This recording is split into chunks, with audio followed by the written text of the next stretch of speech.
Good evening. Welcome to your City Commission meeting. Please turn off or silence all cell phones during the meeting. And meetings are available for viewing on YouTube. We will begin with the Pledge of Allegiance, followed by a silent meditation. Pledge allegiance to the flag of the United States of America and to the republic for which it stands, one nation, under God, indivisible, with liberty and justice for all.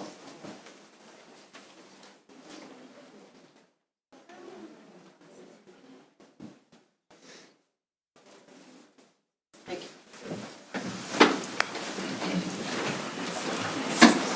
Okay, we're going to change the agenda around just a little bit. We have a couple of resolutions on city business here that we would like to handle before we have public comment, because most of the evening is going to be taken up on public comment. So if we could get those out of the way, we'll do our old business and then do the resolutions. Is that okay with everybody? Yep. Okay.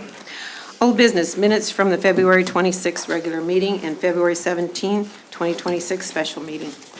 Madam Mayor, I move we accept the previous minutes as read. I'll second. Been moved and seconded. Please begin voting. Commissioner Wilson. Aye. Aye. Aye. Aye. Aye. 5-0. Okay, next item on the agenda, Resolution B 2416, Annual Report for Stormwater 2025. There he is. Thank you. Good evening, Madam Mayor and Commissioners. This item is a continuation of the 2025 stormwater reporting process.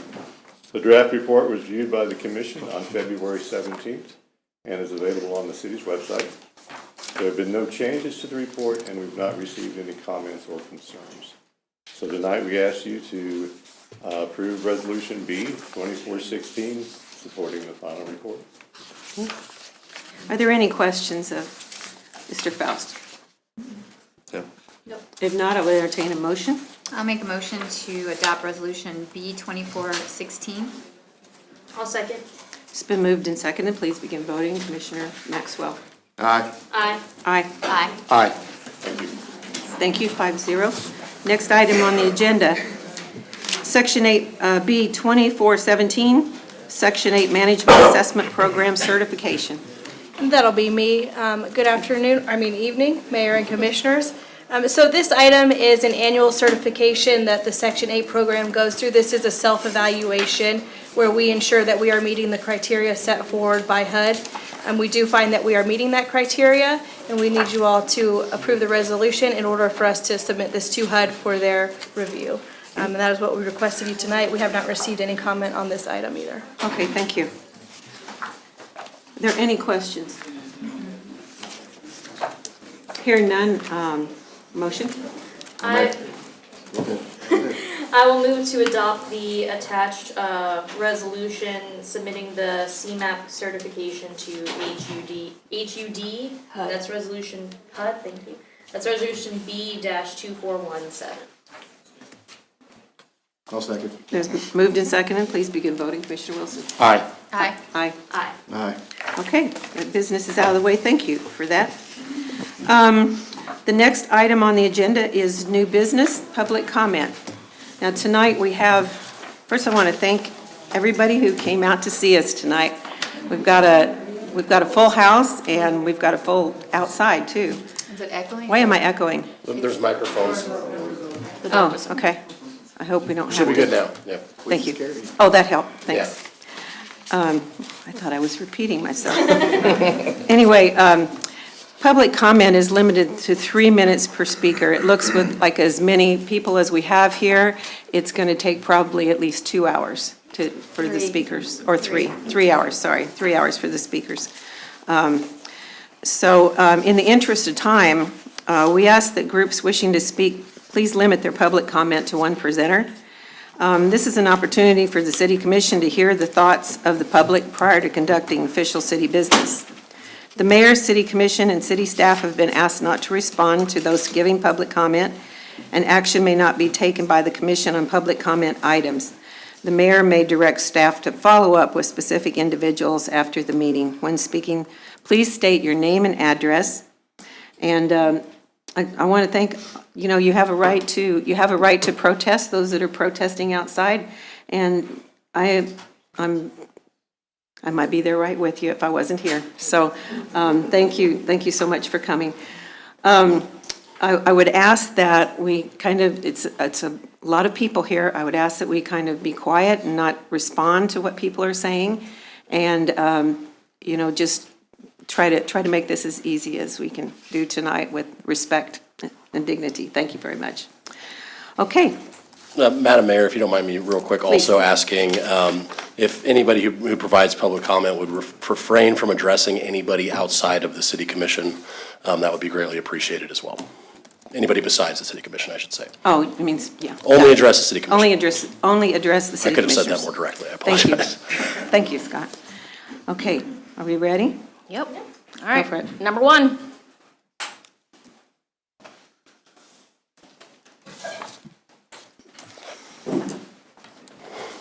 Good evening. My name is Marcia Levering. I now reside in Lincoln, Nebraska. I'm also a former corrections officer at Core Civic Leavenworth. I stand here today to ask you to deny the privilege of the SUP to Core Civic. At our last meeting, I left off with my consistent daily inspections and noting a trend. Nothing was getting repaired. Only 2 to 3 men were on our maintenance team, and they were not equipped to maintain 1,033 beds, toilets, showers, and doors. And Core Civic was not hiring anymore maintenance. They simply did not care. It's their business model. We were supposed to do a head count 3 times a day during each 12-hour shift, and this was difficult since 6 out of 10 doors are compromised in the 10-man units. We can't even lock them in. How are they safe at night when the attacks happen? And the standard response was, I fell out of my bunk. It's their business model. I could go on with the drugs and how it was rampant. We'd see them on video, someone taking K2 to the microwave, light it on fire, and walk it to their cell just as we were locking down. And I asked questions and complained, and at some point the microwaves were removed and replaced with the hot water spigots, which brings me to my attack. I'll keep it short. We are understaffed as usual. The command post buzzed open the wrong door. There should have been 3 officers in that command post. There was 1. So instead of letting me out, he buzzed open the inmate's door and the inmate came out. He approached me and threw boiling water in my face, and the attack began. There should have been 7 staff on there that shift, and there were only 2 new staff that day. There was no bubble office to call in the attack. The new officer was not supposed to be on the floor yet. She was not certified. They put her out there anyway without protection. That protection should have been OC spray. This was her 2nd day on the floor, and the inmates saw the pattern. Core Civic's business model put her in harm's way. I also did not have my OC. A former colleague told me it was due to Core Civic not having enough, as we had run out and some of the officers did not have OC on the floor themselves. It's their business model. I was stabbed 4 times and so far received 16 surgeries. PT is ongoing today through the VA, and I will most likely use this cane forever. I worry about how well I will function within the next 5 years. Am I going to go downhill more as I age? For any CO who thinks he can go in and change Core Civic from the inside, I want you to take me as an example. Their excuse of understanding was only a business strategy to increase their profits. If they have fewer people to do the job, why would they hire more? The understaffing remained a model before and after COVID, all under the leadership of the CEO, who is a former Leavenworth corrections officer, who has not brought anything tangible to Leavenworth and Leavenworth residents. This message for people like me who just needed more money to raise their family and thought they could change Core Civic. We cannot change what was meant to gain at our expense, and Core Civic has chosen profit every time. Do you think you will profit with them? Take my story as an example and as powerful encouragement to protect yourself by not supporting businesses that exploit us. If we want better, then we must not settle. If Core Civic gets to operate again, we can assume these expenses in their business model will continue. Leavenworth's resources will be impacted severely. The Leavenworth PD is down 9 officers. The police response would be impacted by calls for service at Core Civic. Thank you, ma'am. Thank you. And I wanted to bring in factor 6, but I think you guys get it. Yeah, I think Thank you. we've got it. Thank you so much. All right, number 2.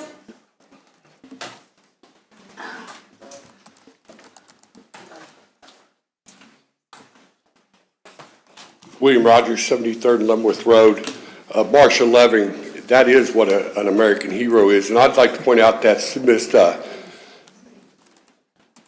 with her, that lady helps her a lot, and she's a Leavenworth resident. I'd like to thank Sherry for everything she does. Core Civic has said that they're going to do better. They figured it out. They had a bad run for 18 months here in Leavenworth. So all I can say is Shannon Jackson, Ronald McCollum, Philip Rose, Jeremy Fleming, Jesse Baker, Joseph Ware, Billy Joe Calhoun, Trayman Drummond, Brian Ortega, Karis Williams, Jason Baker, Courtney Brown, John McKenzie, Riley Blair, Arvester Brown, Thomas Bruden, Dylan Cox, Daniel Peak, Randall Stevens, Derek Benson, Dean Michael, Anthony Jordan, Brian Anderson, all accidental deaths in 2024 at Core Civic in Tennessee. Accidents don't happen. John Childress, Paul Fincher, Matthew Vogel, Bradley Ware, Adrian Payton, Clay Andrews, all murders at Core Civic, Tennessee, 2024. And let's not forget Pernell Pruitt, pending on his death, Core Civic, 2024. They've got it figured out. Thank you. Number 3. Good evening, Madam Mayor and Commissioners. My name is Jenny Wooten. I live at 615 North Esplanade Street. I truly appreciate your time, with the exception of Commissioner Maxwell, who I have just not yet had the pleasure of meeting. I know each of you. I know you to be good people and good leaders who care deeply about this community. I know this is a difficult decision. I do not envy you in having to make it. I understand there are complexities.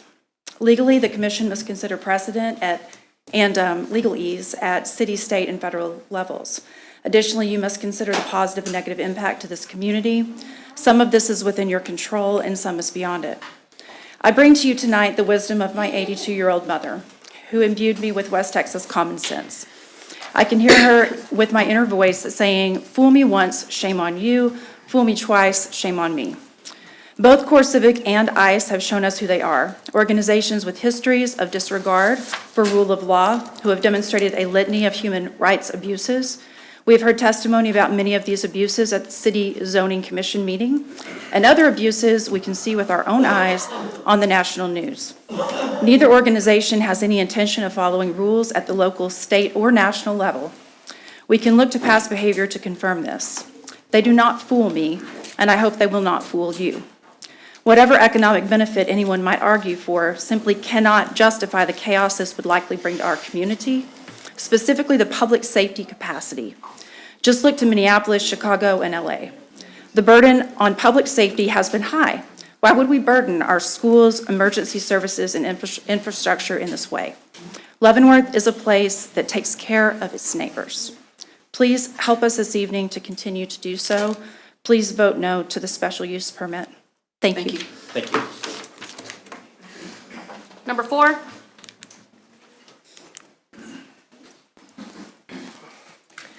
Good evening. My name is Tony Rollison, Leavenworth, Kansas, and I am a case manager at Core Civic's Midwest Regional Reception Center. I moved to Leavenworth 7 months ago after visiting regularly for the past 3 years.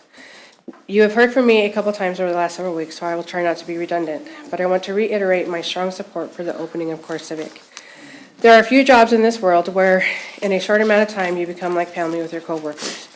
Correction is one of those jobs. Over the past 7 months, I have had the opportunity to learn and grow with some of the most hardworking, God-fearing people I have ever met. Many of us have left our loved ones to go on temporary duty assignments to get hands-on training while we wait for our facility to open. I have been to West Tennessee and just returned on the 21st from California City, where I received even more training specific to my position so that I am prepared to work with detainees here. We have been fortunate to receive an extensive amount of training in topics such as de-escalation, crisis intervention, and cultural awareness.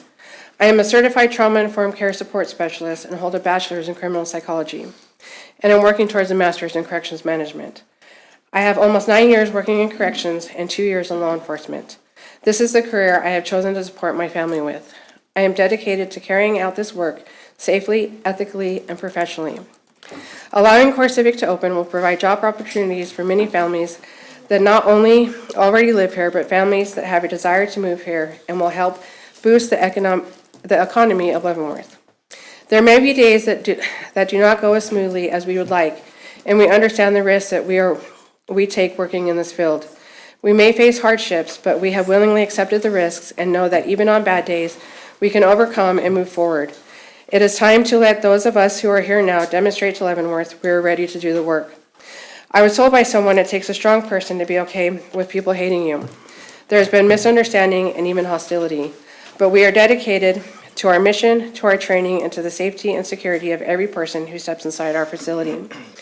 We have a strong administrative team guiding us, teaching us, and holding us accountable. Thank you, ma'am. Number 5.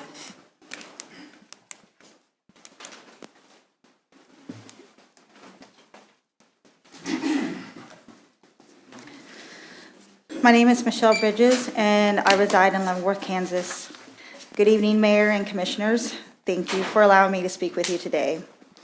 I'm a mailroom clerk at the Midwest Regional Reception Center here in Leavenworth. I've been with Core Civic for 8 months, and as a lifelong resident of this community, choosing to work here was an important decision for me.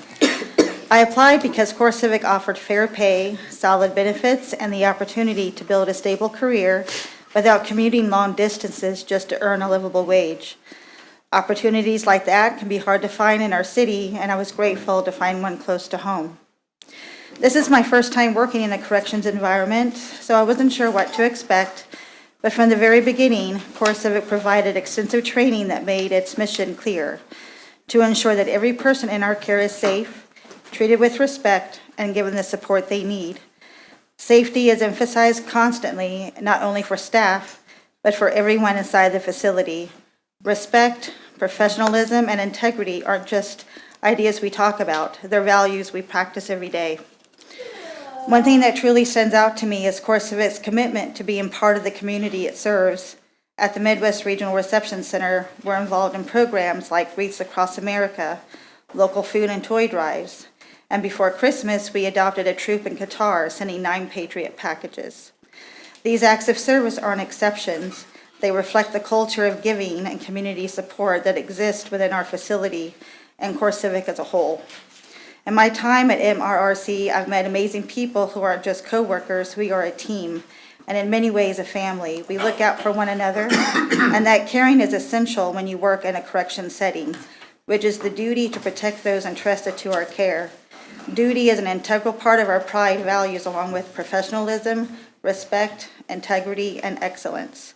These principles shape how we show up every day and how we approach every decision. I truly believe that MRRC is and will continue to be an asset to the Leavenworth community. It provides stable employment, supports local families, contributes to lowering poverty, and strengthens public safety through trained, dedicated staff who care deeply about their work and their city. Thank you for your time, service, and consideration. It means a great deal to me and to all of us who work hard at MRRC every day. Thank you. Thank you. Number 6.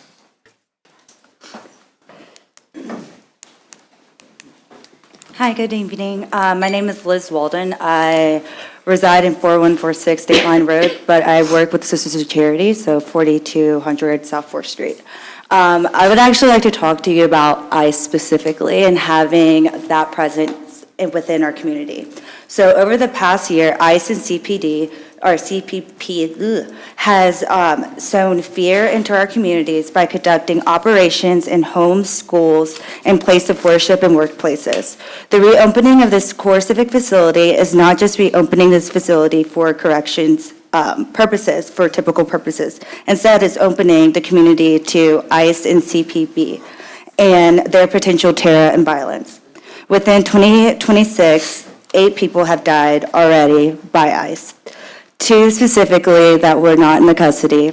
Everyone's probably familiar with Renee Good and Alex Preddy. Those were 2 members of the Minneapolis community.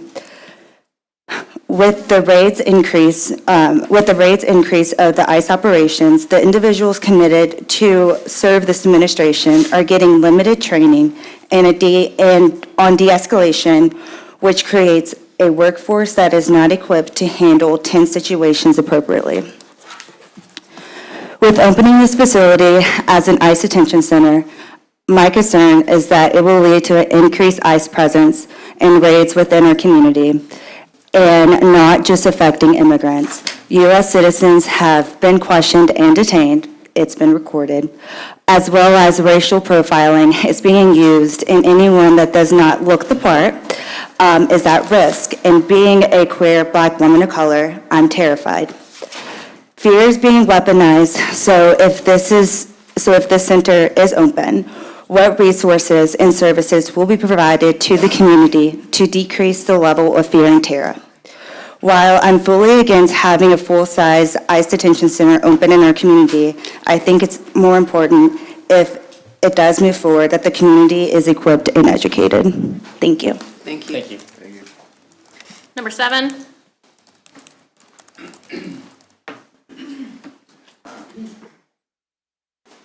Just come.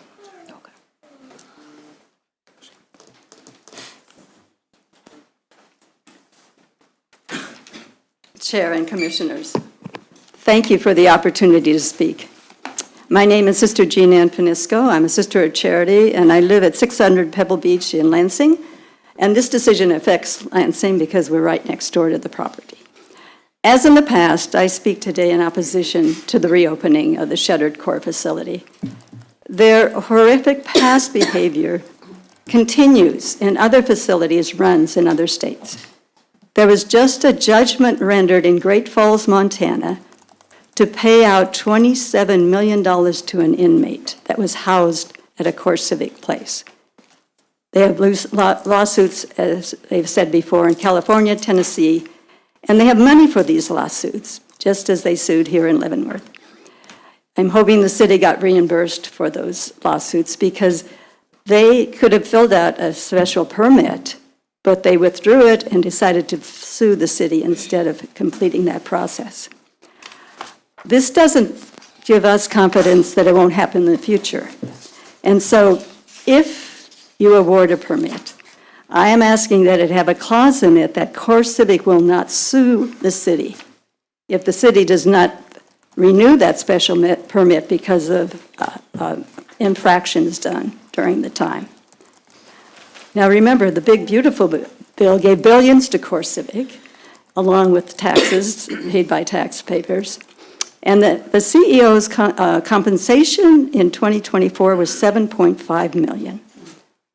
CoreCivic's core value is not providing quality care for those in their facilities, but their value is making a profit.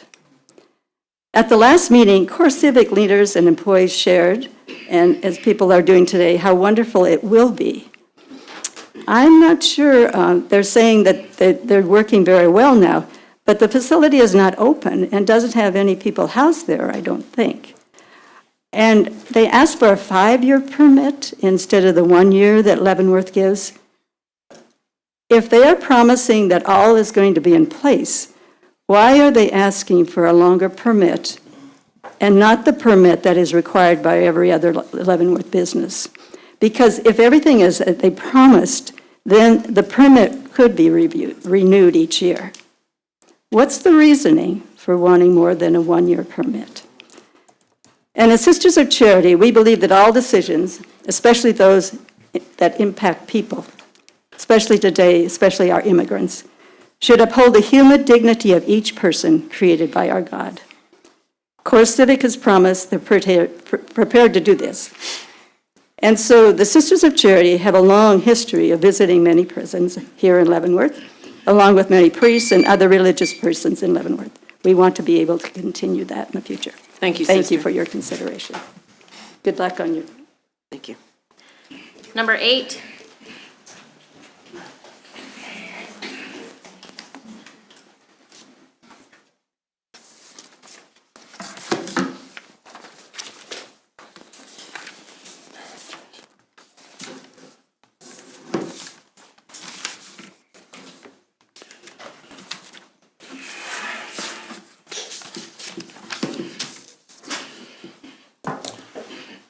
My name is Rick Johnson, and I live at 1215 Randolph Street, Leavenworth, Kansas. I thank the council for the opportunity to address my concerns regarding the reopening of the Midwest Regional Reception Center.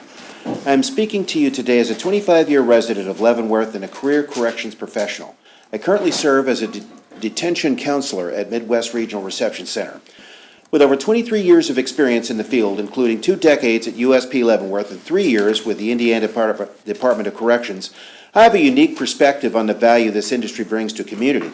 Since joining the MRRC 6 months ago, I found the work to be professionally challenging and personally rewarding. I am asking the Council to consider the following impacts regarding the facility. 1. The MRRC provides competitive wages that allows families like mine to invest back into the community. We are currently using our income to build savings, perform home improvements, and increase our discretionary spending at local businesses. 2. The loss of this facility would result in a significant reduction in revenue for both the city and the county, affecting the public services we all rely on. This point has become even more urgent in light of the recent news that the Leavenworth School Board voted to close the district's 5th and 6th grade intermediate school due to a $2.5 million budget shortfall. The closure was one of the only options available to stabilize the district's finances for the foreseeable future. At a time when our schools are being forced to close buildings, consolidate staff, and freeze positions because of shrinking budgets, every source of reliable tax revenue matters. The continued operation of MRRC, run by Core Civic, contributes not only jobs but also tax revenue, a benefit that some local officials have explicitly acknowledged when discussing Core Civic's potential economic impact. Supporting MRRC helps preserve a revenue stream that can strengthen the financial foundation of essential services like public education, which is already facing difficult cuts. 3. My position at MRRC allows me a 10-minute commute and a shift schedule that permits me to volunteer at my local church. This facility doesn't just provide jobs, it allows professionals to remain active, contributing members of Leavenworth society. 4. Many of my colleagues have moved from out of state specifically to work here.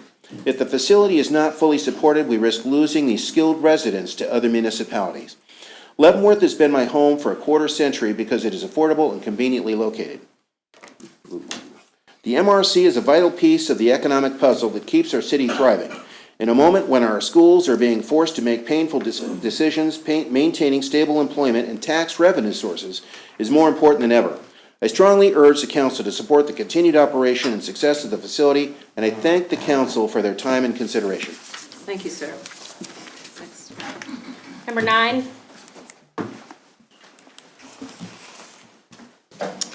Good evening, and thank you for the opportunity to speak tonight. My name is Tammy Reed. I'm a Leavenworth, Kansas resident. I have lived in Leavenworth County for nearly 60 years. My family continues to live and work in this community, and many of our long-term residents, I care deeply about the future of Leavenworth County. I have been employed with Core Civic here in Leavenworth for more than 24 years, and I am here today to voice my support for reopening the Midwest Regional Reception Center. I bring over 36 years of correctional experience, including 12 years at the Lansing Correctional Facility, and I have family who work for the Federal Bureau of Prisons. Reopening this facility has the potential to make a meaningful difference to our county. It would create more than 300 new jobs, strengthening our local workforce and supporting the county's financial stability. These jobs matter, not just for individuals, but for families and the broader community that depends on a strong local economy. Core Civic has been part of this community for nearly three decades and has consistently demonstrated a commitment to responsible operations and community involvement. In my experience, the organization supports its staff and local initiatives. Since 2014, the facility has earned 100% on its accreditation audits, an achievement that reflects strong operational standards. It's important to note that the previous contract with the U.S. Marshals Service ended because of a federal executive order related to privately operated prisons, not due to any operational or safety failures at the facility. This does not mean concerns shouldn't be heard. They absolutely should, but it does mean these concerns should be understood in context and not viewed as representative of the facility as a whole.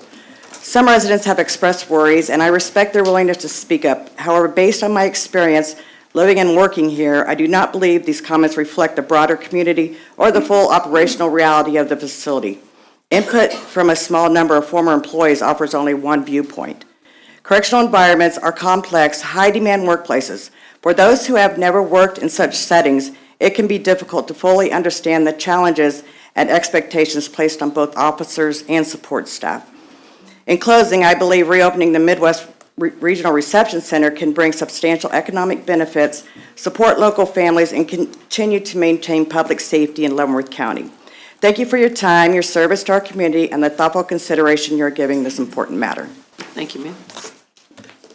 Number 10.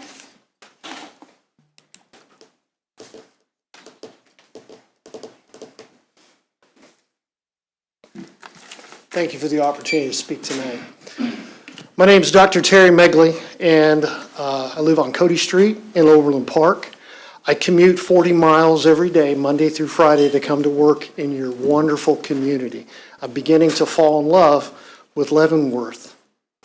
The discussion surrounding the special use permit is about more than a building.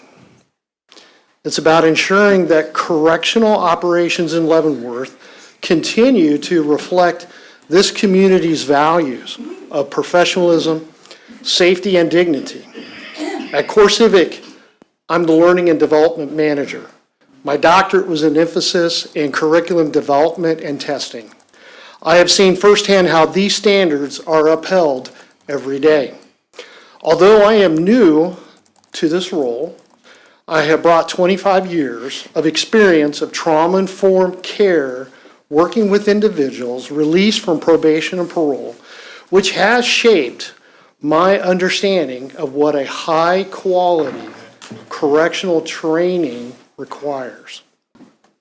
CoreCivic exceeds those expectations. New staff receives more than 200 hours of instruction over 5.5 weeks, meeting or surpassing the American Correctional Association standards, followed by additional 40 hours of annual job-specific training focused on safety, security, and detainee rights. Having taught master's level and doctoral students, I can say the depth and the structure of this entry-level training exceeds and surpasses what many advanced students ever receive.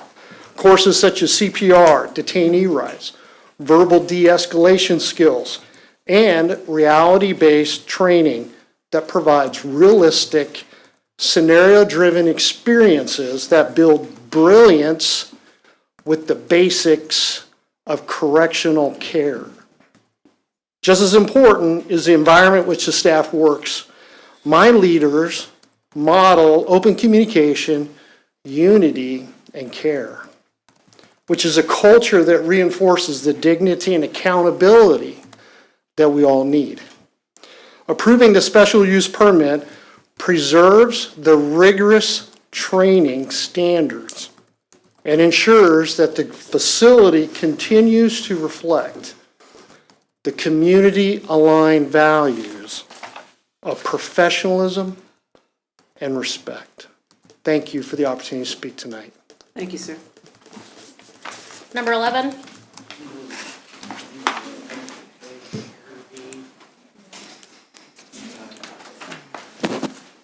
Hi, hello, I'm Erin Adams. I trust the board here knows of CoreCivic's horrid past here in Leavenworth. What is your, I need your name and your address, please. Sorry about that. Erin Adams, 4301 West 24th Place. Thank you. Yes, I trust that y'all know about CoreCivic's horrid past here in Leavenworth, and I trust that if you don't, well, then the people here tonight will surely enlighten you. However, I also know that there's a very real possibility that you will vote to approve the special use permit, which I won't be the first nor the last to suggest this. Don't approve the SUP, especially not as is, even with a handful of provisional measures that the Planning Commission gave in the last meeting. The current language under conditions number 2 and 3 of the SUP relies on CoreCivic obtaining ACA accreditation to ensure safe conditions and adequate medical care for detainees at the proposed facility. As repeatedly shown CoreCivic's facilities around the nation, including current litigation, these basic standards have proven beyond insufficient preventing harm. Do not rely on ACA accreditation and the empty promises of change. These standards are nothing more than a rubber stamp on subpar facilities. If you gotta consider the SUP, take this back to the Planning Commission and give the SUP actual enforceable teeth. You all have power to enforce more rigorous standards, use it. This decision will have serious and likely lethal consequences for those in Leavenworth, and Leavenworth has seen those lethal consequences before. Should this facility open, it will cause irreparable harm to the people in the community, region, and state. CoreCivic isn't a trustworthy partner. Don't let them screw us over. Should the SUP go through, please take these into consideration. Thank you for your time. Thank you. Please don't do that. I will have you removed, please. Number 12. We need to have quiet in here. Thank you. All right, bye.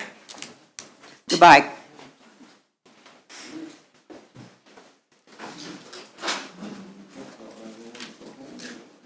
Good evening.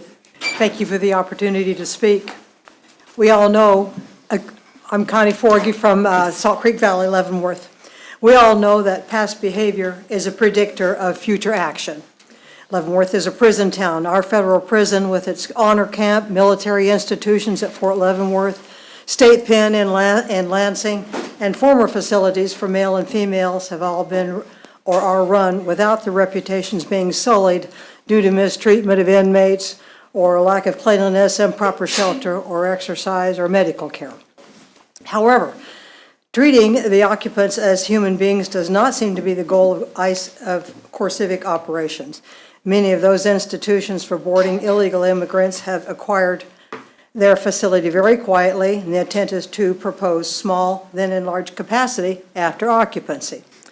Will the contract with CoreCivic stipulate neither physical growth of the building nor increase in its population beyond a specified number, which would crowd detainees, or is CoreCivic planning to add more buildings, more housing, and crowding more immigrants?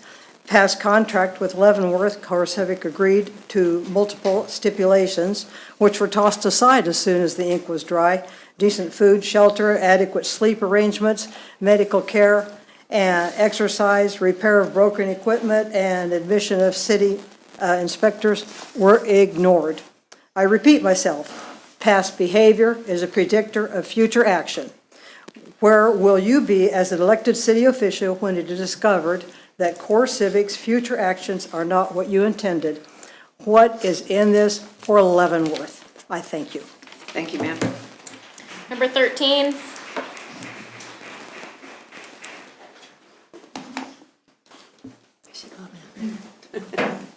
Hello, my name is Jeff Gardner. I live down the street here, 901 Pottawatomie. You'll hear a lot of people tonight, so I'll keep mine very short. Please vote no on the special use permit.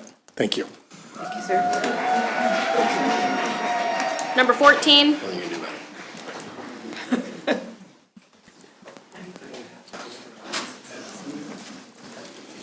My name is Scott Sigler, and I live in Baser, Kansas. Okay.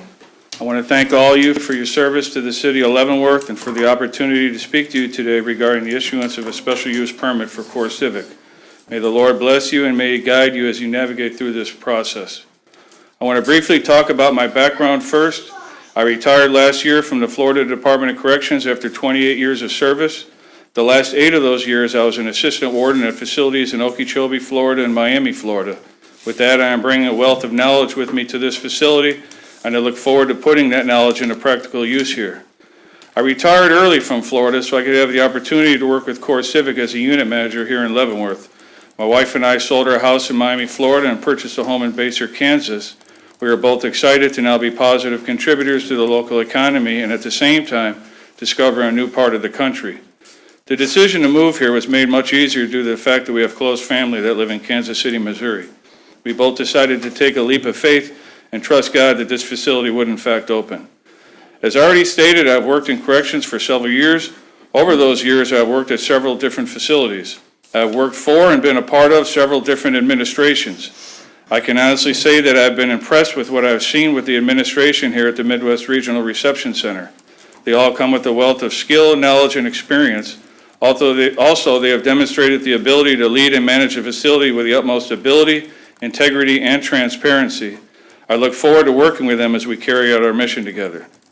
I can say that the training we receive is spectacular. All staff have had the ability to go to other locations throughout the country and gain a wealth of practical experience in the process that will pay huge dividends. The classroom instruction is phenomenal. The need and requirement to treat detainees humanely is a constant theme within this training. I am one of the instructors. I often cite examples from my wealth of experience in Florida. We want to ensure that all our staff know and understand that professionalism and integrity are always required, both on and off duty. I cannot speak much about what took place here previously. I have heard that staffing during COVID and prior to closure became a challenge. However, I would like to focus more on the present. I can say with certainty that those of us who are here now will hold ourselves to the highest standard. We will have proper internal, external oversight. There are several audits that we will be going through, and I'm confident without question that all these audits will be passed. I ask that you give us the opportunity to demonstrate our commitment and professionalism. Our aim is to be a beacon of light to the city of Leavenworth, and by doing so, put any and all criticism to rest once and for all. Thank you for your time. Thank you, sir. Number 15.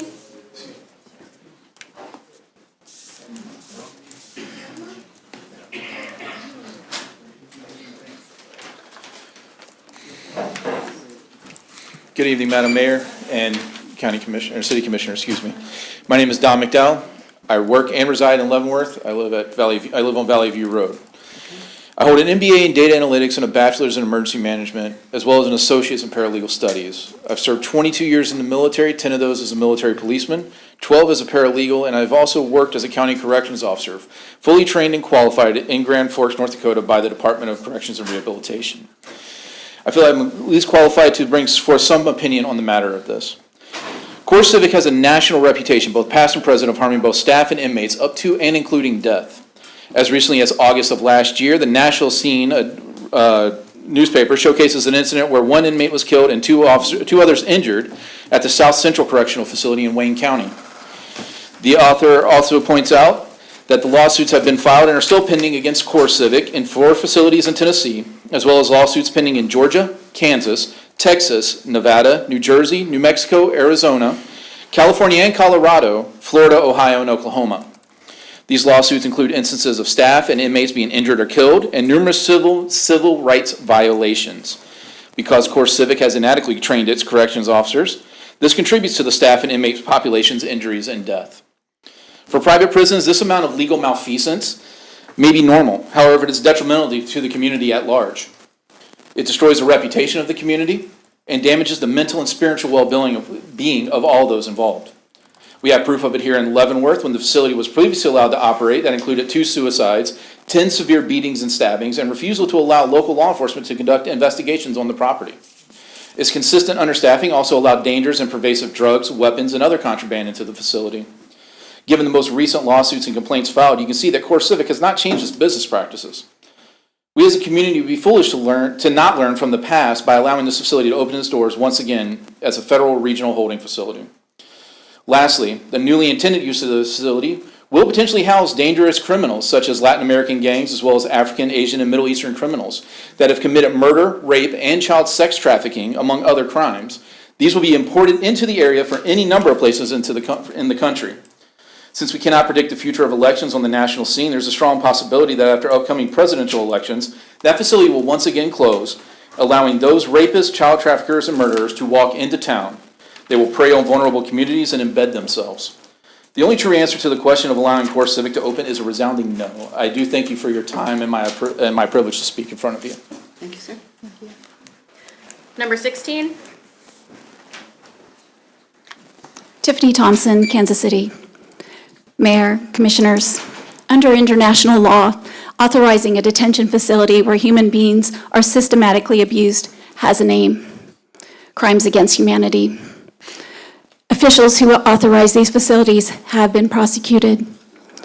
The arbitrary imprisonment of civilians, torture, sexual violence, enforced disappearance, the denial of medical care, these are what international law defines as crimes against humanity. Every one of these abuses is happening in ICE detention facilities across our country. United Nations human rights experts have raised alarms that conditions in these facilities meet that very definition. When a government will not prosecute crimes committed against the people in its own custody, international law exists for exactly that reason. Your exposure under this body of law is real. Since 1945, international courts have convicted officials in country after country after country. The officials who authorize the systems, who sign the permits, who cast the votes, in every case their defense was the same. I was following the law. I was just doing my job. Every time that defense failed. Argentina's government detained, tortured, and disappeared 30,000 teachers, students, and journalists. When the regime fell, the officials who authorized those facilities were sentenced to prison, where they died. Core Civic's detention facilities in Leavenworth already have a record. Your own city described it in federal court as an absolute hellhole.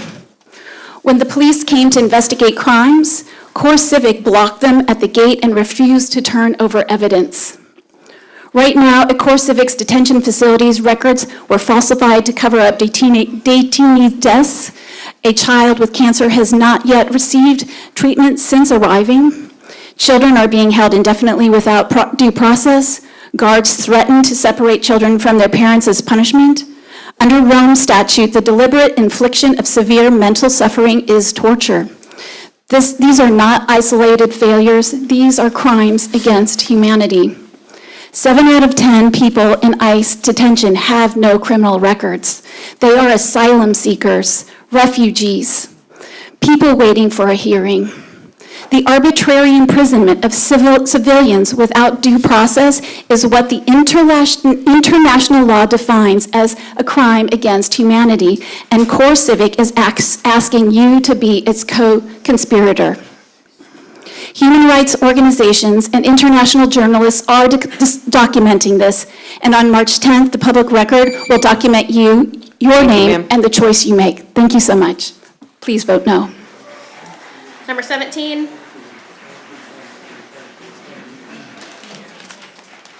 Good evening, my name is Taylor Mullins and I live in Basehor, Kansas. I am also a detention officer with Core Civic. Although I am new to corrections, I am not new to service. I am also a United States Army veteran. One lesson that stuck with me is that discipline and compassion are not opposites. In fact, they strengthen one another. I recognize the concerns surrounding this facility's past and the broader issues connected to ICE detention. Those concerns are legitimate. They deserve transparency, accountability, and measurable improvement. But I also believe strongly that we now have an opportunity to rebuild this facility in a way that reflects the standards this community expects and that they deserve. At Core Civic, we understand that the individuals in our custody are human beings, often experiencing one of the most difficult periods of their lives. Security will always be a priority, but true security is achieved when it is paired with dignity, professionalism, and respect. Safe environments are created through clear expectations, consistent leadership, and well-trained staff. I speak with confidence because of what I have experienced firsthand. When I first started with this company, I expected to learn policies, procedures, and how to navigate in a challenging environment. What I didn't expect was the depth of community I'd find. Being able to participate in volunteer work with the Salvation Army alongside my coworkers has meant a lot to me. Serving together outside of the facility reminded me that we are not just officers. We are neighbors, parents, and people who genuinely care about our communities. Another moment that deeply impacted me was contributing donations of everyday items to active service members deployed in Qatar. Knowing that we could send a small piece of support to those currently serving meant something personal. I've also felt real joy realizing how many fellow veterans I work beside each day. There's an unspoken understanding there, a shared commitment to duty, discipline, and looking out for one another.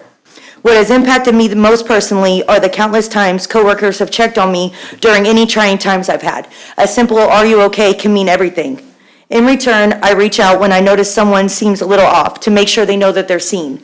Those small moments have built something bigger than just a workplace. It's built a team.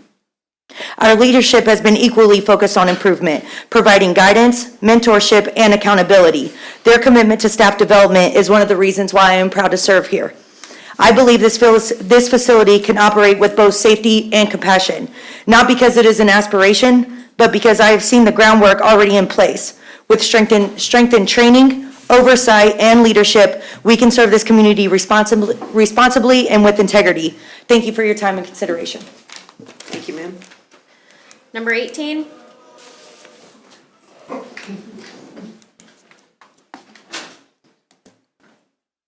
Good evening. My name is Alicia Johnson, and I live in your sister community of Weston, across the river.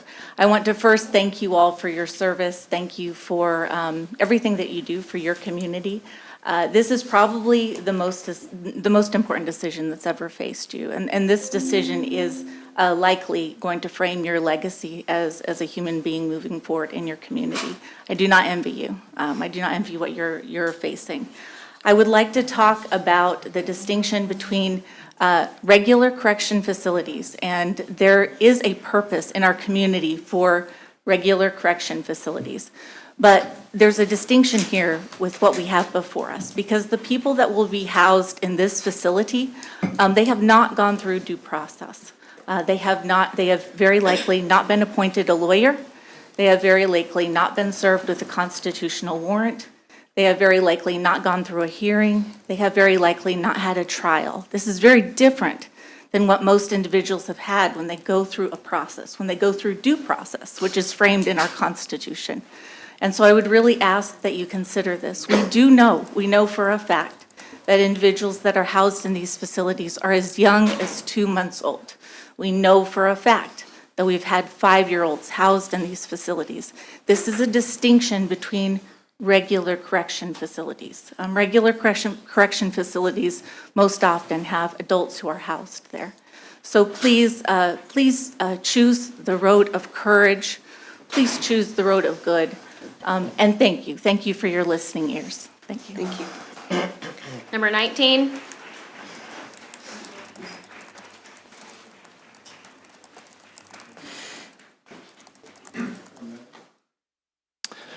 Good evening, Madam Mayor, honorable commissioners. My name is Eric Eaton. I reside on Cheyenne Street here in Leavenworth. I want to thank you, first of all, for insisting that CoreCivic go through the appropriate process of applying for a special use permit. I'm perfectly satisfied with the legal process as it's progressed. I appreciate your diligence, and thank you for that. I remain unconvinced, however, that welcoming CoreCivic back into our community is in the best interest of its citizens. Let's talk about accountability. As a publicly traded corporation, CoreCivic's overriding priority, its #1 allegiance, is to shareholders. Okay, that's where all the money is going. Majority shareholders at that, I would venture to say. CoreCivic also answers to its executive officers in Tennessee, not here in Leavenworth. CoreCivic also answers to its employee union. Wait, strike that. CoreCivic employees do not have a union. You would think if any profession deserved a union, it would be one where their employees go put their lives on the line every day. Of course, obviously, CoreCivic is accountable to whatever agency it is contracted with. In this case, it's a very problematic immigration and customs enforcement department at the federal level. I still don't hear Leavenworth in this conversation. Apparently, we're last and least in this list of priorities, this hierarchy. Given the impassioned testimony of others, including corrections officers who have put their lives on the line, I implore you to please do the right thing and vote no to this special use permit for CoreCivic. Gracias. Thank you, sir. Number 20.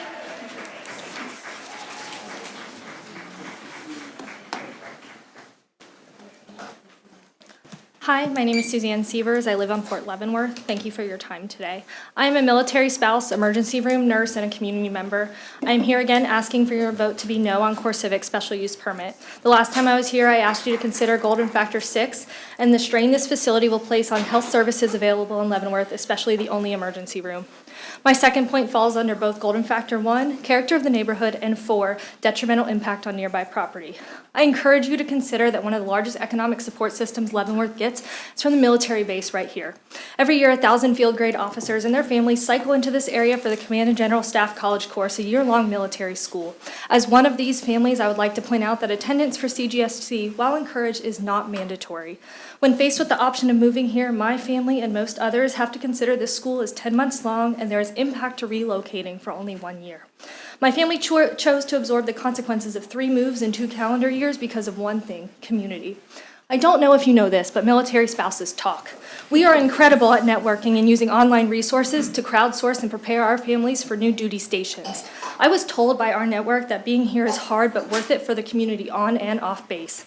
I can assure you that allowing CoreCivic to open an ICE detainment center and the guaranteed public outcry, as evidenced by weekly protests here in City Hall, Overland Park, and Lawrence, will quickly change that reputation.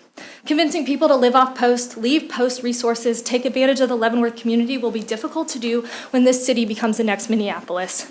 I don't want to live in a community that welcomes mass patrols, tear gas, and civil unrest. I don't want to live in a community that prides itself on the detainment of humans due to misdemeanors or less. I don't want to be in a community that has daily arrests and violence occurring in grocery store parking lots. ICE activity in our area has significantly increased since January, including on February 17th, where there were 6 credible reports of arrests.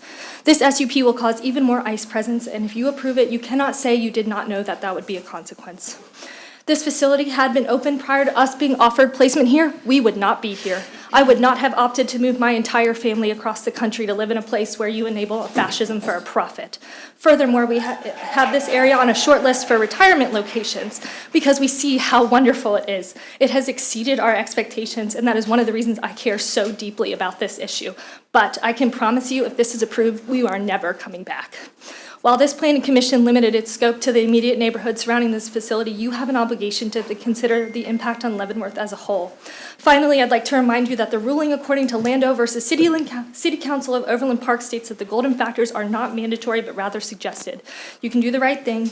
You can vote no. The reputation and the fate of this community. Do not engage with CoreCivic.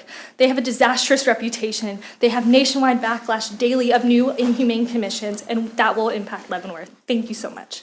Thank you, ma'am. Number 21.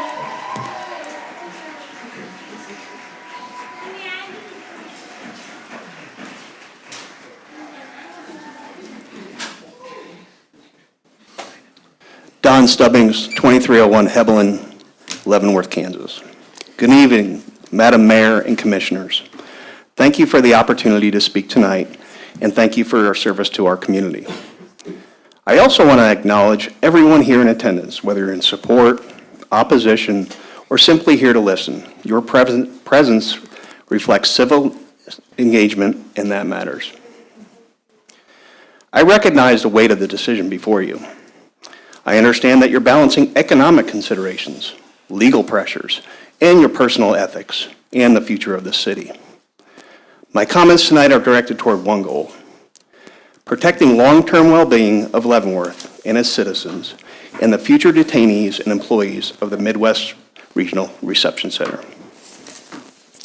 If a special use permit is issued for the proposed facility operated by CoreCivic, the contingencies we learned about in the planning meeting and new stipulations you add must be specific, enforceable, and designed to protect the city and the dignity and safety of the entire community, including those working and detained in the facility. At minimum, an independent accountability council comprised of community members, corrections experts with real oversight authority, access to information, and ability to make public reports direct to the Commission. Guaranteed pastoral care in the home language of each detainee, ensuring that individuals who are non-English speaking have meaningful access to spiritual support. Full financial support for emergency service and all impacted by city operations, including police, fire, EMS, infrastructure, and administrative costs, so the burden doesn't fall on Leavenworth taxpayers. And zero notice inspections, covering staffing levels, building maintenance, and health and safety of detainees and staff. Mandatory monthly public staffing updates, so the city can verify compliance with the required staffing levels. Payment of all legal fees associated with this ongoing matter, so the city cannot financially be harmed by the litigation connected to this facility. And a clearly defined financial fine schedule for violations of the contract, with penalties paid directly to the city of Leavenworth and structured strongly enough to deter noncompliance. And an internal liaison hired and accountable to the city of Leavenworth that works inside the facility. With this contingency, only a matter matter if they're measurable, enforceable, and backed by consequences. You have an opportunity to set the new standard in private corrections for accountability. And Core Civic has a new opportunity. Thank you. Thank you, sir. Number 22. How are you doing, Commission? Okay, I'm all right. all right. Oh, I'm probably about 20 minutes out from a bathroom break. Yeah, I Okay, let's take a couple more Okay. Yeah. speakers and then we'll take a break. Good, thank you. Hello. All right, thank you. My name is Sarah Prue. I'm from Fairway, Kansas. Leavenworth is my hometown. My mother was a social worker at David Brewer. My father worked at the VA. I helped run grief camps for children in this community. I cannot stress enough how devastating reopening the Core Civic facility will be to the morale of this community. Leavenworth has always been a small town with big city problems, and that is in great part due to its core industry, one of its core industries being incarceration. A community cannot withstand generations of making a buck off the misery of incarcerated people without a grave cost to the well-being of that community. Not to mention the impact to basic infrastructure like schools, social services, police support, and more. Core Civic has been in this community for 30 years. That's not a flex. There were 3 hospitals when I was growing up, and barely one remains. Now take that lone hospital and bring in 700 plus starving and sickly victims of the for-profit prison industry and see how quickly that hospital buckles. All these people needing care, needing wastewater treatment, needing mental health care, needing police support, now include their families who follow their incarcerated loved ones many states away with no safety net. Do not look at Core Civic as a plug to a budget hole without considering the literal and spiritual cost to this beautiful community. Commit tonight to not only rejecting this SPU, but also rejecting the local PD cooperation with ICE through temporary holding contracts. You have the power to shut this down. Thank you. Thank you, ma'am. Thank you. Number 23.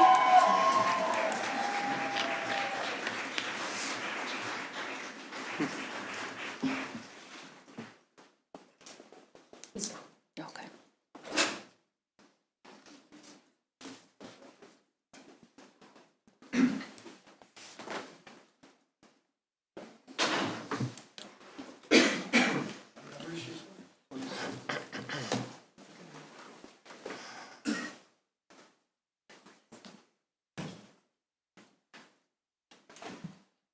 Hello, my name is Ron Jacobson.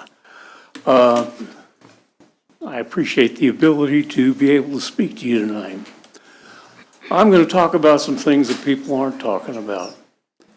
Basic things.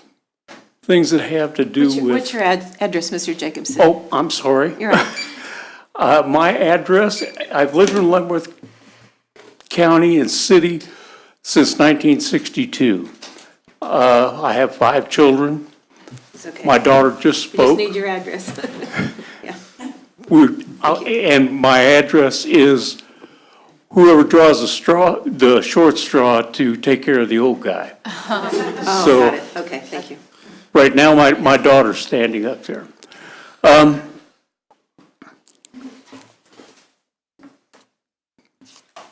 What I'm hearing is a lot of things that they're all about money.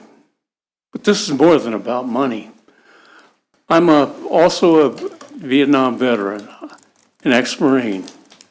And for me, this is about much more than that. It's about the basic rights of any individual. What we're talking about here is the ability to have, I'm sorry, I'm a little older. Sorry. Take your time. Take your time. Is the ability to have due process. Without due process, we have nothing.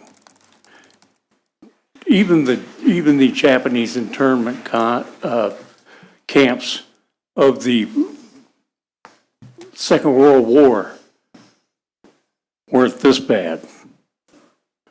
Right now, their rights are being trounced on. These folks, if you stand on American soil, I don't care who you are. If you stand on American soil, me and people like me will stand up and say, you have a right to see your accuser, and you have a right to keep your family together. I'm sorry, I'm not as eloquent as my daughter. You're fine. You're fine. So, but I do think that like I said, the fact that we're denying people's rights I will stand up for it as long as I can breathe. And I pray you don't approve this, because you'll be endorsing a different way of life. Thank you, Mr. Jacobson. Thank you. Number 24. Take a break after this. Okay.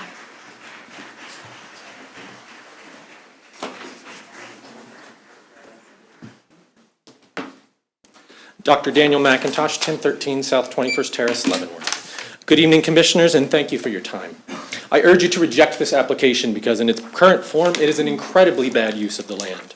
Before I begin, I want to state that I understand that this permit is limited to the impacts of CoreCivic's operation. We all know that if you buy a flea-ridden dog, you don't just get the dog, you get the fleas too. And no medicated shampoo is going to wash off this stigma. The most common reaction I've heard from non-residents has been, guess I'm never going to Leavenworth. But let's forget the government parasite for a moment and focus on whether CoreCivic's use of the facility is a good doggy or a very bad dog. Number one, the time frame given of 2 days for access to the facility from city officials is woefully insufficient. Do you think that a company with a documented history of forcing inmates to clean up crime scenes won't cover up any malfeasance in a 2-day period of time? Chief Kitchen's declaration stated that police needed immediate access, and he is right. Number two, significant portions of the community rightfully do not trust CoreCivic to report any abuses. A statute in the permit that allows for accountability visits from independent agents such as the press, the Carceral Accountability Council, or members of the clergy would go a long way in addressing the public's legitimate concerns that terrible things will be occurring in our town. Number three, the roster request time of 5 days is too short considering the administration's expanded use of expedited removal. Many removals occur within the span of a few hours. Thus, the permit should state that CoreCivic provide a daily roster to the city continuously. Number four, I'm concerned that the provisions allowing Chief Birch to assess occupancy concerns and for police to assess criminal concerns are insufficient to establish their jurisdiction. CoreCivic may comply, but is DHS going to allow them in when they refuse entry to sitting members of Congress? This permit should include clear guidance from the federal government about jurisdictional concerns before approval so that we know whether or not it has teeth. Number five, CoreCivic has proven to be both untrustworthy and litigious. When they violate the terms of the permit, the city shouldn't be on the hook. A performance bond or some other mechanism that guarantees that CoreCivic pay for the cost of permit enforcement in advance is necessary. Number six, most importantly, the permit fails to consider and remedy the harm to the community as required by Golden Factor number 6, especially in regards to the public's welfare. The list of issues here is lengthy, but one example would be the effects of a boycott caused by a decrease in tourism, commerce, and real estate that will be a direct result of CoreCivic's use of the land. On a personal note, literally all of my business is done outside of Leavenworth. The city has been my family's home since 2017, but if people start boycotting my business, we will move. Commissioner Wilson, I've heard you speak about how you want to bring people into our downtown from Kansas City. But if we approve this permit, the chances of that happening are going to decrease tremendously. The permit as written is insufficient to the reality of the impacts to our city caused by CoreCivic's use of the land. So I urge the committee to either deny it or send it back to the planning committee to address these issues. It's a very bad dog with monstrous fleas, and we shouldn't let it in our house. Thank you for your time. Thank you, sir. Ready for break? Yeah. Yeah, let's take 5 minutes, please. I don't have to gavel out.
Everybody wants to settle down, we'll move on with our next speakers.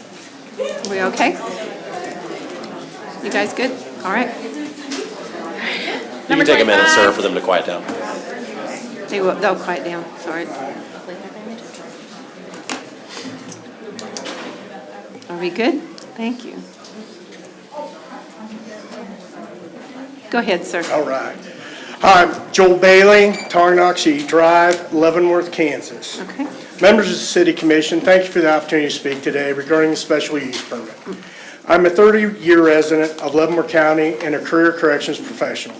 After 25 years of federal service at USP Leavenworth, I retired in January of 2025 and transitioned to my current role as unit manager at CoreCivic's Midwest Regional Reception Center. Leavenworth is a historic hub for corrections. This industry is a cornerstone of our economic growth, but more importantly, the stability of my employment at CoreCivic is that it allows me and my family to remain active members of our community. My children grew up in our local schools from Xavier Elementary all the way to the University of St. Mary's. My sons and I remain active in the Leavenworth Adult Softball League. And I've spent years coaching youth wrestling in Leavenworth. Without the professional growth provided by CoreCivic, the opportunity to raise my family and give back to this city simply wouldn't be possible. One of the most rewarding aspects of my time here has been CoreCivic's commitment to staff excellence. They actively hire retired state and federal professionals, offering a seamless transition for those of us who want to continue our mission-driven work. By combining the fresh energy of new hires with the seasoned wisdom of retirees, we create an environment of excellence. This mission is bolstered by the citizens of Leavenworth, who deeply understand and support the vital work our employees do every single day. I have spent 15 years as a tactical trainer, firearms trainer, reentry specialist. I can tell you firsthand, CoreCivic's training rivals that of the Federal Bureau of Prisons. That gives me and my family immense peace of mind regarding the safety of our environment. Currently, our CoreCivic Leavenworth team is being requested nationwide to assist other institutions. This is a powerful endorsement of our training and professionalism, but our priority remains here. Instead of solely enriching other cities, our highly trained professionals should be allowed to fully enrich Leavenworth. By securing this permit, we can focus our expertise on local economic growth, contribute tax dollars to our schools, and provide stable jobs for our neighbors. For us, CoreCivic's Midwest Regional Reception Center is more than an employer. It is part of our community's fabric. We hope for a resolution that allows us to keep giving back to the city we love. Thank you for your time, your leadership, and your dedication to the first city of Kansas. Thank you. Thank you, sir. Number 26.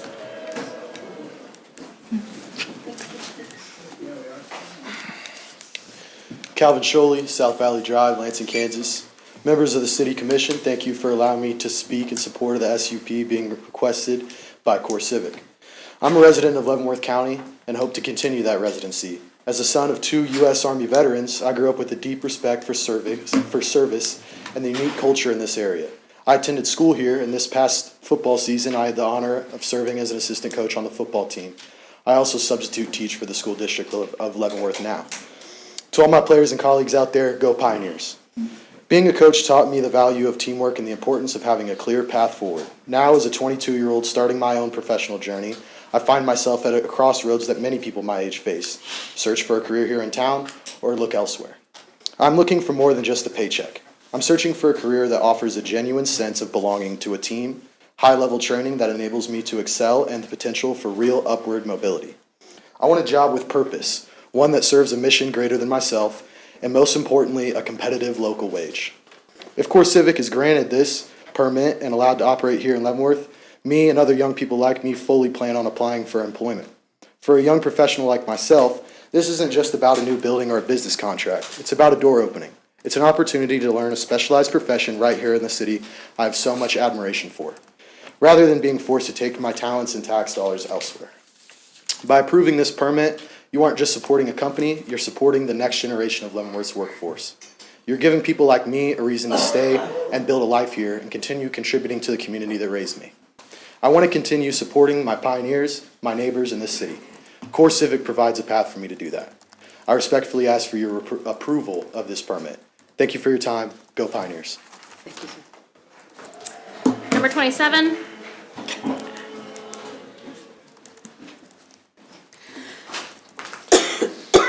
Good evening.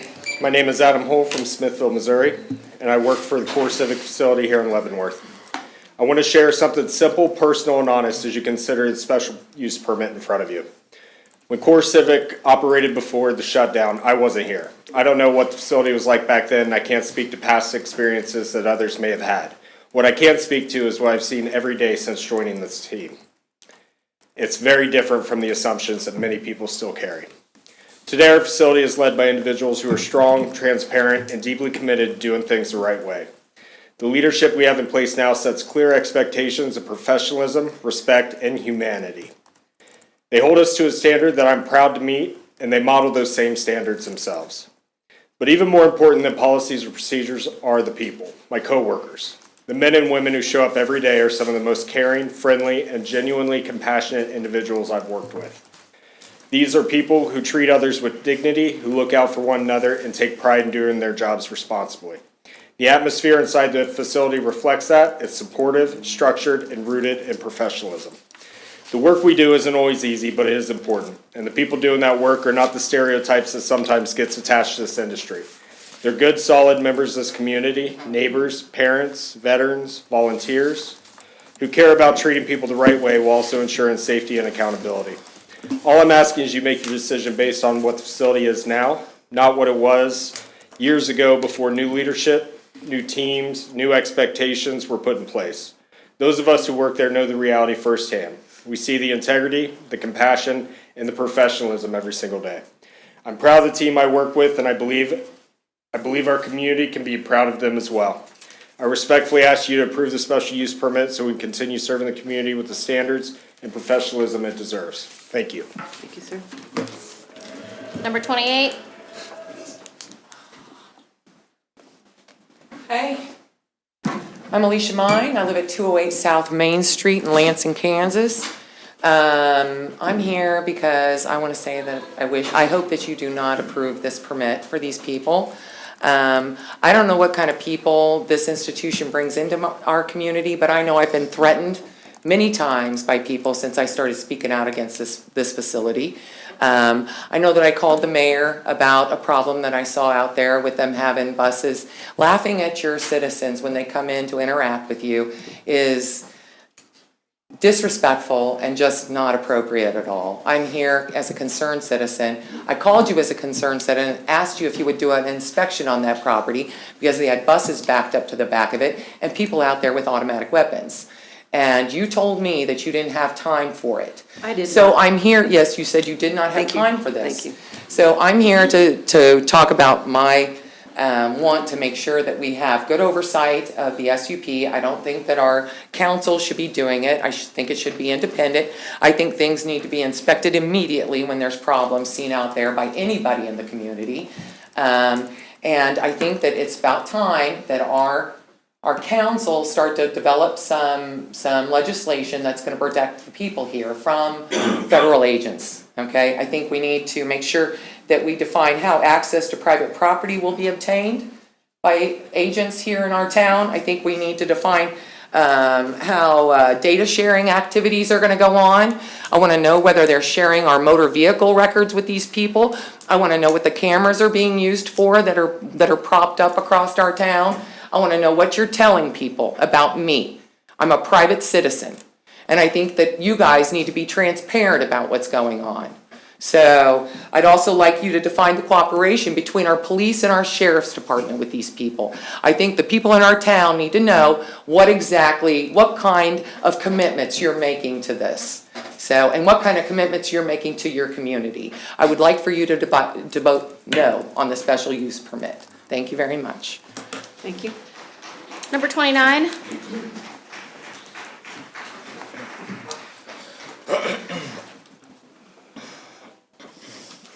Good evening. My name is Catherine Franzen. I live here in Leavenworth, Kansas.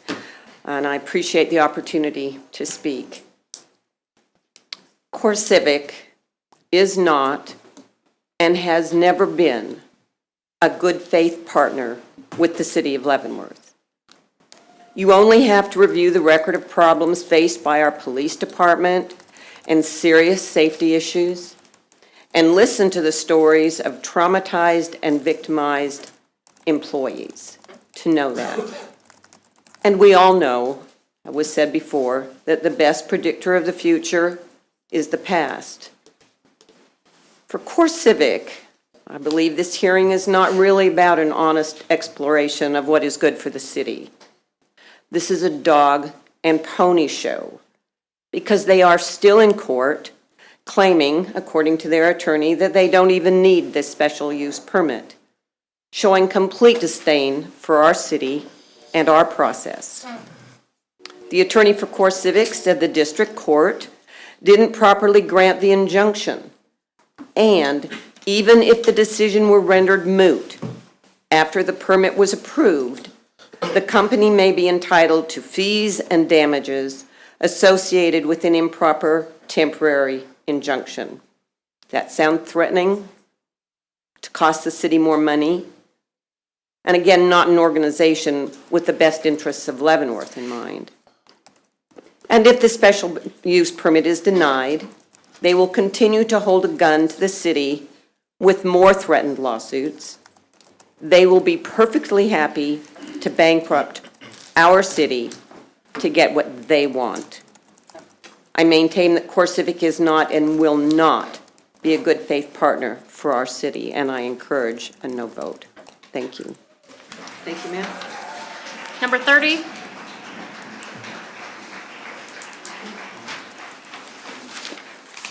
Hello, my name is Benjamin Lowe. I live at 669 Prospect Street. I've lived there for 25 years of my 28 years of life here. So, let me give you a bit of a nickel-worthy the phrase is fiduciary responsibility. For those uninformed, fiduciary responsibility means that a public company, like our friends at CoreCivic here, are legally responsible to shareholders to give them more profit every quarter, or 3 months. I fail to see in that definition a responsibility to be a good neighbor, to be a good community member, to be a good employer. The fact is that the people who have spoken for CoreCivic so far, both tonight and back at the previous session, were members that weren't from around town. I find this very telling about the quality of their employment. They often claim that they have improved training, that they are good, that they have competitive rates, and that they will be a safe employer. Going off of what they said last time, of having 150 staff at a prison rated for 1,000 members, being absolutely the most generous I can with them, that would be a rate of 1.5 guards for every 10 prisoners. Far from ideal.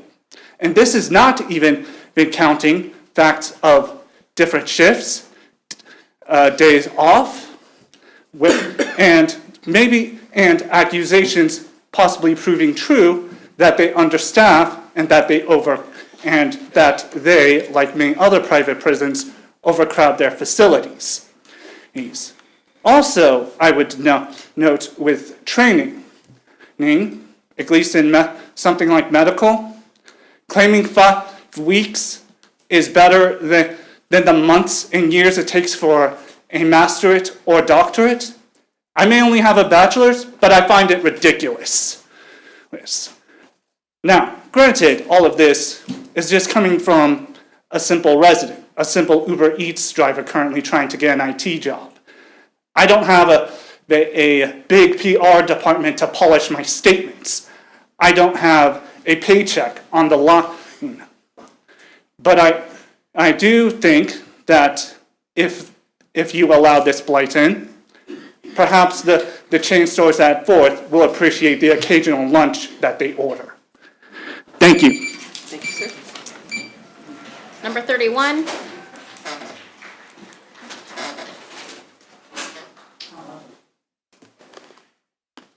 Go on.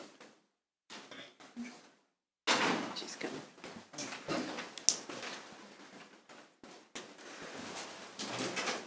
My name is Georgia Martinez Moylan. I live in Kansas City. Commissioners, I am speaking today to implore commission members and the city manager to deny the Core Civic special use permit. Core Civic's past and present conduct in Leavenworth and around the nation demonstrates both a total disregard for the municipalities they operate in and a willingness to routinely violate the basic human dignity and rights of its detainees. SUP fitness cannot be divorced from Core Civic's behavior in these areas.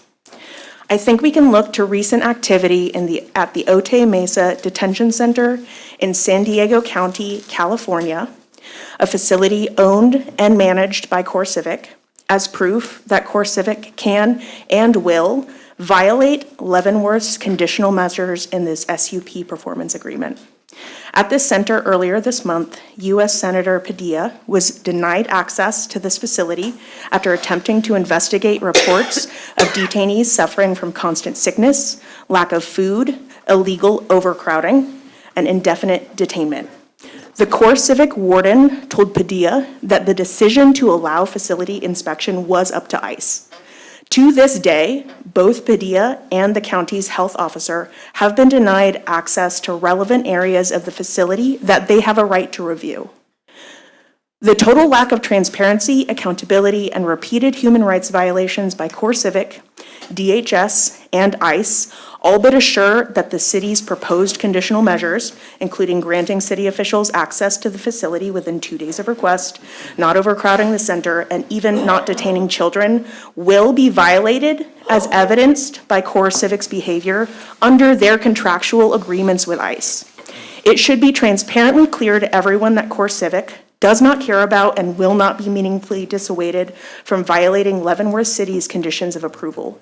Core Civic has the money to pay city fines, to bring civil suits. It has unlimited time to fight future withdrawals of a SUP if granted, and it is not afraid to attempt to overrule local governance using the Department of Justice, as we saw in one of the more recent lawsuits Core Civic brought against the city of Leavenworth with regard to the SUP they initially applied for, then pointlessly rescinded. Please don't lose sight of Core Civic's past and present wrongdoings. Letting Core Civic reopen is not worth the political, logistical, and economic migraine it will bring. I believe there are many more gains to be had if you side with your own constituents on this issue, and I can assure you that this community will not stop showing up or applying pressure to prevent Core Civic from ever again opening its doors in Leavenworth. Thank you for your time. Thank you, ma'am. Number 32.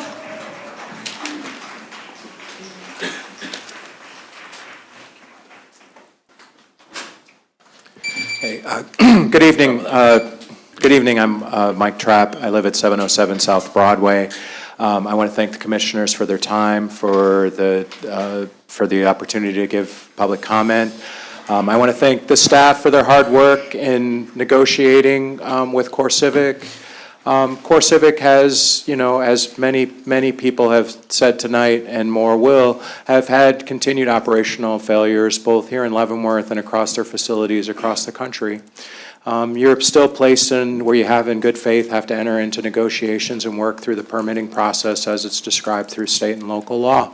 Puts you in a difficult situation.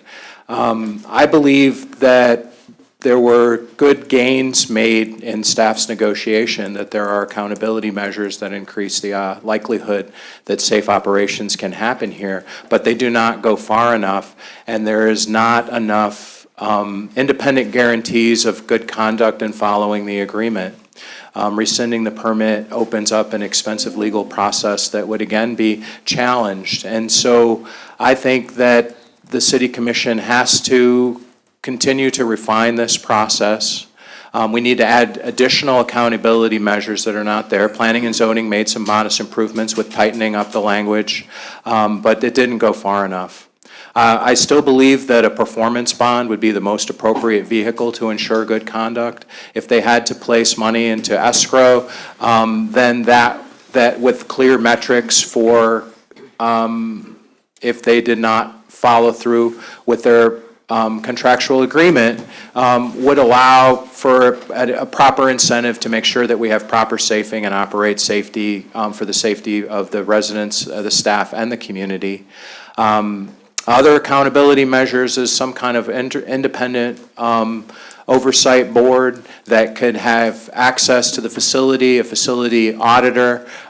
Good measures that were made were the impact fees. There's going to cost to ensure the good conduct of CoreCivic is going to cost money and resources, and we have those money and resources. We want to make sure that they're spent in a way that is going to effectively allow monitoring, and if they're in violation of permit, that we're going to be able to do that. I think the safest thing for the city is a performance bond. I know that that would have to be negotiated with CoreCivic, and so I would encourage you to remand this back to planning and zoning. Absent taking it back to planning and zoning and adding additional measures, then I believe that it should be voted down under golden factor number 6.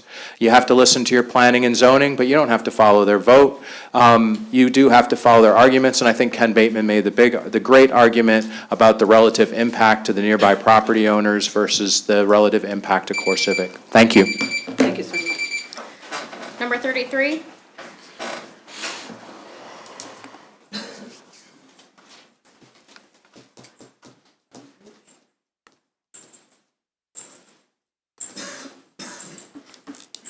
Hello, is this on currently?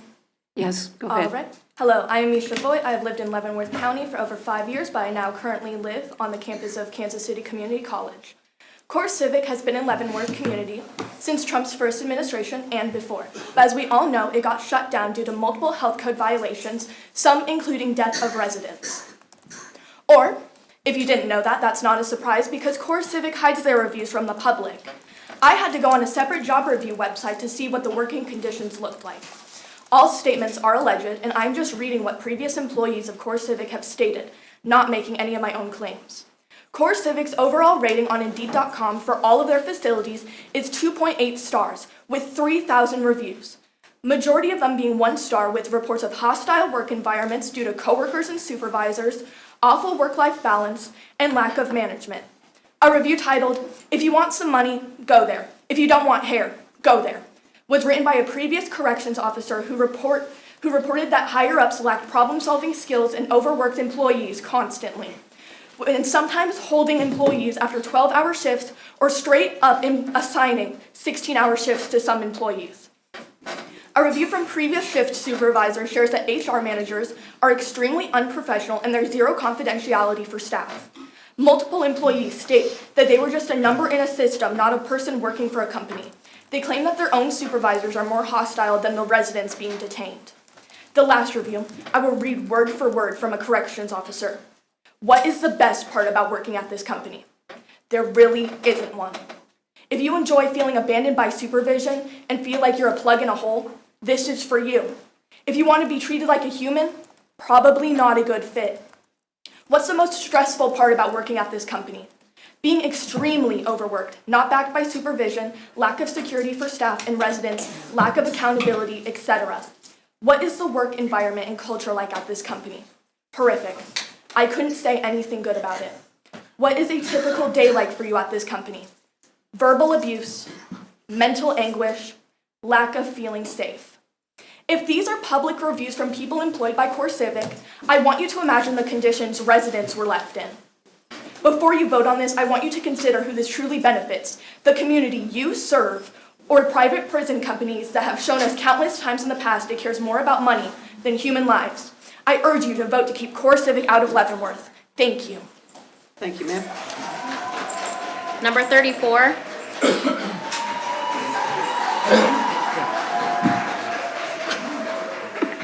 Good evening, Mayor and Commissioners. My name is John Shively. I'm a resident of Leavenworth. I live at 307 North 16th Street, and I'm also the Executive Director of Mission for the Sisters of Charity of Leavenworth. I'd be remiss to offer up that at one point, CoreCivic claimed that those that opposed this facility were outside agitators to this community. Well, the sisters got here in 1858 and built the first hospital and have been here for a little while. And they're headquartered in Brentwood, Tennessee. So I think I would ask the commission, as you deliberate and listen to testimony from people tonight, to take into account who's rooted in this community, who's been here, who's built this, and whose interest does it serve. This decision is straightforward in one sense. If this facility reopens, people who are made in the image of God will be confined behind fences in our city for profit. They are not abstractions. They are human beings, and no one should be reduced to a revenue line. Most of these people have committed no criminal offenses.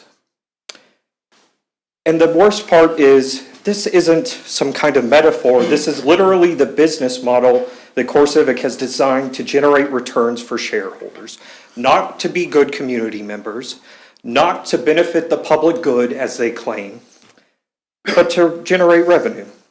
We can debate immigration policy, we can debate federal authority, but really this question is squarely local. It is about whether we, the people of Leavenworth, are willing to deepen our economic reliance on private confinement in a for-profit model. And it's also about the impact that that will have on the residents of Leavenworth. And that's where golden factor number 6, looking at public welfare, others have made that policy argument much deeper than I'm going to today.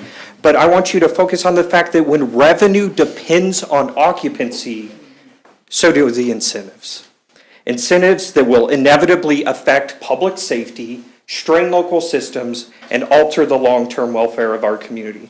I'm running out of time, but I also think that there's the option for the commission to send this back to the Planning Commission, because quite frankly, I don't think that there was enough analysis done on the part of CoreCivic or the city staff to look at things such as traffic studies, what this could potentially do to, there's just nothing in the record about how this is actually going to impact public welfare. And so I don't think the city or you all have enough information to really even make a decision. But every city must live with the consequences of what it normalizes. This vote will say something about what we are willing to accept and benefit from as a community. And that is the weight of this moment. Please vote no. Thank you. Thank you, sir. Number 35.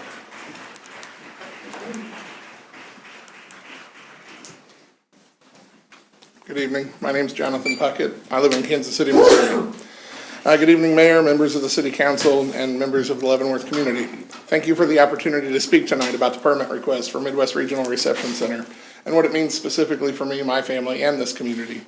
I've been married to my wife, Claire, for 10 years, and we're raising our 6-year-old son, Junior. Although we live in Kansas City, I've made a conscious decision to work here because I feel genuinely connected to this city. It's not just a city that I work in, it's a community I'm proud to serve. I have family here. The relationships I've built here and the work we do truly matter. This job has been life-changing for my family. It's given me financial stability and allowed us to build a more secure future for our son. Before this role, to make ends meet, I had to take a job that kept me out of town. Now I'm able to be with my family and still meet their needs and see them every day.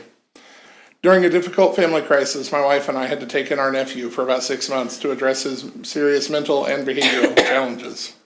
The situation caused a real disruption at work, but our leadership, from the sergeants all the way up to our warden, went far beyond simply checking in. They provided genuine support and resources through our EAP, schedule flexibility when I needed it most.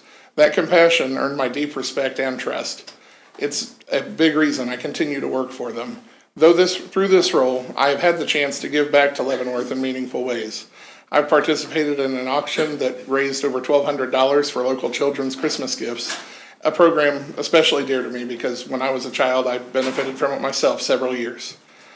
I've also been able to volunteer with the Salvation Army at the food pantry, which was great because, again, our family was on the receiving end of that. It's nice to be on the other end of the table and help those in need.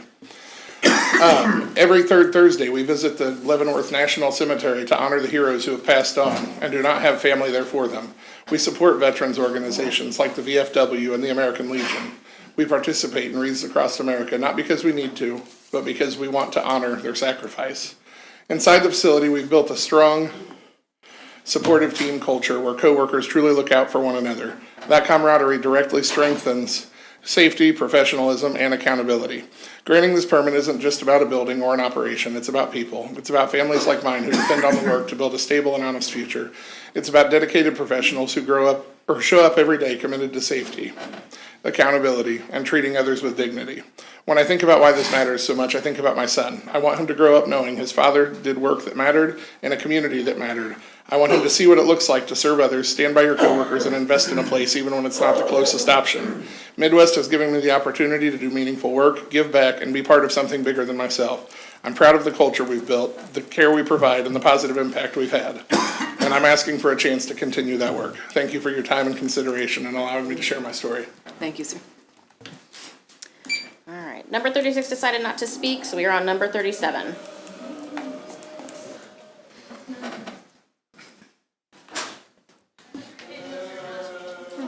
That's not okay. That's not cool. That's not so cool. Good evening. My name is Paige Kincaid. I live in Kansas City, Missouri, and thank you for the opportunity to speak tonight.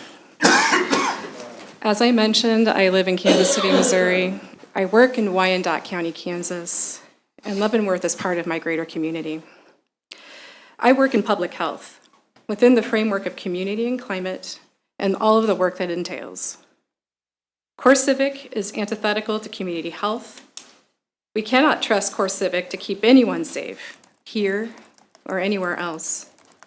As a for-profit prison, CoreCivic has a long history of forced labor, inhumane living, excessive use of force, sexual abuse, voyeurism, and medical negligence. This is not public health. Do you think it's going to be any different when ICE takes it over? Memory is short. Just a few short weeks ago, Operation Metro Surge was hitting critical mass up in Minneapolis. This is within our Midwest region. Over 3,000 people were arrested. 2 were killed. 96 court orders were violated by ICE. 103 had records of violent crimes. Only about 5% of that over 3,000 arrested. This is, by all accounts, an inappropriate and disproportionate response, at best. On its face, is completely inhumane. I ask you, commissioners, to consider the word courage. At its root, it means heart. Ad astra per aspera, to the stars through difficulty. Will you vote tonight with your courage through difficulty? Thank you for your time. Thank you. Number 38.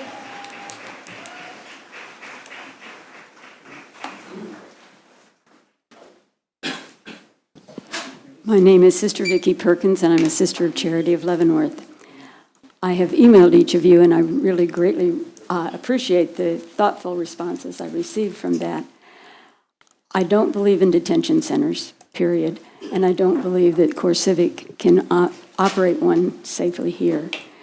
I want you each to know that I am definitely praying for you the next few weeks or months because you have a very difficult decision ahead of you.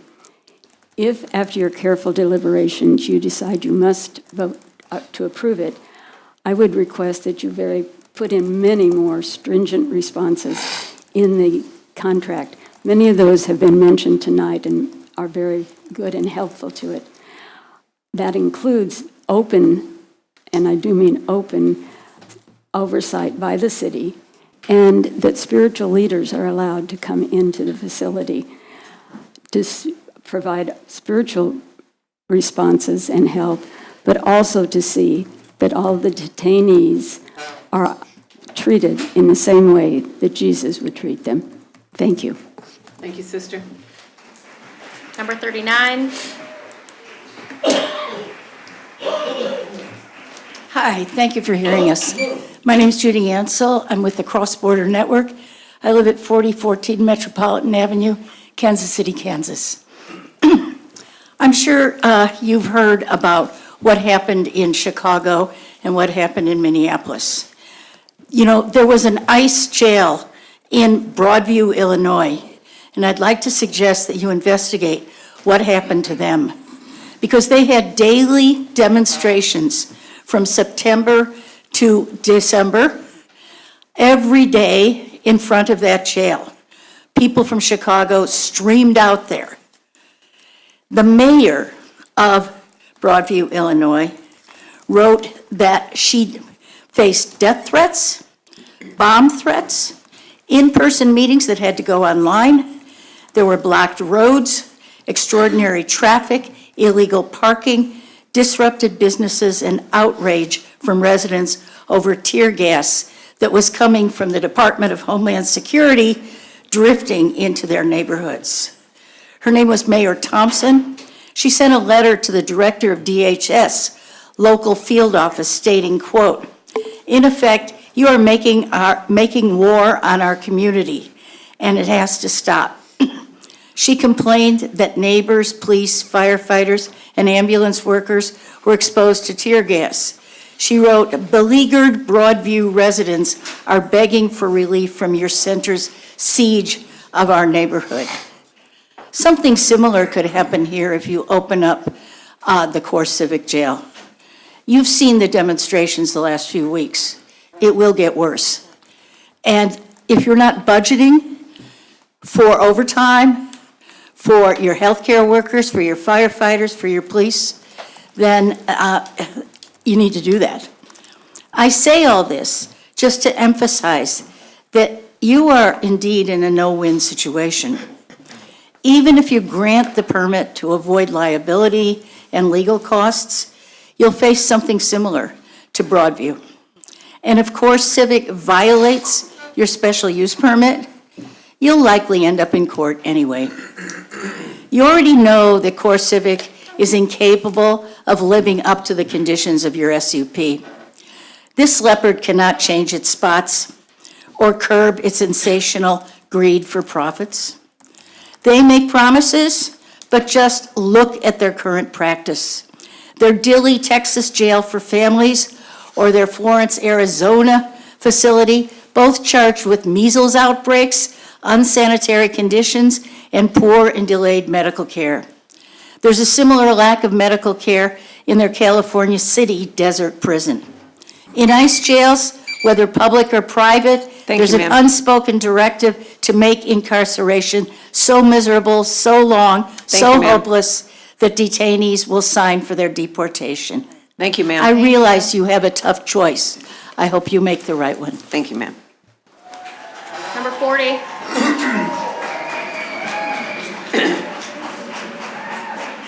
They heard you. Oh, I guess here she's.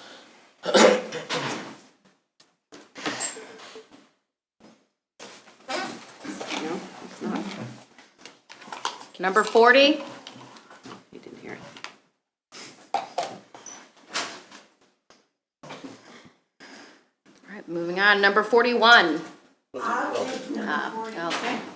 Wait, does she, Are you number 40? are you number 40? You have the number 40. No, okay. Number 41, please.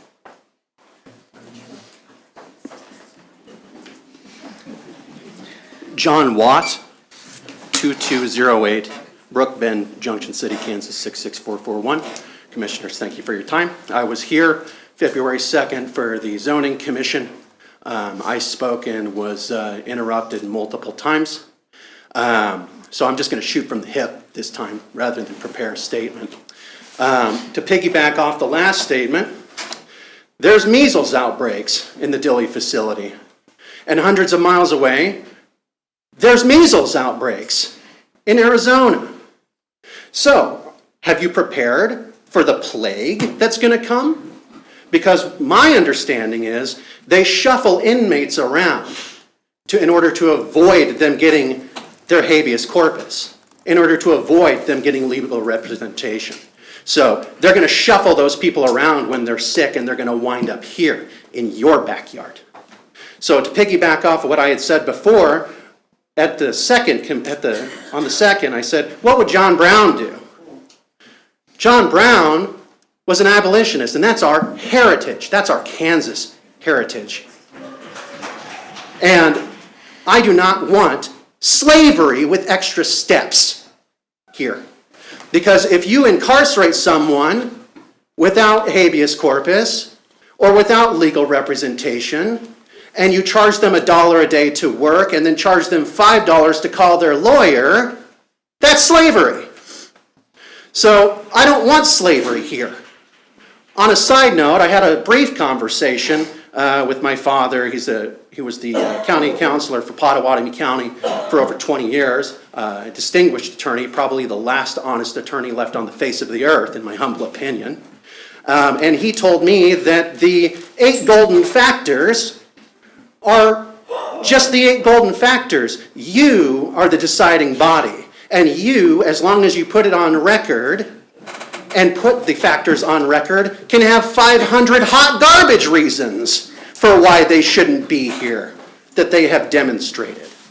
So I don't want them here. Nobody wants them here except for the shareholders. So when the measles break out and when the people start to die, because it's not a matter of if, it's a matter of when with their track record, when the people start to die in that facility, will the ethereal shareholders come to save you? Will the shareholders come down from on high to save you? Or will they siphon money out of your community? Will they cut back on resources that they promised on the front end so that they can save money on the back end for themselves? Because it's all about getting as many dollars out of the taxpayer as we can get. Thank you for your time. Number 42.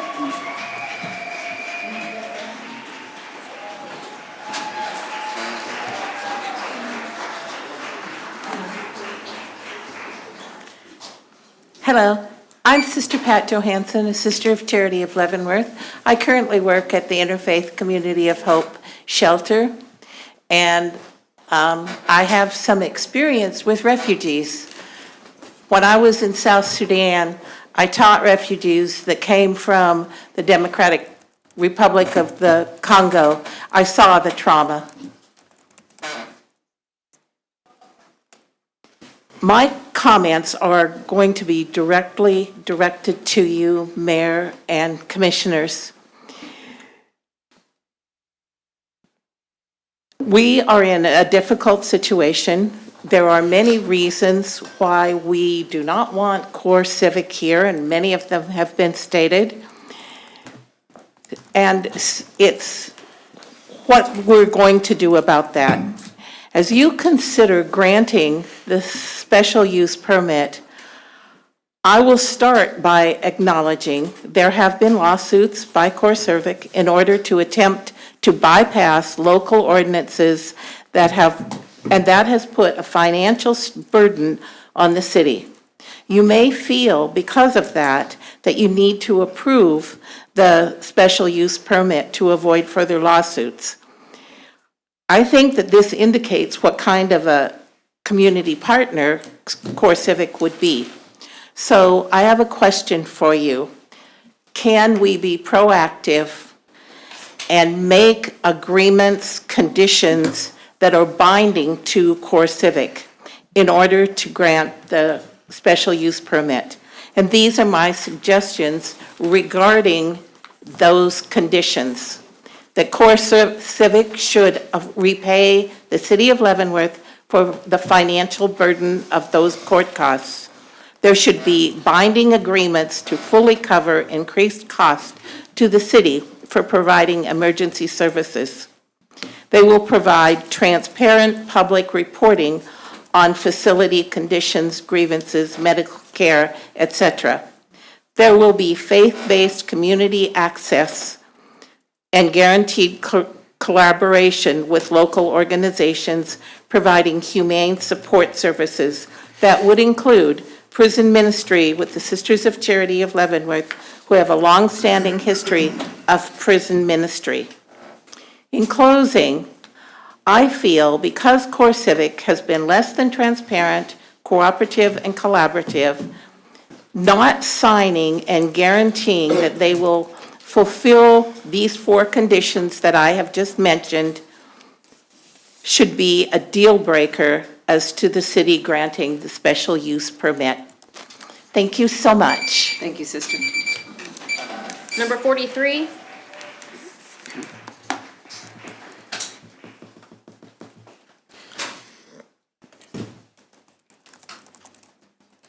Stephanie Ritter, 704 North 2nd Street, Lansing.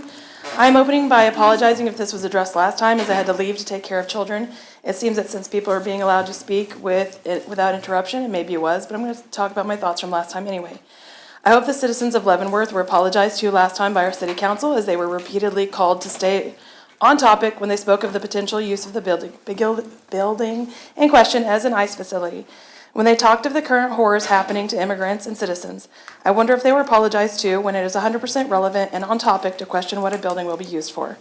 I wonder if the citizens were apologized to when they were called to stay on topic, but many core civic employees were not, when all they talked about was why they like their jobs.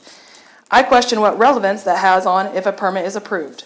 The core civic employees reminded me of another group that extolled the virtues of their employers with extreme loyalty. They wore brown uniforms and had a certain salute. Now, I may not be a Leavenworth citizen, but I am a Lansing citizen right next door. I can see the lights of a prison from my street. When my kids go sledding in the snow, the prison is the backdrop of all my pictures. I don't know how many ways your citizens can say that they don't want yet another prison, especially one that will essentially function as a concentration camp for the current regime. I don't know about you, but I have never wanted to be able to answer the question of why the citizens of Dachau didn't do anything about the prison they live next to. I'm here at this meeting today because I want to be able to look my children in the eye and tell them I did everything I possibly knew to do to fight this. I also want to look my past students in the eye at their graduations. My Latino second graders from 2016 that I had to console and comfort when they were afraid that their families would be targeted. And now their fears are being realized. I am here for them. Before my time is up, I will talk on this. From what I read, CoreCivic has a horrible track record. Based on its profit-driven track record, CoreCivic cannot be trusted to safely manage the Leavenworth facility and ensure staff detainees safely. This has implications for community of Leavenworth, which is local pool for employment and site for serious potential harm. Although before I had to leave last time, I only heard the employees who were moved in. It wasn't anyone who was hired locally. The propaganda commercials I keep seeing on YouTube from CoreCivic don't tell me they are trustworthy, it tells me they are selling something. Across its facilities nationwide, CoreCivic has a clear pattern of understaffing its facilities to the point it creates dangerous conditions for everyone. As a private institution, CoreCivic has a habit of creating poor conditions, ignoring concealing problems in detention in pursuit of the higher profits. Previously, CoreCivic has also cut off visitation for detainees with their lawyers and families. The history books will not look kindly on them or anyone who supported it. Leavenworth can be more than a prison town. Finally, you don't get back with an abuser when they promise they won't hurt you this time. Thank you, ma'am. number 44,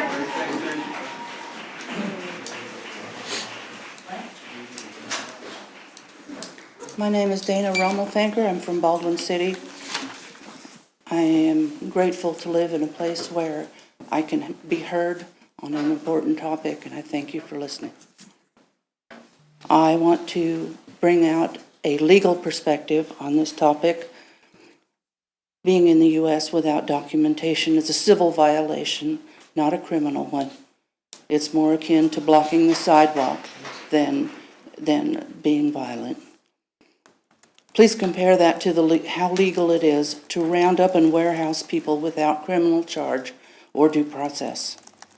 The 5th and 14th Amendments state that no person shall be deprived of life, liberty, or property without due process of law, and both these amendments apply to all within the jurisdiction of the United States, regardless of their status.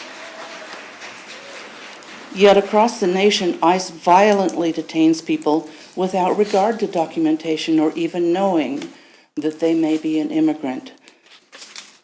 70% of those rounded up by ICE are in full accord with all immigration law and have no criminal record. Vast camps are being planned. For whom? More than the immigrants there are in this country. And other groups are being threatened.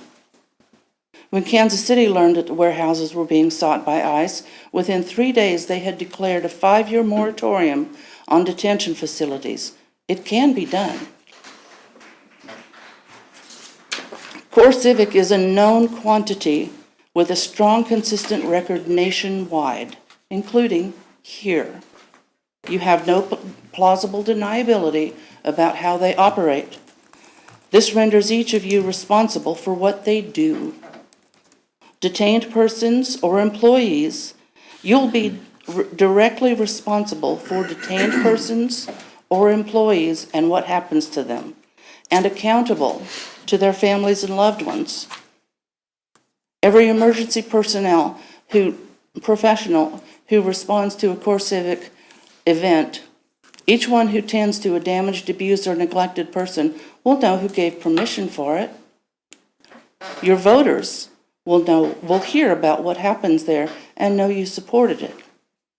Just like we know who detained Japanese people and who donated smallpox-infested blankets to Native peoples. I witnessed several of you take office, proudly referencing your Christian faith. Christian means you follow and live by the teachings of Christ. As it happens, Jesus spoke quite clearly on this issue in Matthew 25, and I encourage you to read the entirety of the passage. Thank you. Number 45. 45?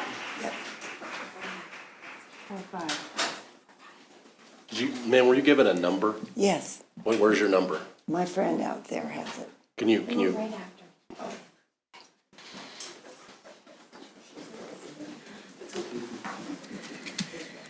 Okay. Hi, everybody. My name is Michelle Greger Mendiola. I live on 516 Osage here in Leavenworth. And I've gotten the opportunity to live off and on in this town for many years. I graduated from high school, from Leavenworth High. And one of the things, in addition to this town being a military town, is that it's a prison town, I'm sorry, other way around. In addition to it being a prison town, it's also a military town. And our military teaches war strategy and tactics. And that's something we should really look at here because this is a 21st century battlefield. This is what tactics and warfare look like now. This is a hostile takeover.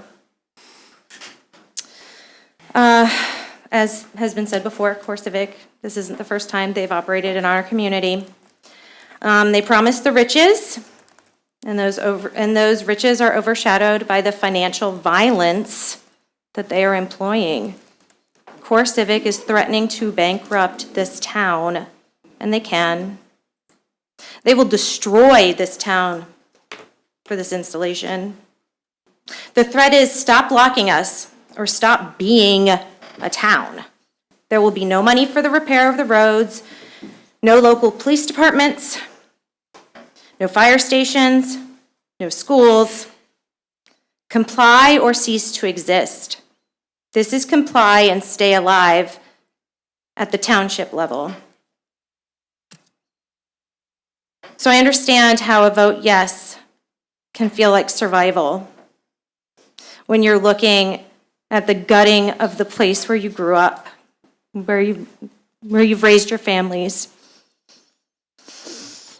And that's what a hostile takeover looks like. So, hostile takeover aside, let's talk about permitting for a second, because it's a little surreal to be standing in the pre-Nuremberg trials. Because there were permitting processes for those buildings as well. When will you get to say no? So my question is, will there be provisions to oversee the contracts that they take so that you can have a say as a town, as a community, where is that line? When do crematoriums and gas chambers become illegal in a detention center? If they're not, then this is a slippery slope, so the contract needs to be looked over. So thank you, everybody.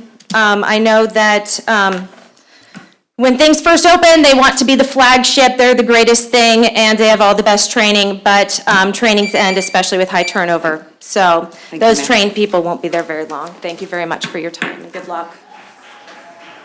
46.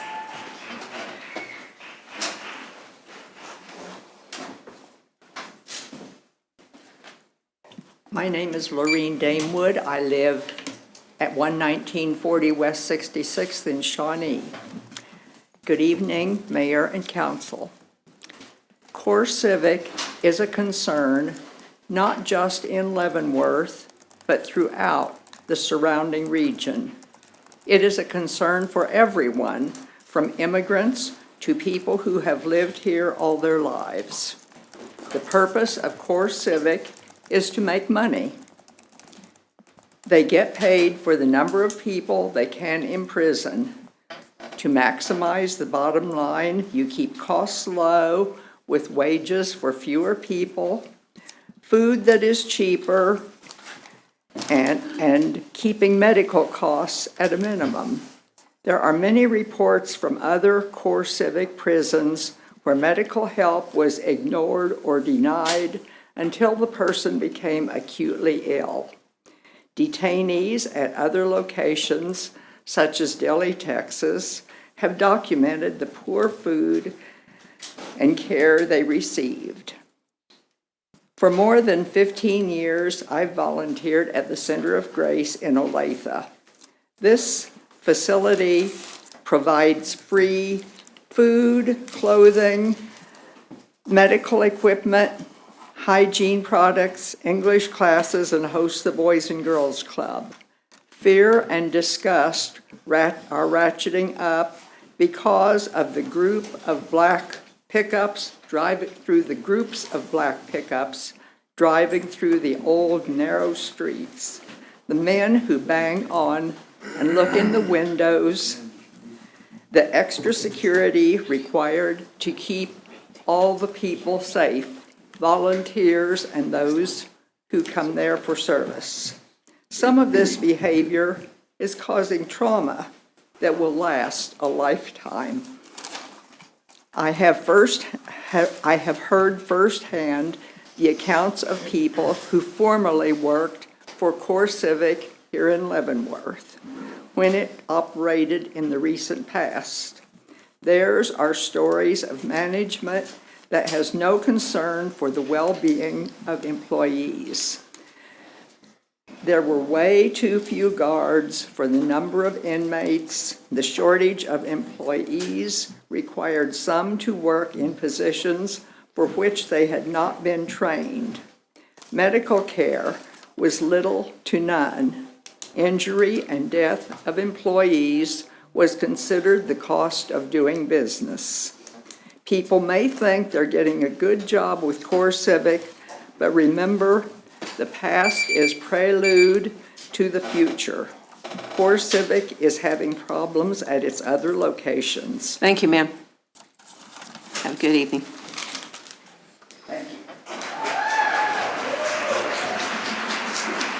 Let's have one more, and then we'll take a little short break again. 47. You got it. There you go. All right, there you go. My name is Mona Goss. I live at 4124 Newman Street. And I have a perspective on it that I would like you to consider. I want to do away with the First City moniker and do something that has less to do with prisons and more to do with the capable and wonderful Leavenworth people. In my background, I worked at the Pentagon for Public Affairs. I would write up news stories and edited a newspaper there under the Presidents Reagan and Presidents Bush, so I know the public affairs drill. It makes me very sad as a Leavenworth resident who grew up here, whose family came from Germany and settled a farm right opposite the Lansing High School, and has a history in this town to walk through the streets that were once filled with shoppers and see all of the empty stores and also the lack of support to continue on. As a teacher, I touch the future. And I wonder if any of the people here can say that in terms of what they are doing to move our city forward. I applaud those employees that have been well-trained. I ask them to consider shifting to teaching. It's much more rewarding, but you will get a class of second graders that may not be as challenging or more than challenging than your previous working in the prison. So don't let me out of here. Give me something I can look forward to. And play.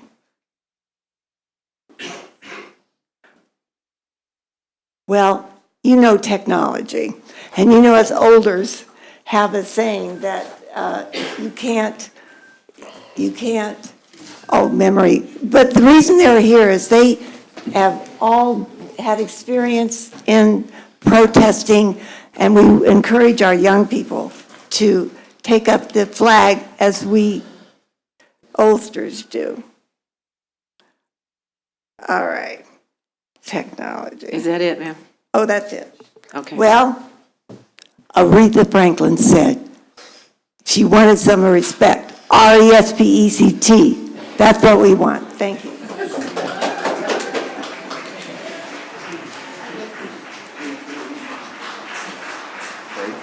Okay. Ready for a break? Quick break. Quick break. Can you announce what time we'll return? Yes, sir. What?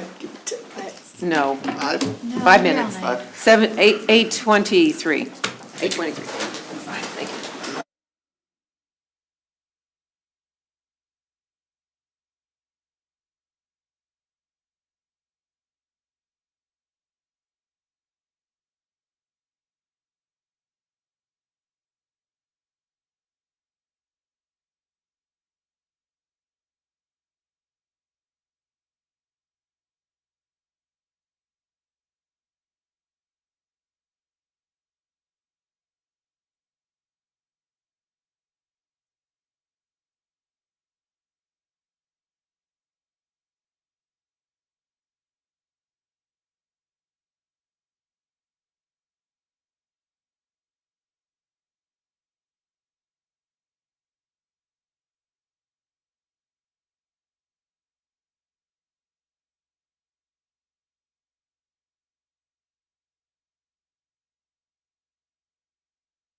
Get settled, please. Wide open, do we? We're ready to go back.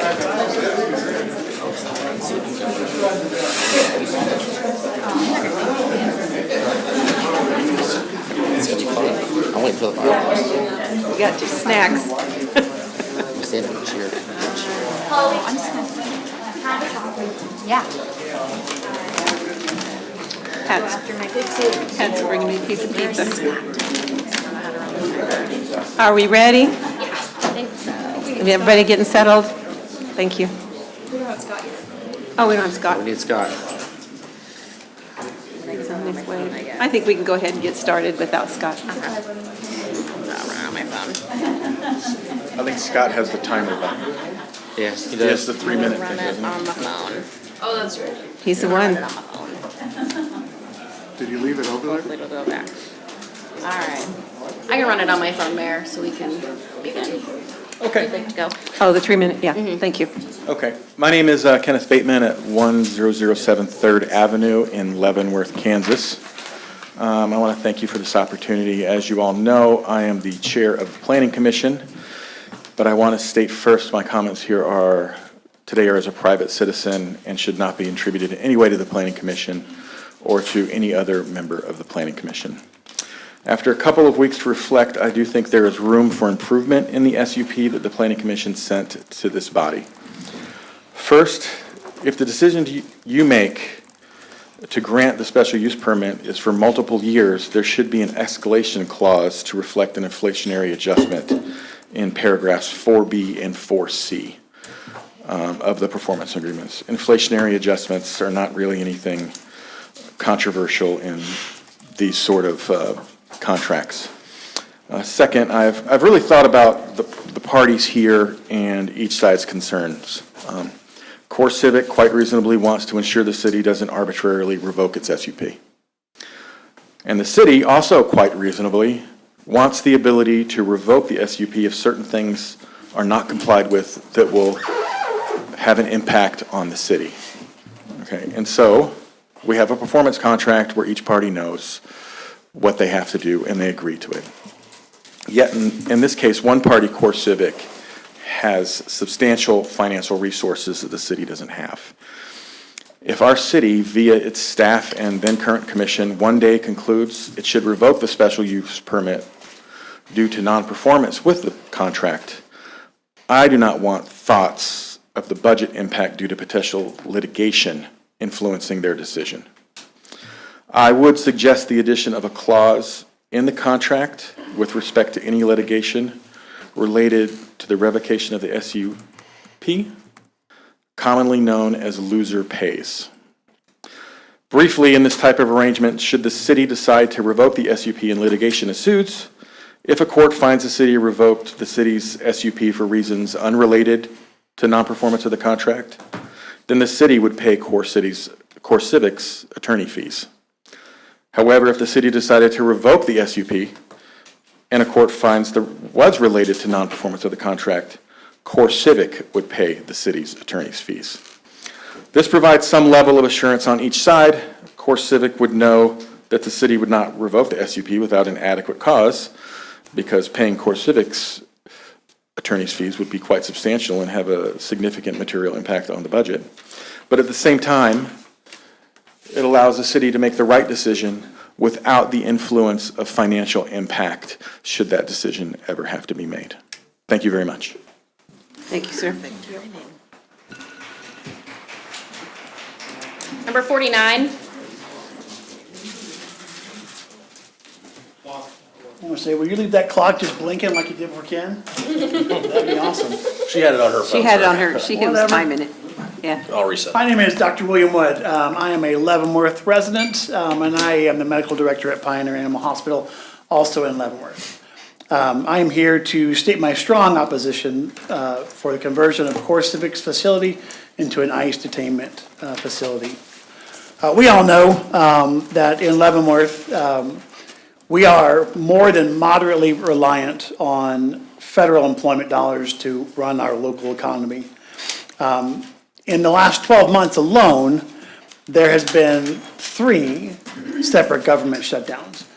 In the fall, we had the longest in our history, And we are presently in a partial shutdown right now, started on the 14th, and it's specifically regarding ICE funding and its future. Many Leavenworth residents and families are tightening their belts because they don't know when their next paycheck is coming. I hear this in my practice. I have people who turn down services and products that they would ordinarily have purchased or requested for their pets, their family members, because they want to make sure that they can put food on their own tables. Yet Core Civic is being presented as some kind of economic boon. We know these facilities don't create stable and sustainable jobs. Private prison operators historically run lean staffing models to maximize their profit, limiting real economic benefit.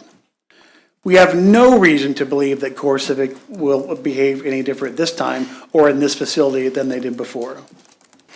Facilities like this can also add local undue strain to local emergency and infrastructure services.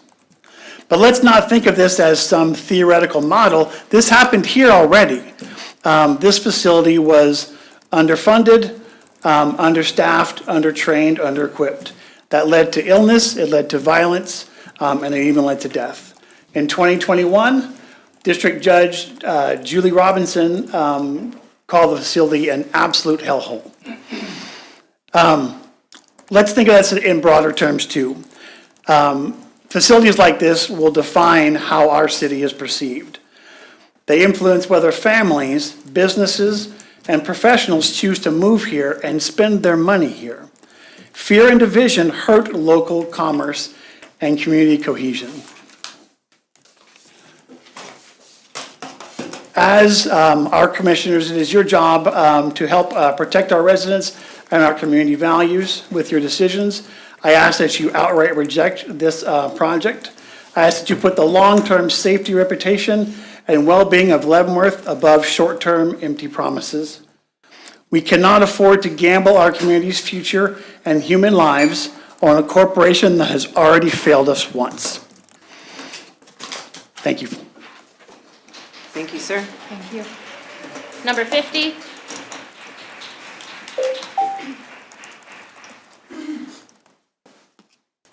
Hello, my name is Mary Lane. I've been a resident of Leavenworth for 69 years. My family's been here for generations. I've been a nurse in this community quite a long time, and also in the Kansas City, greater Kansas City area. I'm here to speak against granting a special use permit to Core Civic. Although I understand greatly the need for jobs, I was a single parent and I raised my children just on my own income. So I know that that's a hard thing to do, is not have an income. But I also believe deeply that our jobs are a part of us, and we should do good in the community. And I think that's why you people are here, because you think you can do good in this community. Core Civic has a very abysmal track record of not doing well. Their employees are very flowery in their words and how good they are, but that reminds me a lot of my ex-husband, who talked a good game, but when it came down to it, really didn't live a very good one. And that has not changed. I mean, it continues to this day. As a matter of fact, when I researched Core Civic on the internet, I was sick to my stomach. I mean, I really wanted to vomit. That's how I feel about what has happened in your institutions and continues to happen. And the fact that we are incarcerating families and immigrants who may or may not have committed any crimes is unconscionable. And we should not be doing this. This is not what I want in my community. I encourage you to vote against it, to do the right thing. Thank you. Thank you, ma'am. Number 51 chose not to spoke, so moving on to 52.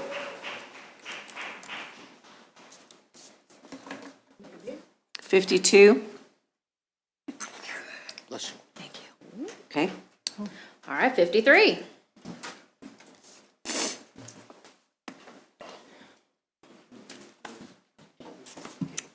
Evening. My name is Evening. Nicholas Recker.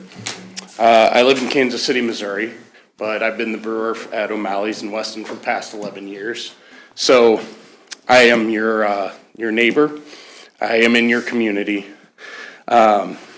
If you've ever come across the river for a pint, really appreciate it. So all your choices absolutely affect me, my friends, my family, and my coworkers. So first I want to note that we are nearly in the center of the contiguous 48 states. The closest border is the Canadian border, about 11 hours north. The closest southern border is 15 hours from here. So that begs the question, why does CoreCivic need a detention center for their partners? Immigration and Customs Enforcement and Customs and Border Patrol here. The claim is that we need more of an ICE presence to protect U.S. citizens from the worst criminal activity. The truth is that ICE, CBP, and CoreCivic get paid per detainee regardless of their citizenship status. The claim is that ICE is finding lost children and returning them to their families. The truth is that ICE and CBP have over 1,000 detainees that they can no longer account for, and that number is only going to increase. In many cases, ICE and CBP are accused of engaging in human trafficking and worse themselves. So if they're deporting the criminals and returning their children to the families, why do we need the detention facilities at all? And just in case it weren't clear enough, never in recorded history have the good guys needed to wear masks to conceal their identities in fear of public retaliation. So you all have a choice to make. And I fear your choice may wind up in the history books with your names attached on the public record. In the best case scenario here, if ICE, CBP, and CoreCivic meet their claims, this facility is simply a waste of public money. In the worst case scenario, this facility could go down in history as the site of some of the worst atrocities that humans have ever seen. And you all will be on public record as the people who paved the way for those atrocities. At the risk of sounding entirely hyperbolic, and I know you probably think I am at this point, you can choose to be on the side of evil, or you can reject this permit and be on the side of your fellow human beings. Heroes don't need fame and admiration to be heroic. They just need to make the right choice at the right time. Thank you, sir. I believe in you. Number 54.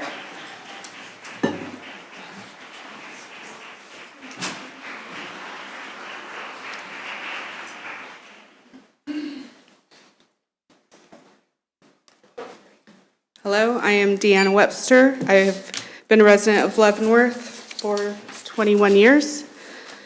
Despite what CoreCivic keeps telling us, we all know that CoreCivic didn't run the prison well the last time around. So I don't see why we would believe that they would do better with the detention center. Is everyone aware that CoreCivic has been active at the proposed facility already? We've been seeing action down there, seeing them do things. And I don't know, they seem awfully sure that this is going to pass. And I wonder why. I can't help but question it. It makes me extremely uncomfortable. And so I just need to say, this community needs you to vote no. You need to be on the right side of history. Thank you. Thank you, ma'am. Number 55.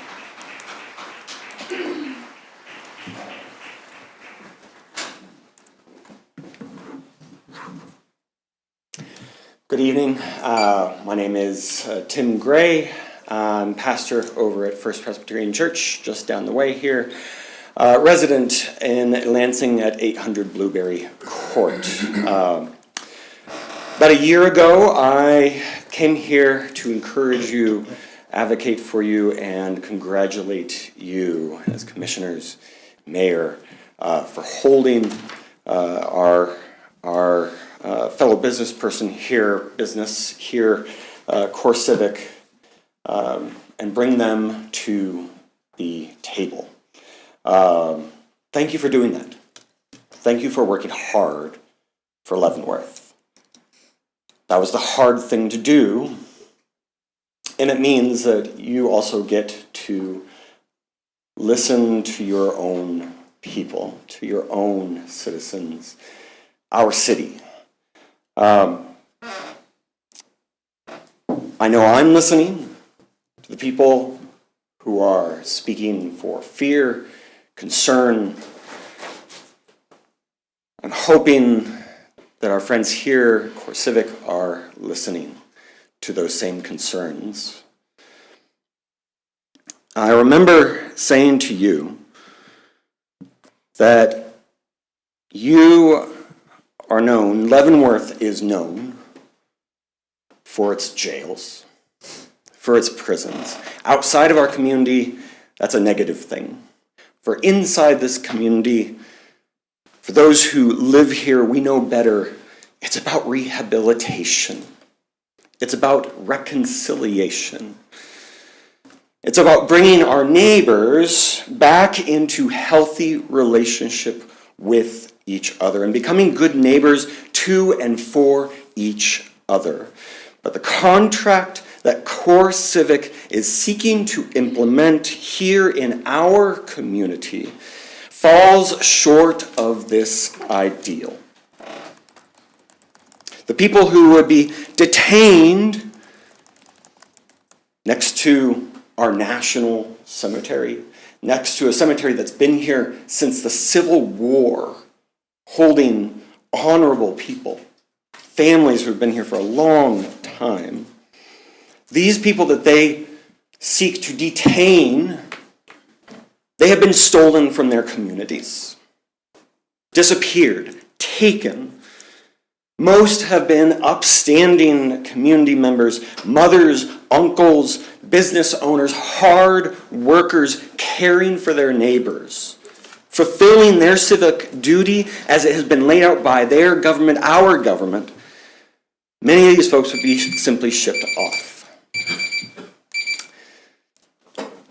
I would ask that you stand for the ideals of being a good neighbor, of seeking to be good neighbors for everyone. Thank you. Thank you, pastors. Number 56.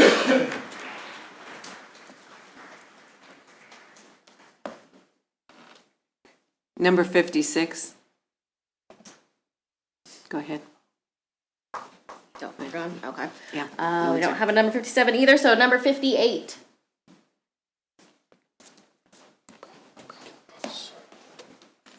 Hello, my name is Mitchell Brixler. I'm actually from Gladstone, Missouri, so I guess I'm one of those outside agitators.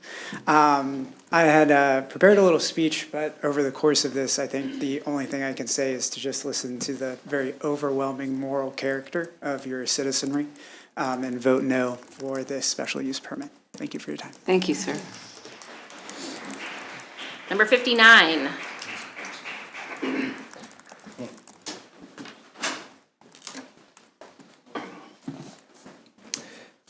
My name is Adam Meising. I live with my wife on Jacob Avenue in Lawrence, and I grew up on a farm in central Kansas. I'm an alumnus of the University of Kansas, and last year I returned from fighting Russia and Ukraine after being wounded in combat. But I'm here tonight because I feel compelled to fight not with grenades and a rifle, but with my voice. Why? We want law and order and justice for our neighbors in Leavenworth. We want it in Lawrence and in Kansas and throughout the country. Allowing an ICE reception center, aka internment camp run by a private company notorious for its cruelty and neglect, would be the antithesis of all these principles I just mentioned. Per Reuters reporting, the number of people ruled by U.S. courts to have been illegally detained by ICE since October alone was estimated at 4,400. Despite this, the administration continues to jail people illegally and often indefinitely via the catch and maybe eventually release strategies typical of authoritarian regimes. Core Civic's violations of civil rights and safety regulations include well-documented instances of sexual abuse occurring at its facilities, such as the rape of a developmentally disabled minor under the age of 12 at one of its facilities in Citrus County, Florida. This is the same company that wants to house minors as part of the ICE operations, mind you. And this is just the tip of the iceberg, as letters and complaints sent in from former residents and staff at the ACLU detailed unchecked violence, degraded facilities, and a culture of silence against speaking out against dismal conditions in Core Civic detention centers. We want law and order, but Core Civic's opening salvo, from my understanding, was an attempt at breaking the law, trying to reopen its detention facility without a permit. Do not let the ChatGPT authored dronings of Core Civic employees voluntold to be here to allow you to forget that. And do not forget, these flaws I highlight are not flaws in the general scheme of what's happening here. They are features. The administration isn't letting ICE run roughshod throughout the country because they know they'll follow the law. They're letting them loose because they know they'll ignore the law. ICE isn't pursuing the services of Core Civic because they know Core Civic will provide suitable accommodations and facilities for detainees. They want them because they know Core Civic's established history as a monument to cruelty and captivity. As is often said and should be said again and again, cruelty is the point in all of this. Core Civic and ICE are the real illegals. And if Leavenworth is truly concerned about keeping illegals out of its community, then they need to do everything in their power to stop these lawbreakers, ICE and Core Civic, from setting up shop in their backyard. They will continue to break the law. And you, not ICE, not Core Civic, you, all of you, and the city of Leavenworth will foot the bill. Not only that, how will Leavenworth and all the people behind this decision be remembered when the history of the Trump and Friends of Epstein regime is written? What will your grandchildren know of your role to have been in the capitulation to the pedophilic Epstein class and their evil, pedo-protecting foot soldiers like Damon T. Henninger, CEO of Core Civic? Do not let this bald fascist use your city for profit, to profit off of cruelty in a desperate attempt to raise his company's stock price. He is waving false promises of money in front of your face so he can spiff up the home he owns, not here in Leavenworth, but all the way back in Brentwood, Tennessee. Thank you for your time and your service to your community. Do not authorize a special use permit. Thank you, sir. Number 60.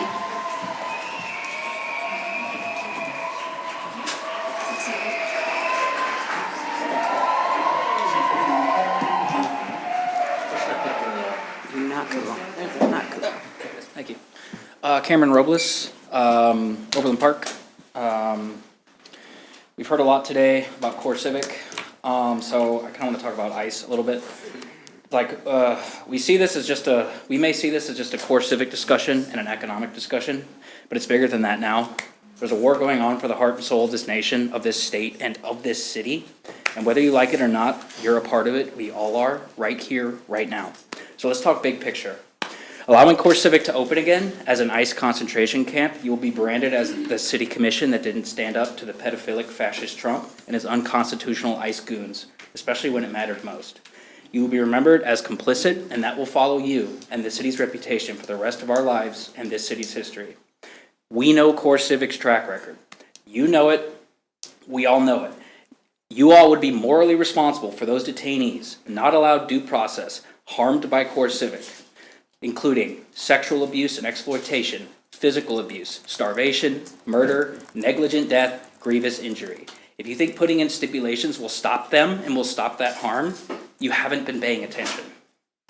If you allow this concentration camp to open, the protests outside, the protests in here will only increase. The civil unrest will only grow. We will keep coming back and we will stand tall. We will be loud and constitutionally, legally disruptive to make it known that we have been betrayed. This is a call to your humanity. Please do the right thing. Please don't betray us. Please find other ways to grow your economy that are human-focused and help us move forward in a better way. Please vote no on this up. Thank you, sir. Thanks. Number 61.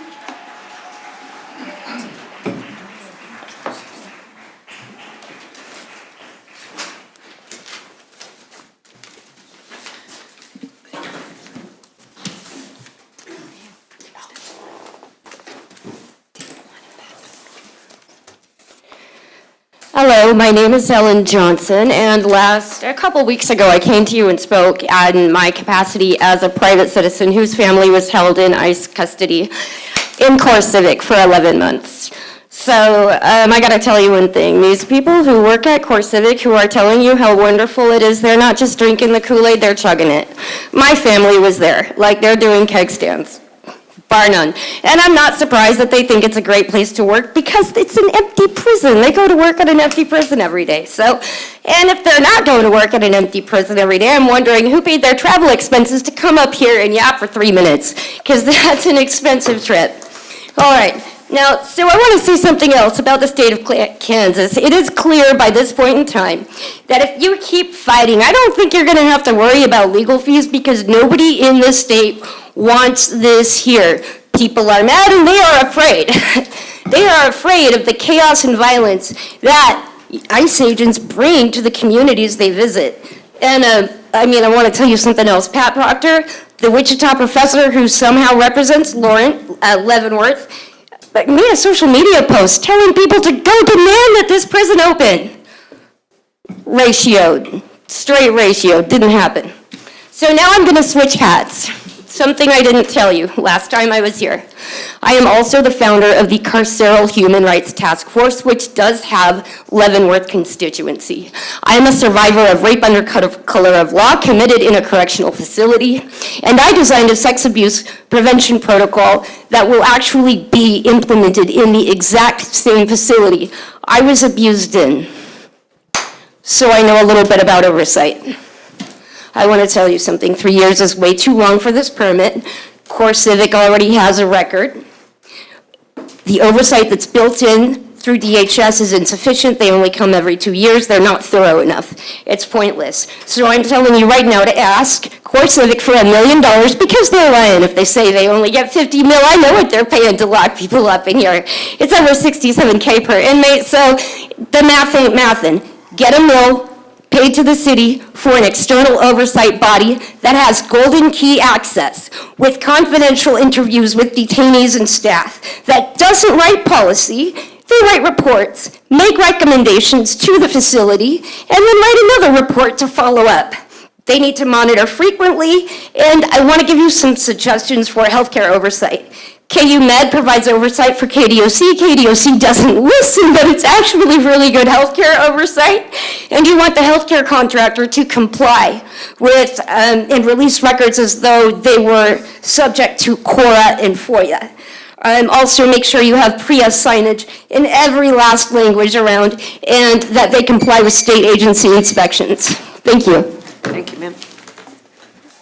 Number 62.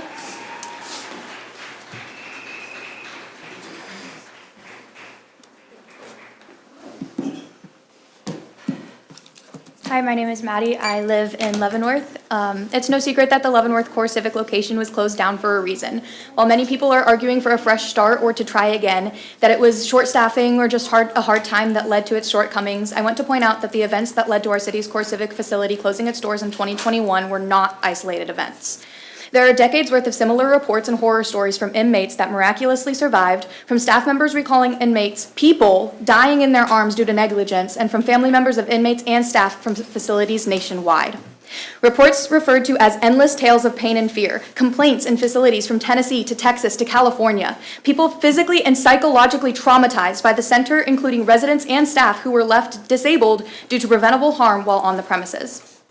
The Leavenworth location was not an exception. In fact, it has been used all over the country as an example of horror and shame, but we can change that. We can be the example of how to handle these situations and these decisions. Instead of opening the doors for a company with a track record like theirs to make the same mistakes they've failed to answer to and to fix time and again, we can use this to learn from our past. Let's learn from the events that we see happening in the present. Look at Minnesota. They don't even have an open detention center for immigrants, yet ICE is ripping through their streets, causing unjust chaos. Do we really want our cities to look like that, or even worse?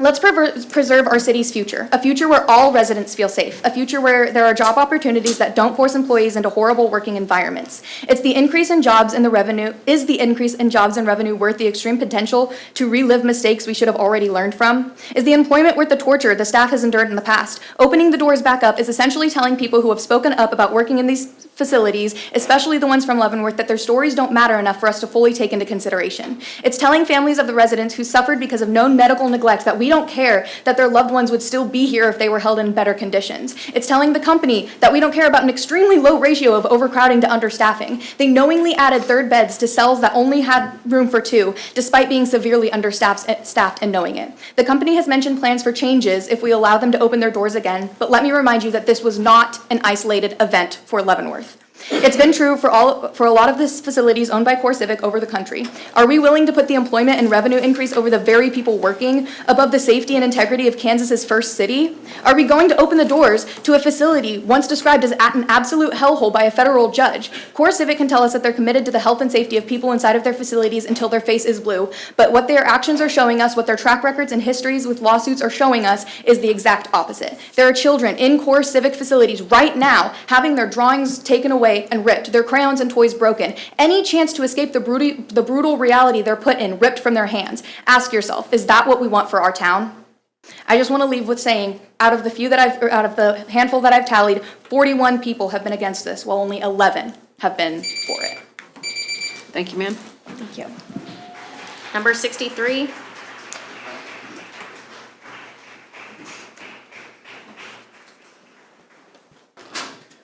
My name is Joanna Lowe. I live at 669 Prospect Street here in Leavenworth. And I could speak to you about CoreCivic's history with our city, which we all know. I could speak to you about the ongoing cases that they have now in other areas. But I want to speak to you as a neighbor and a partner in a family business. My family has several rental properties here in Leavenworth. I already have tenants who are anxious because they don't want the kind of disruption that has come to other areas coming to our town.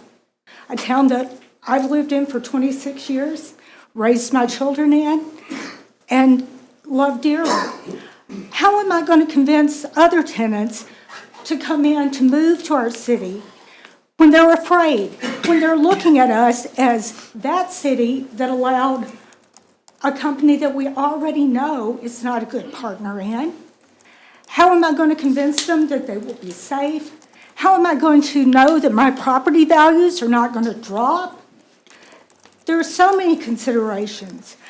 Folks have spoke to the moral questions about this in very thorough ways, and those are important. But I think we also have to look at what kind of town do we want to be. I know we're known as a prison city, but there's so much more to Leavenworth than that, and we need to focus on those. If we want job opportunities, there are plenty of buildings downtown. We can redevelop those and have positive jobs that will show other communities a popular and good place that Leavenworth can be. And I'll just keep it brief. I know it's a long evening, and I thank you for your time. Thank you. Number 64.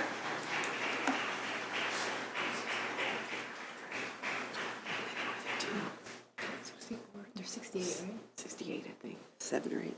68.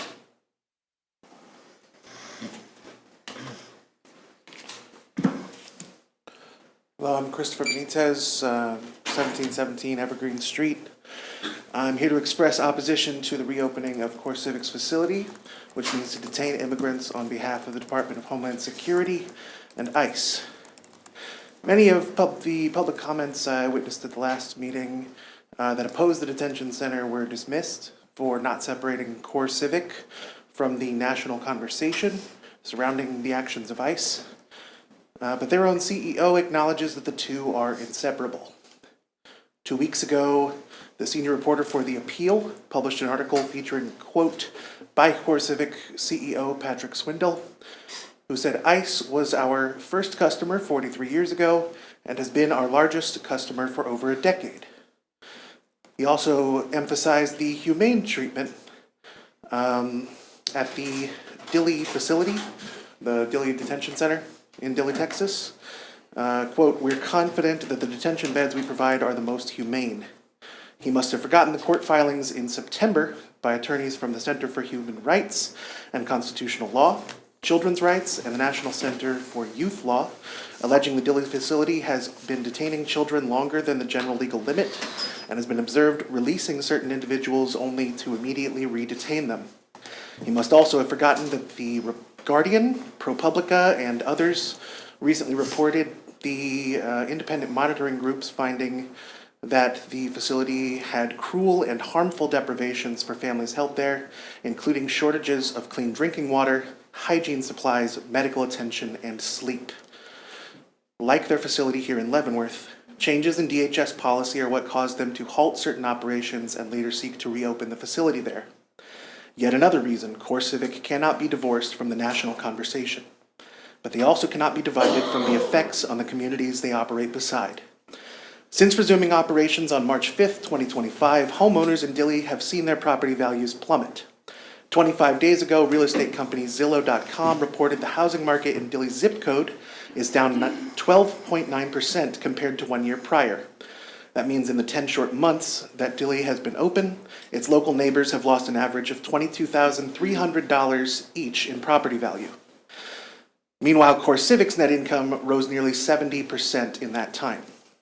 To allow CoreCivic's Midwest Regional Reception Center to use its special request is a mistake we can avoid, and we should. Not just because, as so many have pointed out, CoreCivic, whether for incarcerated criminals or administrative detainees, cannot be trusted to operate a humane facility, but also because we know such a place run by such a company will negatively impact the future of the city of Leavenworth and its residents. We've read this storybook before. It sucks. Thank you, sir. Number 65.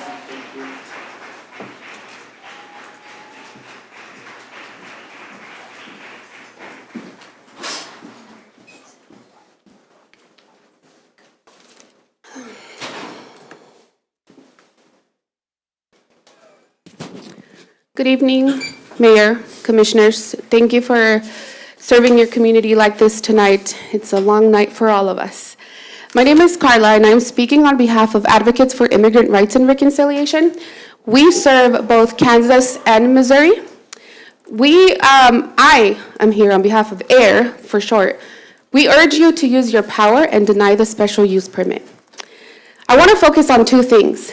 What is this property going to be used for, and what has it been used for in the past? One of the golden factors of suitability.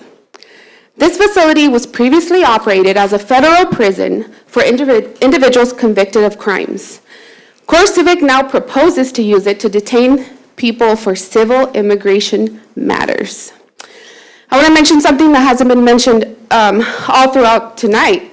Civil immigration detention is not criminal. It's under civil law.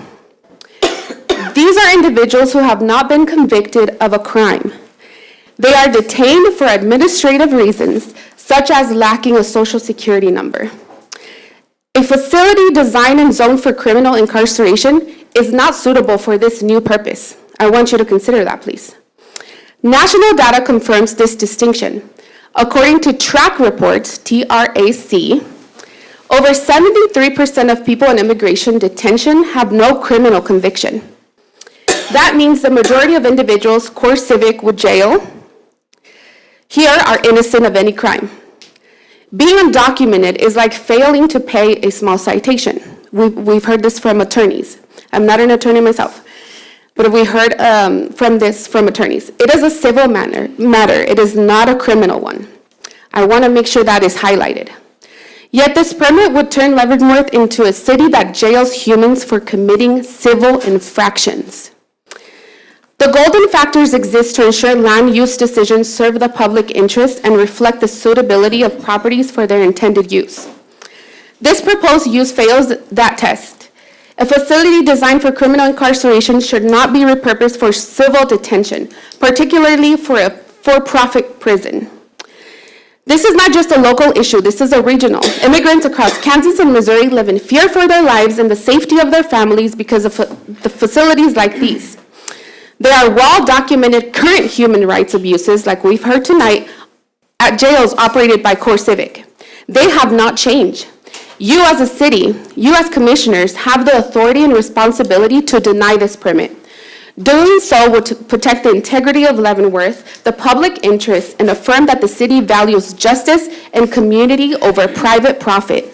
For all these reasons, and many that I open up availability to have further conversation about immigration law, we respectfully urge you to deny the special use permit. Thank you. Number 66.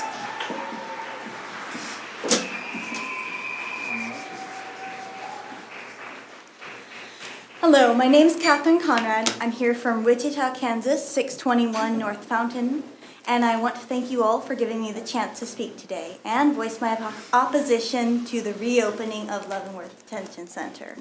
When I read that CoreCivic would be opening a facility in Kansas, the name sounded familiar. I'd heard before about misconduct reported at CoreCivic facilities, and it concerned me.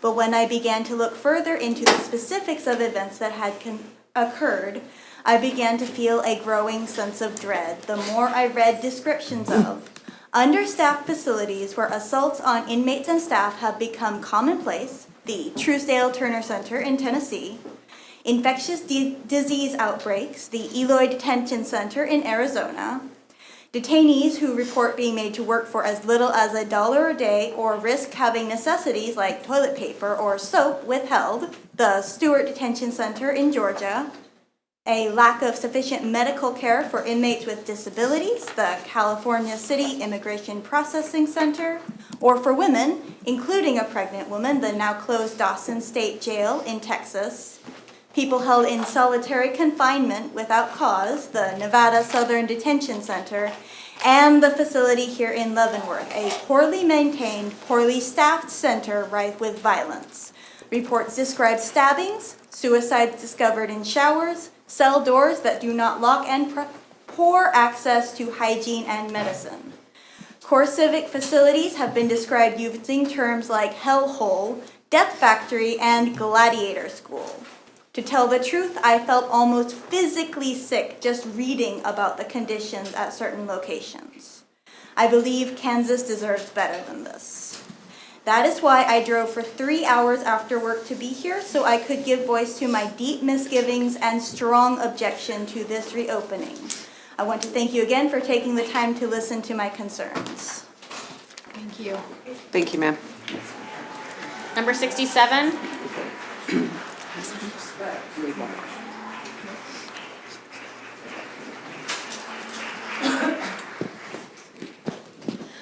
My name is Barbara Sonnemoser. I have been a resident of Leavenworth for 42 years. I am completely against the opening of CoreCivic in our town. Despite its name as a reception center, it is not a reception center. It is a for-profit prison. Dr. Phil McGraw is the person who is credited with often saying, "The best predictor of future behavior is past relevant behavior." That statement applies to CoreCivic. Their past history speaks volumes. CoreCivic is a business that is not well respected or regarded in our country. It has a history of employing too few people to do the work. As a result, many employees have been physically hurt. I do not wish to see anyone in Leavenworth hurt temporarily or permanently hurt because of this organization's main goal of making money for itself. I am also concerned about any immigrants who would be incarcerated. CoreCivic is known for not supplying food or heat or air conditioning in its facilities. The conditions for which they are known are not humane. This is an established fact, again, based upon past history of their prison policies. Despite their assurances to the city, I do not believe they will change their policies. There are other considerations as well. If people are incarcerated here, their families will follow. You know this will happen. You also know, as community leaders, that Leavenworth does not have the infrastructure to house people who have no money. The churches in our town do what they can to feed the poor and the homeless. They already are stretched to capacity to feed people. there is no way they can also house the families of immigrants. What would happen? I believe that people who cannot feed or house their children will try to find jobs. But if they cannot find jobs, they would be forced to resort to theft. I believe that robberies and burglaries will increase. I believe crime will greatly increase as a result of CoreCivic operating in Leavenworth. The argument that it will increase employment is not worth the price it will cost this town. The cost? Employees put in danger for lack of safety policies, immigrants treated inhumanely, and families camped out on the streets. Thank you, ma'am. Please remember, because this is true, the best predictor of future behavior Thank you, ma'am. is past relevant behavior. Thank you. Thank you. Number 68.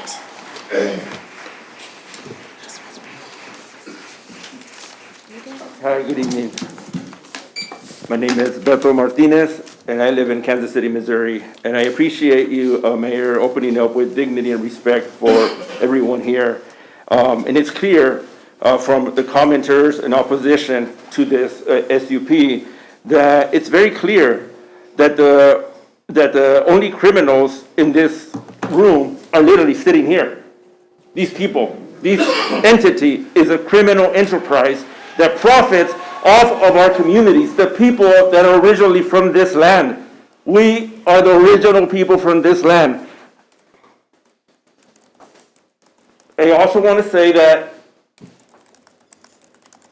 all the human rights violations that you commit under federal law, however you disguise it. Please only address the city commission. Okay, well. Thank you. Thank you. I'll address you then. So I wonder, after today, we're going to request the federal contract between CoreCivic and DHS and the city. We want that contract. So tomorrow we'll be submitting some paperwork to receive that. We also want to request a public health inspections at this facility, which we'll be submitting a documentation for in the next couple of days as well. And we also want to know the additional building permits that have been, historical building permits on this facility, and new building permits that need to be addressed. A lot of issues need to be addressed at this facility, so we will be requesting that. And I hope that you also just, listen to this community who's been harmed. The people in this region are afraid of these people. I'm looking at you, but of these people, right? And so I really want you to take that into consideration.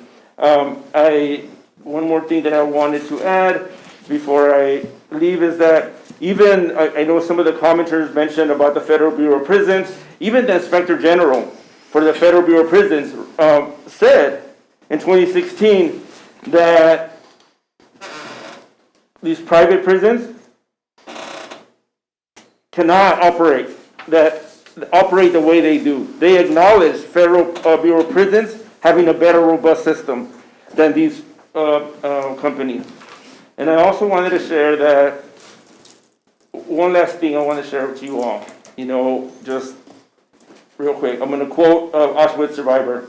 It was not Hitler or Himmler who abducted me, beat me, and shot my family. It was the uneducated, a lot of uneducated people, the shoemaker, the milkman, the neighbor who received a uniform and then believed they were the master race. Thank you. Thank you, sir. That concludes our public comment. Are we okay to move on, or do you need? We do like a 5-minute bathroom break. Yes, another 5-minute bathroom break. Thank you before we. Turning at 9:17. Yeah. 9.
sorry.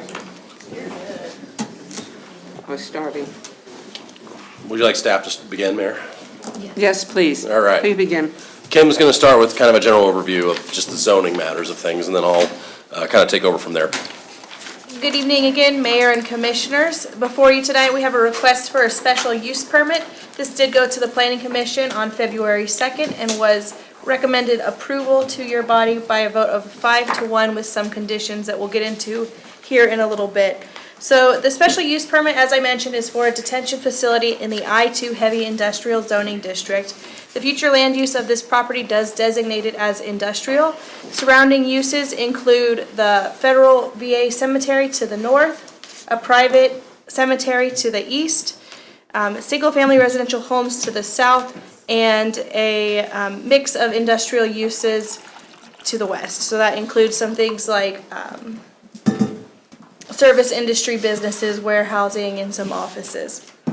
The property is approximately 20 acres in size, and the applicant proposes housing about approximately 1,000 detainees with 300 employees. And with that, I will pass it over to Scott, who will get into a little bit more of the procedural history and review of the application. Okay, for the sake of time and the fact that you're all pretty familiar with this already, I'm not going to read this word for word. I'll just summarize the main points. In 2012, City passed Ordinance 7911, amending the city's then effective development regulations to, among other things, require a special use permit to operate a jail or prison with the city. Prior to and after the city's 2012 revisions to the development regulations, CoreCivic operated a detention facility, jail or prison, known as the Leavenworth Detention Center. Pause there real quick. I know there have been questions on jail, prison, detention center.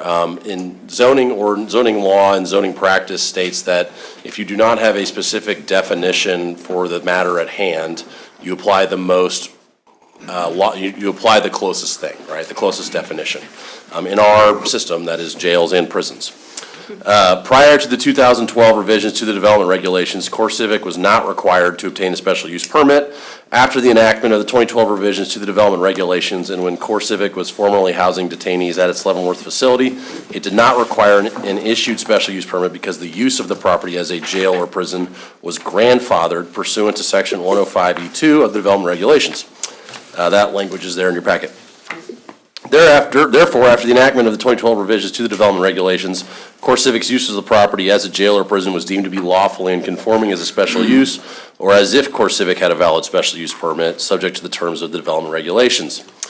Then you see some language there on what discontinuance means and abandonment means based on our zoning ordinance.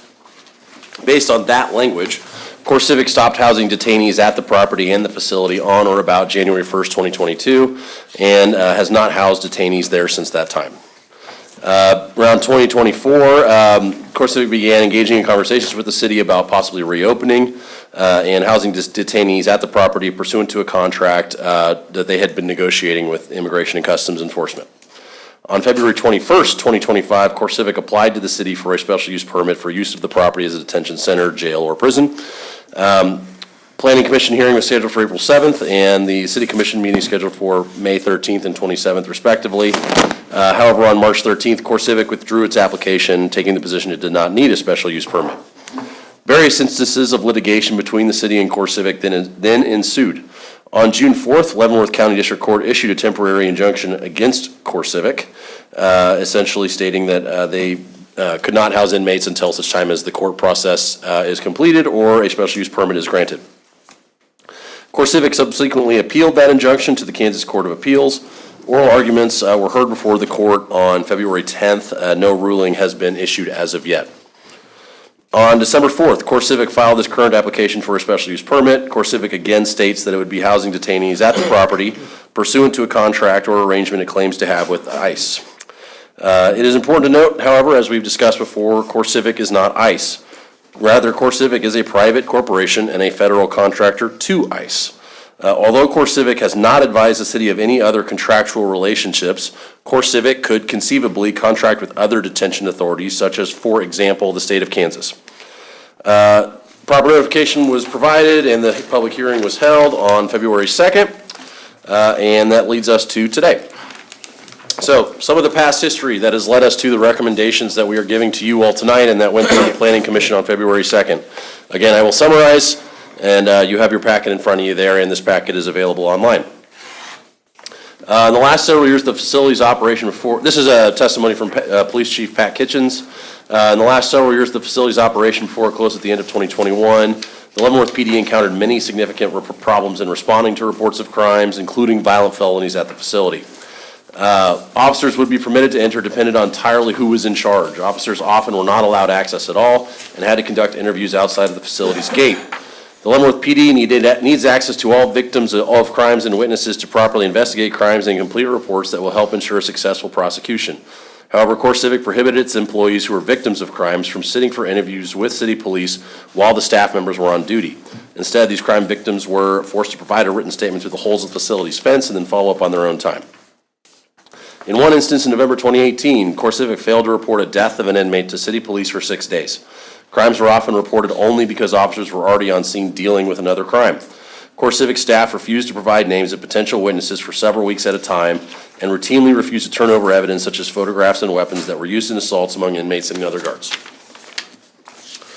Again, more testimony there from Police Chief Pat Kitchens, but I will move on to testimony from Tim Guardado, our superintendent for the Wastewater Treatment Plant Division. From 2017 through 2021, the Wastewater Division received at least 4 separate calls from concerned citizens regarding malfunctions at the facility, and the city was required to submit 3 wastewater incident reports to the KDHE due to sewage spilling on the ground. This is important because multiple reports to KDHE about wastewater incident reports can impact the city's permitting process when we're talking about our wastewater treatment facility. So too many reports is bad. The facility uses grinder pumps to process its waste. When the grinder pumps malfunction, the facility bypasses this equipment and redirects excess debris into the city's sewer system.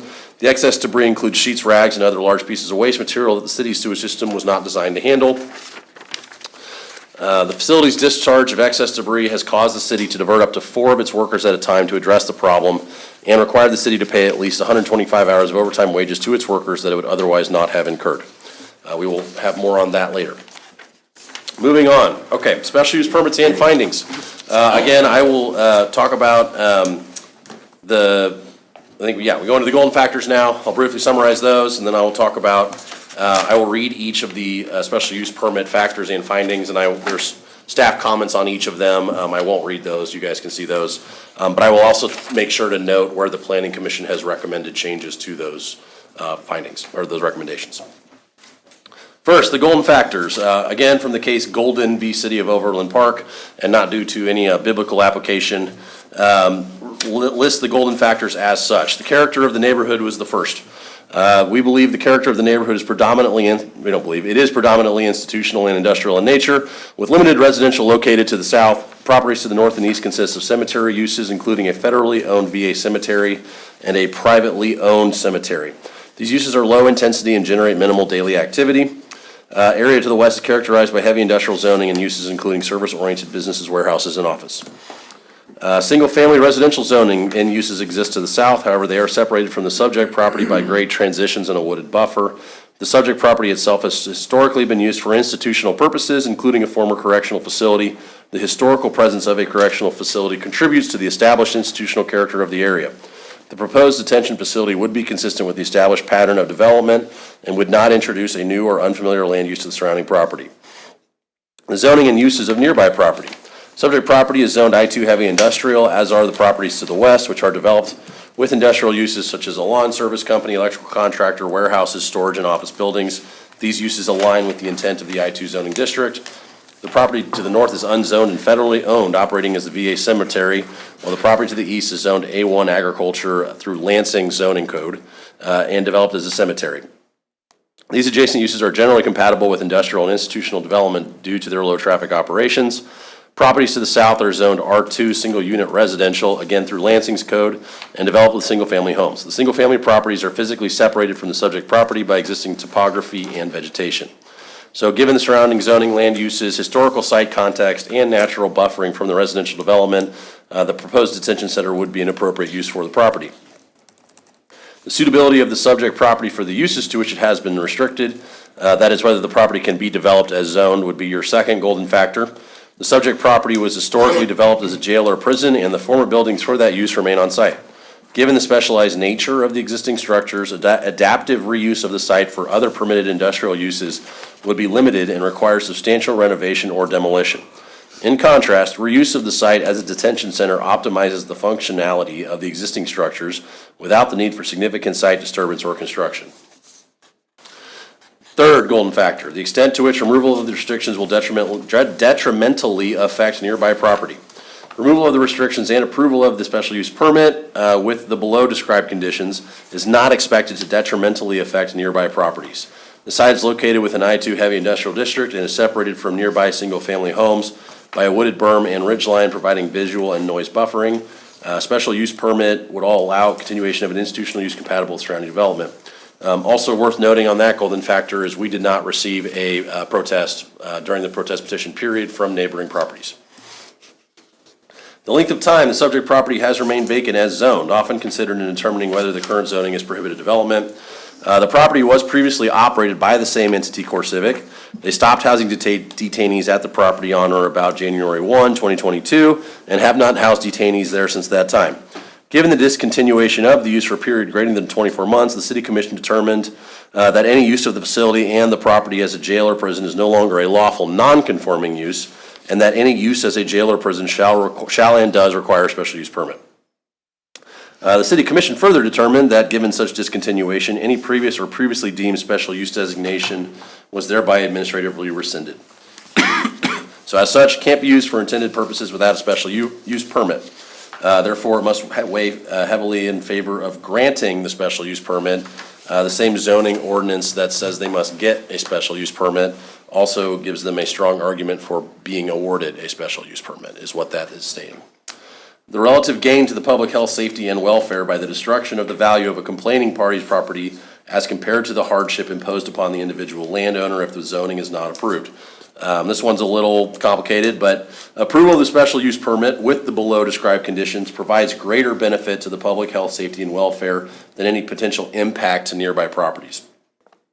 The proposed use reuses an existing facility specifically designed for institutional use, while the surrounding properties are protected by industrial zoning, existing land use patterns, and natural buffering. Denial of the request, as limited by the below described conditions, may impose hardship on the applicant since it has developed the site for use as a jail or prison, and there is a limited market of prospective purchasers for the site in its current state. Another way of putting that is it was built and used as a prison. There's very little you can do with a prison other than as a prison. The recommendation or permanent or professional staff. Based on the items outlined in this police report, staff recommends approval of the special use permit with the conditions stated. And then finally, conformance of the requested change to the adopted or recognized master plan. The adopted comprehensive plan designates this site as a future land use of industrial. Their proposed use would be in conformance with this designation.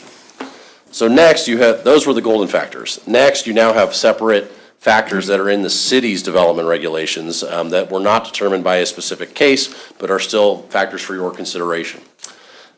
These are in section 2.04B7 of our development regulations. They find a list of additional findings the City Commission must make when considering the issuance of a special use permit. First, the proposed special use complies with all applicable provisions of this ordinance. Based on all available information, staff believes that with the conditions, this application complies with all provisions of said development regulations. For the proposed special use at the specified location will contribute to and promote the economic development, welfare, or convenience of the public. Subject to the conditions, the proposed use will contribute to the economic development and public welfare by returning a currently vacant detention facility to active use. Given the specialized nature of the building, finding an alternative use would be challenging, and prolonged vacancy could lead to deterioration and blight. The proposed use will reintegrate the property into the local economy. Third, special use will not cause substantial injury to the value of other property in the neighborhood in which it is located. Based on all available information, but with and subject to said conditions, staff does not believe that the proposed use will cause any substantial injury to the value of other property in the neighborhood. The proposed use would be consistent with the building's original purpose. The facility was originally designed for detention use, meaning this proposal would restart a long-standing land use rather than be introduction of something new or disruptive. You can read that second paragraph there. D, the location and size of the special use, the nature and intensity of the operation involved in or conducted in connection with it, and the location of the site with respect to streets giving access to it are such that the special use will not dominate the immediate neighborhood so as to prevent development and use of neighboring property in accordance with the applicable zoning district regulations. In determining whether the special use will so dominate the immediate neighborhood, consideration shall be given to 1, the location, nature, and height of building structures, walls, and fences on the site, and 2, the nature and extent of landscaping and screening on the site. 3, off-street parking and loading areas, whether on the premises or auxiliary to the premises, will be provided in accordance with the standards set forth in this appendix, and such areas adjoining residential uses will be located to protect such residential uses from an injurious effect. Adequate utility, drainage, and other necessary facilities have been or will be provided. 5, adequate access roads or entrance and exit drives will be provided and shall be so designed to prevent traffic hazards and to minimize traffic congestion in public streets and alleys.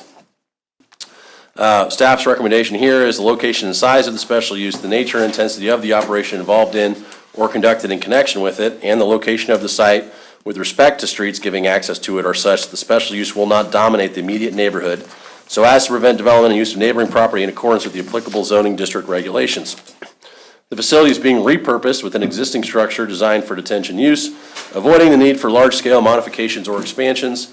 The site has access from Muncie Road, a designated collector road capable of providing adequate access.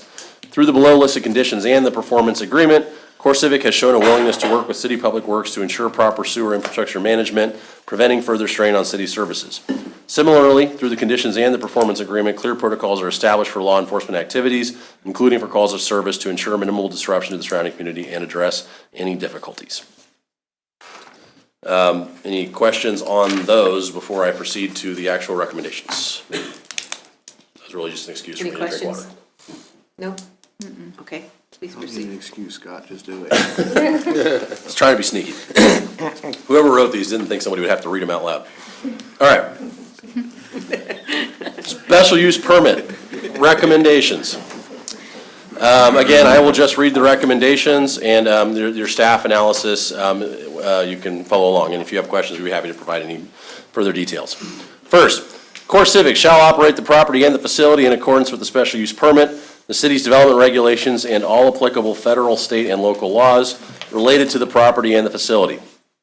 CoreCivic shall obtain and maintain all proper licenses required for operation of the facility. Second, promptly following the effective date of the special use permit, CoreCivic will diligently pursue accreditation of the facility from the American Correction Association Commission on Accreditation for Corrections. CoreCivic shall achieve such accreditation with 18 months of the effective date of the special use permit and provide the city with a copy of the certificate of accreditation documenting the same. Third, CoreCivic shall operate the property and the facility in accordance with the national detention standards promulgated by the U.S. Department of Homeland Security, Immigration and Customs Enforcement, revised 2025, or such standards as may be required by any current or subsequent detention agreement, and 2, in accordance with the expected practices, in quotes there, set forth in the performance-based standards and expected practices for adult local detention facilities, 5th edition, May 2023. Published by the American Correctional Association, as the same may be amended. Fourth, and here is our first where the Planning Commission made a recommendation for change. CoreCivic will provide the city, its agents, and employees access to the property and the facility within 2 business days, that's Planning Commission's change, upon prior written notice to monitor compliance with the conditions of the special use permit and the performance agreement defined below, and to perform inspections as required to maintain proper licenses required for operation of the facility. The city, its agents, and employees will be permitted to reasonably document such access and inspections, provided that subject to city rights or obligations under applicable laws, the city shall reasonably comply with such measures and protocols for the protection of detainee privacy and facility security as may be reasonably be required by CoreCivic and or those entities with whom CoreCivic contracts to provide detention services. And further provided that CoreCivic shall provide the city with written copies of such requirements, measures, and protocols for access and inspection currently in effect at the time of such request for access and inspection. Fifth, only adults aged 18 and older may be detained in the facility. Sixth, within 5 business days after written city request, CoreCivic will provide a roster to the city of all detainees at the facility. City agrees that to the extent permitted by law, such records may be held by the city as correctional records, subject to KSA 45-221-829 of the Kansas Open Records Act as amended. Notwithstanding the foregoing, city acknowledges and agrees that roster release may be subject to prior consent of any applicable detention authority, and the period for CoreCivic's performance under this condition shall be extended for such longer time as is reasonably necessary to obtain such detention authority's consent, provided that CoreCivic has requested such consent and provided the city with a written copy of such request within the above stated 5 business days. Seventh and second Planning Commission recommendation. Special use permit will be issued for initial term of 3 years, down from 5, commencing as of the effective date of the special use permit, and subject to the development regulations and any legislative or quasi-judicial determinations within the purview of the city and/or its governing body, shall be subject to continuation for additional terms of 5 years. Nothing herein shall preclude the city from exercising its rights or remedies under the development regulations regarding review, payment of annual special use permit fees under section 2.04C of the development regulations, such fee currently estimated at $25 per annum, discontinuance, violation, revocation, or rescission of the special use permit or the use of the property or the facility, including but not limited to those under section 2.04C and 2.04D of the development regulations. Eighth, as provided in CoreCivic's letter of intent to the city dated December 4th, 2025, and submitted with the special use permit application, and unless otherwise ordered by a court of competent jurisdiction, or unless the detainee resided in the city of Leavenworth at the time such detainee was detained, no detainees will be released directly into the city of Leavenworth. Except as set forth herein, all detainees processed through the facility will be transported or have their transportation arranged by CoreCivic, whether through a detention authority or otherwise, to Kansas City International Airport, Kansas City Union Station, or to the nearest office of the detention authority not located in the city of Leavenworth, Kansas. Ninth, at any one time, the facility shall not be used to detain or house more than 1,104 inmates or detainees its rated capacity. Notwithstanding the foregoing, to accommodate a request for surge capacity, CoreCivic may detain or house inmates or detainees in excess of such capacity only upon prior written approval by the City of Leavenworth Fire Chief. 10th, CoreCivic shall have a staffing pattern to effectively staff, shall have a staffing pattern to effectively staff the facility in a safe and secure manner. The number, type, and distribution of staff as described in the staffing pattern shall be maintained throughout the term of the special use permit. Subject to the remaining provisions of this condition number 10, CoreCivic will staff the facility, whether through employed staff, contracted staff, or otherwise, at a ratio of not less than 0.29 full-time employees or staff per 1.0 inmates or detainees. By way of example only, assuming a full rated capacity of 1,104 inmates or detainees, and as provided in the letter of intent, CoreCivic will staff the facility with no fewer than 320 FTEs. The number of FTEs may be proportionately lower than this requirement when the facility is not fully occupied. Staffing levels shall not fall below a monthly average of 80% of the requirements set forth in this condition 10. However, the use of overtime and temporary staff may be used to fill vacant positions. CoreCivic shall maintain a competitive salary schedule for all personnel comparable to the applicable U.S. Department of Labor area-wide wage determination. CoreCivic will promptly provide information as the city may reasonably request to confirm compliance with this requirement, with names of employees partially redacted and social security numbers fully redacted. Recommendation 11, and here is our third Planning Commission change. CoreCivic will have installed, prior to the holding of any detainees, a new grinder pump pursuant to specifications approved by the city's Director of Public Works.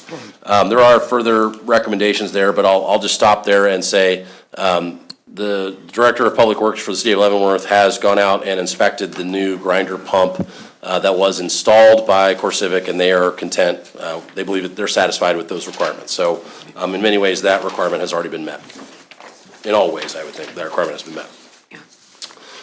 12th, within 3 months after the effective date of the special use permit, CoreCivic will install or reinstall a tree line buffer on the property between the facility and those properties located directly to the south of the facility, with such plantings and caliper of trees as the city may reasonably require. 13th, within 2 weeks after the effective date of the special use permit, CoreCivic shall provide the city with any current contracts or agreements which CoreCivic has with any detention authority for detention services related to the property or the facility, each a detention agreement. Thereafter, CoreCivic shall promptly provide the city with copies of any amendments to any detention agreement. The provision by CoreCivic of any detention agreement shall be subject to only such redactions as may be permitted by applicable open records or freedom of information laws. CoreCivic shall promptly inform the city of any actions relating to any detention agreement that might impact CoreCivic's authority to operate the facility under the special use permit. The city shall treat all detention agreements as confidential and shall not share or otherwise distribute any detention agreements without the express written consent of CoreCivic, and if required, the relevant detention authority, unless release or disclosure is otherwise required by law, including pursuant to an open records or freedom of information request as reasonably determined by the city. 14, special use permit is subject to the terms and conditions of that certain performance agreement attached hereto as attachment 1 and incorporated herein by this reference. The effectiveness of the special use permit shall be contingent and dependent upon the execution by CoreCivic of the performance agreement.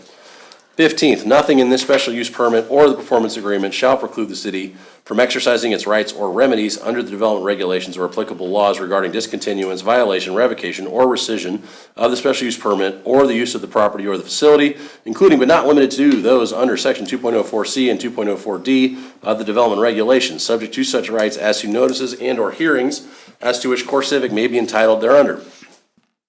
Nothing in the special use permit or the performance agreement shall be deemed a waiver by the city or the Leavenworth Police Department, LPD, of their ability to obtain and act on a search warrant or administrative search warrant for the purposes of ensuring compliance with the city's development regulations or of the ability of the city or the LPD to act in accordance with applicable laws in furtherance of any such warrants.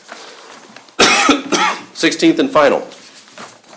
In any part, term, provision, or condition of the special use permit or the performance agreement is held to be illegal, in conflict with any law, or otherwise invalid, the remaining portion or portions shall be considered severable and not be affected by such determination. And the rights and obligations of the parties shall be construed and enforced as if the special use permit and or performance agreement did not contain the particular part, term, or provisions held to be illegal or invalid. So those are the special, let me take your drink real quick. Good job. Been drinking tea all week. All right. Those are the special use permit recommendations. So those are what apply to the zoning permit that we refer to. Now, in this document, as you guys have all read, there's also what's called the performance agreement. That is a separate document that it's not standard with SUPs, but it's something that staff and our city attorneys have worked with CoreCivic's representatives on that has some other factors. That's where you'll find a lot of the police requirements. That's where you find the impact fees. And so, in some way, it's easy to be confused by the severability language of each, but I think and I think David can speak more to this, but the severability of the performance agreement does not necessarily override our zoning ordinance in terms of removal of the SUP should we find the need to. And so, did I say that correctly? Yeah, so. I think, and obviously you read both and you think, oh, there's some language in each that are similar, but I think it's important to look at it in a totality of, we're talking about approval of the special use permit, and so the performance agreement does not override the city's ability to enforce its special use permit should it be approved. Okay. All right? Yes. So that's where staff is going to kind of stop and turn it over to you all. Again, this is not a public hearing, so there is no format that you must follow. Okay. You guys can kind of do it the way you want to do it. We're here to answer questions. You absolutely can ask questions of CoreCivic. I would just. Oh, and yeah, obviously, if you want to give them an opportunity to speak, that would obviously is good as well. So, okay. Up to you guys. John Malloy with CoreCivic. Appreciate everyone's time. I know it's been a very long day, so we're here to answer any questions you may have. Okay. I appreciate the staff's work on the SUP and the performance agreement. I think we've done a lot of good work. Obviously, there's been a lot of questions, concerns about the activities of the facility the last few years it was operational. I feel like we've done a good job to respond to those. Hearing the comments from Chief Kitchens was hard to hear, frankly. We've had a lot of conversations about how to rectify the communication problems that existed previously. We feel like we've done that. I think Chief Kitchens agrees. Putting a facility liaison that can coordinate with the police chief, I think will go a long way to ensure that any questions that he has will get answered in a timely fashion. Never like to hear that the chief of police can't get access to the facility or to employees. So that should never have happened, and we apologize that it did happen. I was mayor when that all happened too, so it's. What did you just call that position? A facility liaison? Liaison. So we'll have a person at CoreCivic at the facility who will liaison specifically with the person in the police department Just with the police. to ensure that communication gaps don't happen again. So a person to pick up the phone and call. I've told the chief, he has my phone number, he can call me whenever he wants if he feels like he's not getting adequate information from CoreCivic, the facility. He has questions about what's happening. I heard a lot of questions too about community involvement.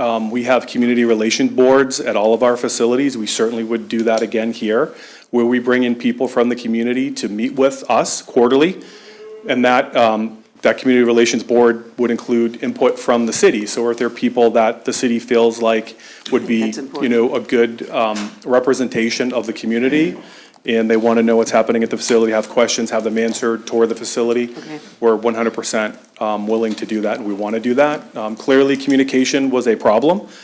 We hear it loud and clear, and we are trying very hard to kind of turn the page here with this SUP process. I appreciate Scott's willingness to sit down and work through these issues along with other staff members in Public Works and the police department. And we're hopeful that we can come to an agreement. Happy to get the staff's recommendation on approval, and certainly happy that we were able to get the Planning Commission approval as well. We've heard from the public tonight, and I was glad to hear, from everybody. Now it's time, I think, we hear from our commissioners. Do you also go down the line with questions? Question or comments, or where do you want to go with this? Discussion? I'd like to see us go down the line, because I think we all have some questions we'd like to ask CoreCivic. Why don't you, And would then you like I to think we start? can discuss it between Yes, us. let's do that. As we've gone through and listened, I know that getting the ACA accreditation is going to be one of the factors. How many of your other facilities are ACA accredited? We have 60 facilities. I would venture that 95% or more of them are accredited. If they're not, they're probably managed-only facilities that we don't own. So a lot of the accreditation has to do with the physical plant, but we're confident that we can get ACA accreditation at this facility. And in fact, it's a requirement of our contract with Homeland Security that we do. So if we don't get accreditation with them, we could lose that contract. And I know it's in the SUP and it's been brought up multiple times, but just for everybody's comfort, hearing it from you, there will be nobody housed under the age of 18 in the facility. No, 18 and over, correct. One of the things that Joe Rogers said at the Planning Commission meeting that I thought was interesting, and he wasn't allowed to address you, so I'm going to ask this question. It seems like there's an attempt to do better at this facility. Is that an attempt to do better at all of your facilities? What makes Leavenworth different? Well, clearly we want to do better at all of our facilities. Corrections is a very hard industry, obviously. Specific to Leavenworth, we feel like a couple of things. Number one, communication was clearly a problem. Number two, we feel like we have the leadership at the facility. You heard our employees come and talk to you. I think I was very impressed by what they had to say, speaking about the training that's occurring at the facility, their ability to go out to other facilities to learn on-the-job training before this facility actually ramps up has been kind of a silver lining in this whole process, because the facility has taken so long to ramp up. We've been able to get those folks trained in other places. Better than before, yeah. Yep, and then the salary structure that we've put out there, $28, $25 an hour. We've gotten a lot of applicants. We've already hired 150 people that are working at the facility right now. We've got another 120 that are ready to get hired, assuming the SUP is approved, and we have 1,000 folks in the pipeline to address issues related to turnover. So we feel like the salary structure that we've put out there has created a pipeline where we feel like we can address issues that have occurred in the past related to vacancies and turnover. Clearly, COVID was a problem. Clearly, when the contract was going to be terminated, we lost a lot of employees because they knew that contract was going away and they tried to find another job. So that just became a very difficult situation to continue the operation while you were losing staff. It's not an excuse, it's just what happened at the time.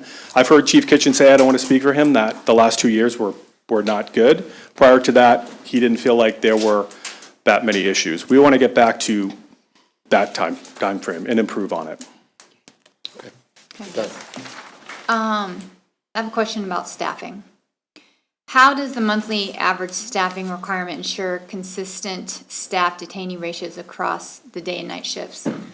Surely, we've got several, jails, detention centers, prisons here in town, and they're short-staffed. Right. So what makes you different?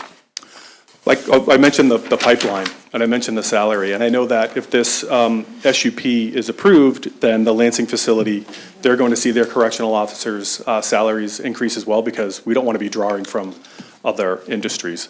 I think we've got 50% or so of the staff that we've hired locally, but we're also, because we're a large organization, we have employees in 20 other states, we can draw folks from those facilities and come here, but we've made it clear to those folks that are moving that they need to live here permanently in Leavenworth, so it's not going to be a situation where we're shuttling people in and out from other facilities on a temporary basis and you've got this consistent churn of people. We want to have consistency in the staffing, and you're only going to do that if the people are living there on a permanent basis, and that's what we're requiring of our folks. Okay. So we're not going to be perfect. Clearly, there's going to be issues, but you need to get it right on the front end, and we feel like we've done that with the salary structure and the pipeline that we have available to us. Okay, one of the most compelling stories that I've been following for the last year is Marcia, and she was here tonight. She was permanently disabled after being attacked because you guys were understaffed. And she's not been able to recoup any damages from CoreCivic. How will you, if that happens again, how will you compensate for the care that someone would need, or for the staff, the detainees, or families who are injured or could be injured again? You hate to hear those stories. I'm not familiar with the story. I'm not familiar with the settlement that was offered to her or it wasn't offered to her. As far as employees getting hurt on the job, we never want to see that happen. And we do everything we can to ensure that they're made whole, they're getting the services that they're required. So I can't speak to that particular case, but I can certainly go back and look at what happened in that particular situation and see if there's something we can learn from it, surely, and then get back to you when we discuss this again on March 10th, or certainly before that via email. Okay, thank you. Of course. The ACA, I'm so glad that you guys agreed to do the American Correctional Association, ACA. But I saw in here that 18 months before, does it take 18 months to get it? Or It does. If it does, are you going to be, so when I read some of the ACA requirements, like, a lot of people came and asked, will you have translators? Will there be, will they get a 10-minute call? Will the families be able to find them? And those Yes. are things that are in the ACA, but if it's taking you guys 18 months, are you going to implement some of those things right away? We're going to implement everything on day one. It takes Okay. 18 months for this group to come in and audit all of the paperwork and everything else that happens, because the facility is just ramping up. So it's not a question of 18-month, we're going to start following standards. We're going to start that on day one. And we have national detention standards that we're going to be following as well. So there's robust policies and procedures that we're following once the facility gets started. Okay. And where will you take sick inmates? So the local hospital, Our local one? Yep. Have you worked with them? Have you talked with them? Are we? No, what you'd have to do is once, we get through this process, we have to get memorandums of understanding with the local entities, whether it's we're already working with the police, that'd be the sheriff, the EMS, the hospitals, specialty doctors in the community. Sir, that would you mind stating your name and position, please? Yeah, Sorry. Stacy Stone, CoreCivic, Tennessee. I can tell by the accent. It's really Georgian accent. Oh, is it? Okay. So to that point, we operated for 27 years, so we have a network of specialists and hospitals, and we would just look to reestablish those communications so that we ensure that we have adequate places to send folks. Okay. I'd like to talk to our police chief if I could. If you could come up, and I just have a few questions for you.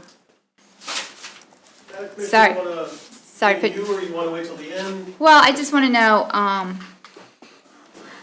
kind of confused. It says two days on here to come in, but I want to know that you can have immediate access if you need. It disturbed me to hear that there was a death for 6 days and you didn't know about it, and you had to go in there and find out in a different way. So can you assure me and the other commissioners that you're going to have access in there if there's something goes wrong? How are you going to handle it?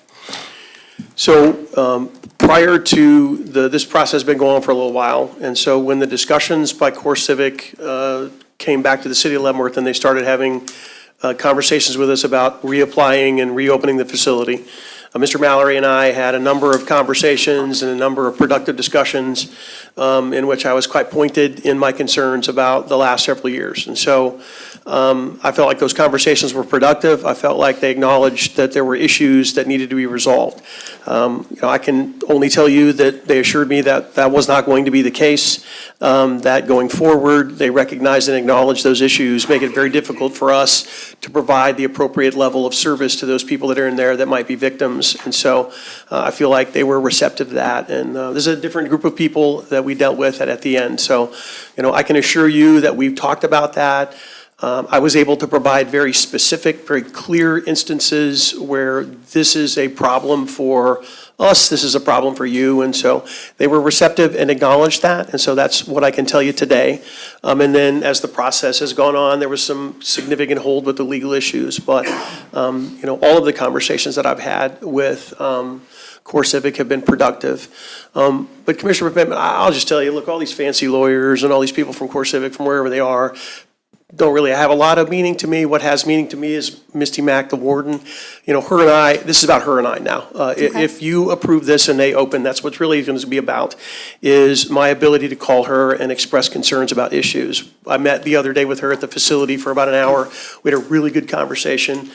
She's been in this position, in corrections for quite some time, just like I have. And so I felt like we met, had a really productive conversation. So I will tell you that I rely on her more than any of the other people, because her and I, this is really what it's going to be about, is whether this is going to be successful and whether we're going to be productive and be able to do what we're supposed to do, and I'm confident in that. And, I think that's the best assurance I can give you. And you've got her cell phone, right?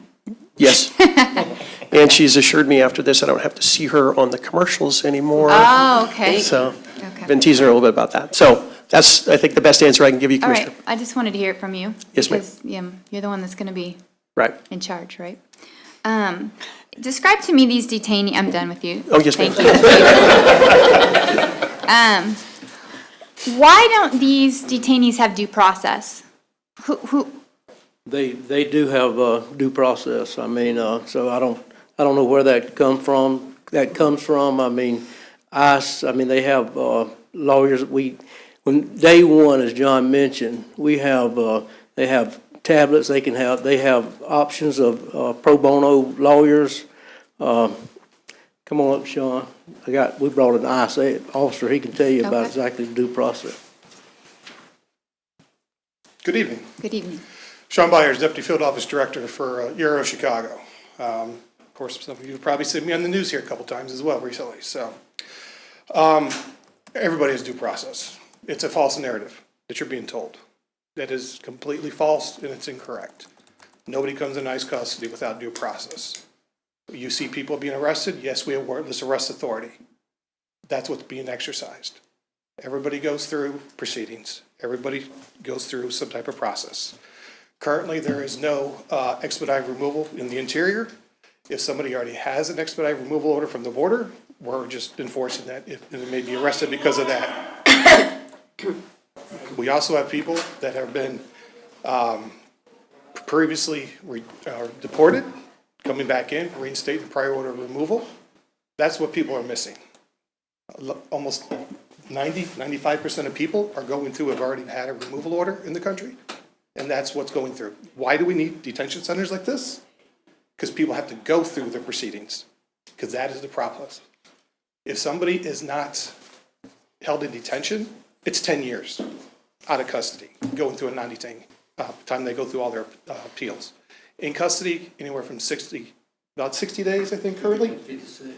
56, something like that, here in this court. Sometimes is, if they go through appeals, can go longer than that, but in the non-detained setting, it can be up to 10 years for some cases. That's the issues we were running into right now. That's why detention is becoming more of the way it's wanting to go, because what people are missing is 12 million people came in since 2019 into this country. That's how many came across the border.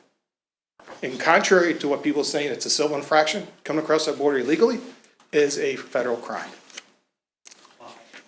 So 1325 is a federal crime.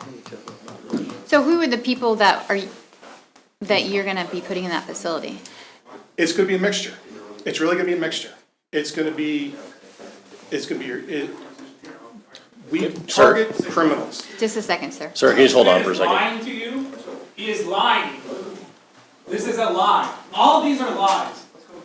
ICE is a Nazi fucking concentration camp. Get this shit out of Leavenworth. Leave Kansas now. 2 decades I've been doing this job. Can you step closer to the mic? Yeah, sorry. 2 decades I've been doing this job.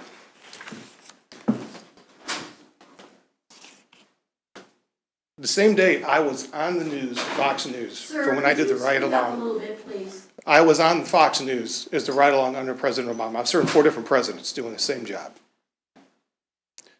For people saying this about us now. Nothing's changed about how we do this job. Nothing's changed. There's just more people doing it now. Yeah, a lot more. And just Well, remember, and just it's remember, a lot more visible now. it's a lot more visible, let's- but bringing Border Patrol into the interior Yeah, let's get change back on the things. topic. That's a different That's thing. the topic. Let's That's a get back different to thing. topic. But We're not gonna- let's not get into that. We're not gonna But right agree now, on to that. answer your question, Disagree on this. it's a mixture of people. You have criminals. Typically, we target criminals. But in pursuit of those criminals, we encounter other individuals. That's sometimes that's why we have such a high percentage of they call non-criminal, because they haven't necessarily been convicted of additional crime beyond coming into the country. They still go through a due process. That's what people are confusing. When we arrest those individuals, they go through a proceeding. And that's what they go into these facilities for, is to be able to have their time in front of a judge. So you're telling me that they can't be at home doing this because it takes 10 years, but if you put them in this detention center, it only takes 90 days? 60 to 90 for most of them, yes. Okay. Will you, and I guess this is an ACA compliance, will you, so you said some of them have committed crimes, but most of them haven't. Are you going to separate them from the civil, from the?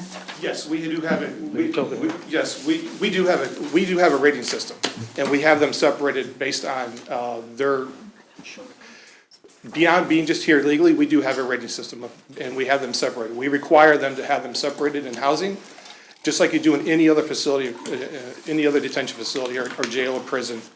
We have the same rating. They have to be separated, so you have, lower level criminals or in your ag felons completely separate. And we do the same type of system. And do you keep the women and the men separated? Yes. Yes. Okay.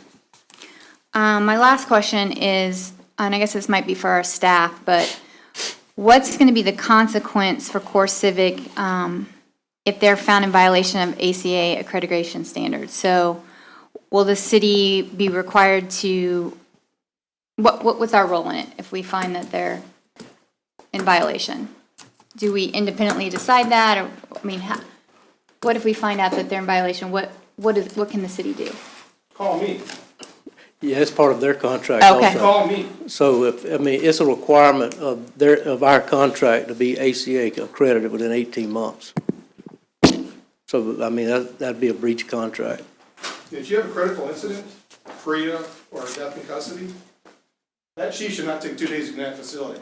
Well, that was one of my concerns. I mean, why 2 days? But Well, I believe when we made that golden rule on that, that wasn't pertaining to the chief. No, that's. The chief would have 24-hour access. Okay, we can have 2 days. Okay. But for the chief, it's different. Right. There is a little, so the 2-day requirement that got changed from within reasonable by the planning commission, whatever that language was, a lot of that pertained more to non-police functions that the city would still need access to the facility for, like, this is such a banal example, but they put in a new oven range for their kitchen that we need to inspect.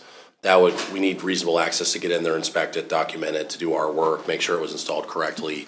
So that kind of got separated from the police aspect of things. None of this in here says that the police need 48 hours to get into a facility if there's an emergency. That does not override that requirement. ACA, and not only ACA, you also have PREA, and that's an immediate notification to the law enforcement. And again, we can't talk about what's happened in the past about the timeframes, but that is a requirement for immediate notification to the local law enforcement. do you allow religious services? Yes. I know ACA requires it, but do you allow pastoral Yes. services to come in? Yes, I was actually thinking about the ones that spoke tonight. The Sisters of Charities and the Presbyterian preacher. I mean, we want those people to come in. So there's a process for them to come in, to do the paperwork, and then they get on the schedule, and they can come in for voluntary services. Okay. This isn't a question, but I will run amendment tonight. I'm asking for some, I guess we call more of a task force. You've kind of mentioned that you've done it in your other cities or other, so I will be asking for that later. And in that, I would like to have, obviously, people from public safety, people from pastoral services, people from the community, attorneys, and oversight. If you want to be true community partners, which I think I'm hearing that you do, I think this won't be a problem for you to allow this. So I'll end my questions now, but I want you to know it's coming, so. Right. Thank you. Good, okay. Mr. Maxwell. Okay, here we go. Grinder pumps in, correct, right? Done. Yes. I'm the blue collar guy, so I'm nuts and bolts here. The tree line, did you guys, what are we doing with that? 3 months out? Yeah, that's roughly? reasonable. Okay. What kind of medical staff do you have on hand? We have doctors, dentists, mental health professionals. We have basically our own medical unit inside of the facility. 24 hours? To see patients, nurses, LPNs, RNs. Okay. And then. Matter of fact, we have Misty, 5, 6 nurses out doing, we have nurses out now that lives in Leavenworth and works in Leavenworth, but they're working at other facilities just to train up, and we have a robust medical staff. I mean, so. Warden, want to step up there real quick? So, from the time they get there, just kind of give us a rundown of what happens. From the time that detainees get into Yes. the facility. So we have an intake pod that's set up right now, so we'll bring the male detainees down to one of our open housing units, where they'll get a meal, they can watch TV while we're bringing them through the intake process. So we'll have multiple officers that are set up at officer stations going through the booking process, and then we'll also have medical on site. So as soon as they get booked into the system, they'll start the medical process, and then we'll go through their property, inventory all their property, and then we'll get them housed in their housing unit. So part of the booking process is the classification that they were referring to. So there's a classification process to make sure that we're classifying the lows and the low mediums with themselves, and then the highs and the high moderates separate. So typically there's like a violence indicator for your highs and your high moderates. And then the females, we have a separate intake area that we'll house them in until we get them through the booking process. And they're housed separately as well. So they have a housing unit. And I think a few of you came and took tours and were able to see the female unit is pretty self-contained. So they have their own laundry, their own medical unit, own barber shop and everything. So there's very limited reasons for them to have to come out and be in the corridors or anything with the male detainees. So if there's a reason to bring them to the medical unit for like dental or any other reasons to see a physician, then we do a cease movement and move them through the hallways so that they don't have any interaction with the male detainees. And then within a typical day, we have mental health services, we have a substance abuse program facilitator, so we're addressing those types of needs that they may have. We also have translation apps so that if our staff aren't able to translate for them, we have translation applications that we can deploy out to the housing units so that they have all the different languages and we're able to appropriately communicate with them. I think I showed you guys in the units, the library, the law library, they have access to video game systems, library books. The tablets have different programs on them. There's different movies and different things that they have access to on the tablets.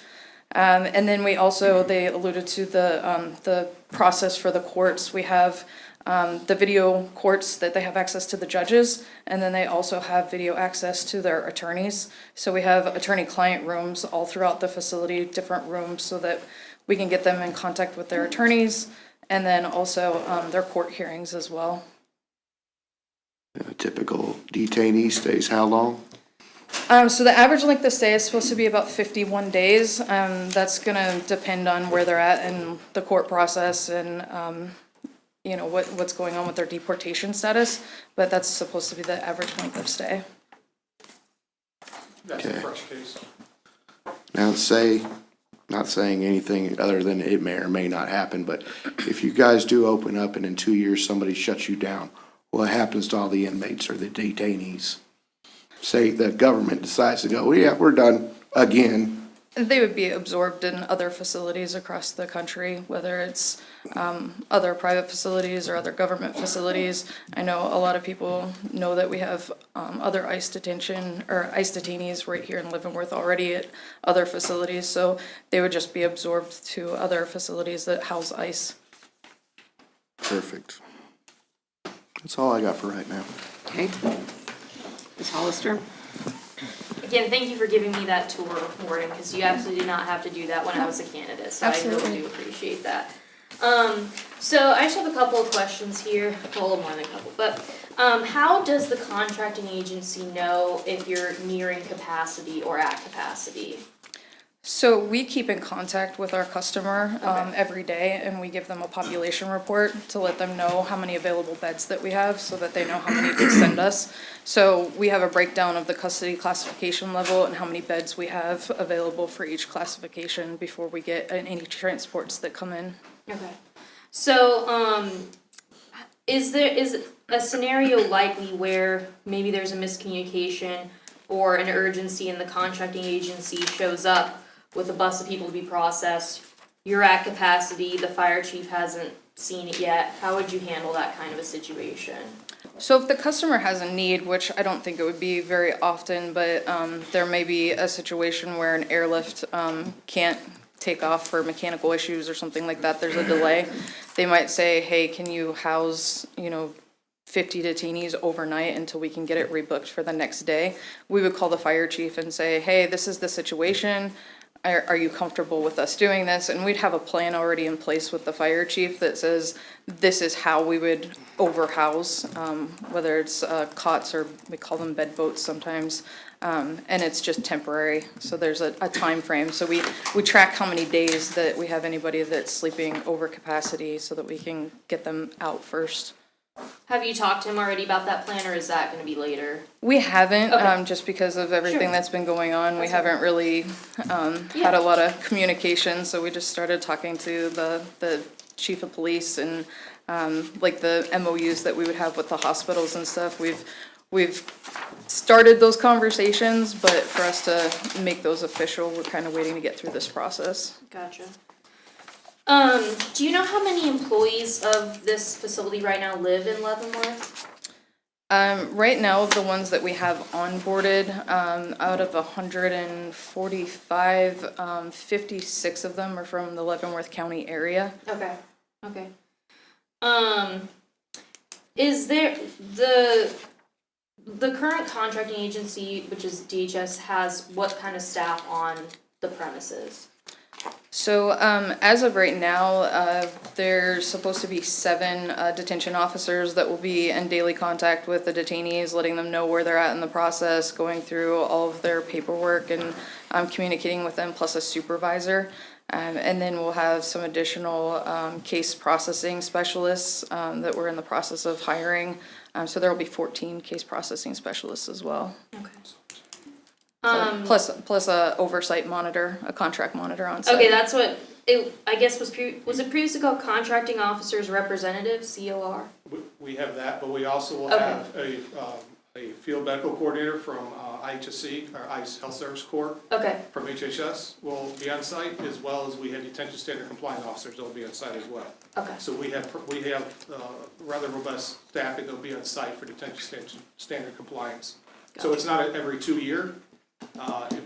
We are continually monitoring facilities like this. Okay. Do you still have quality assurance managers on site? Yeah. How many do you have? We have one right One. now. She was actually one of the people that spoke tonight. That's right, Tammy yeah. Reed. That was a long night. How long has she been working there? 23 years. Okay, gotcha.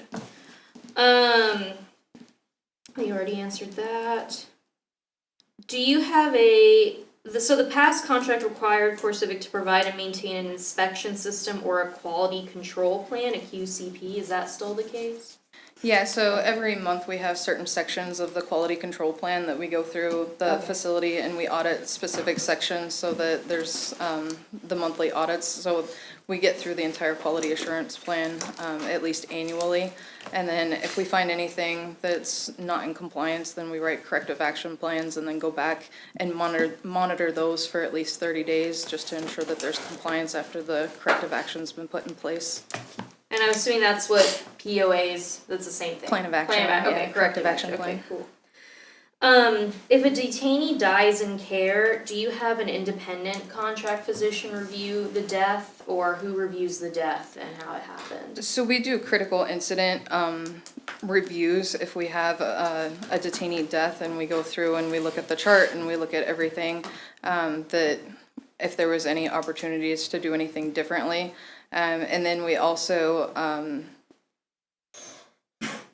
do after action reviews. So we have a team that'll come in and look at everything and see if there's any opportunities that we could change and do in the future that we need to change. So they come in and just look at everything from classifications to staffing rosters to review telephone calls, whatever the case is, and the things that they need to look at. And they pretty much overturn every stone to see if there's anything that we can do differently.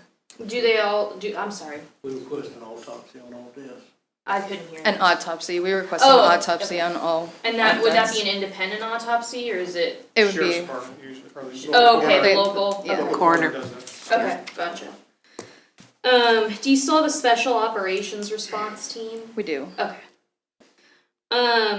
Who is in charge of, is CoreCivic in charge of medical care at the facility, or is the federal government / ICE in charge of medical care? So we employ all of the staff, and then we have ICE oversight, so that's the IHS contract monitor that he Okay, was that's what referring you're to. talking about. Okay, gotcha. I'm assuming this will be in the MOU for the hospital, but I'm assuming that would CoreCivic pay for any ambulance services, or like if the detainee doesn't have insurance, does that bill fall on CoreCivic? It always falls on CoreCivic, Okay, yeah. gotcha.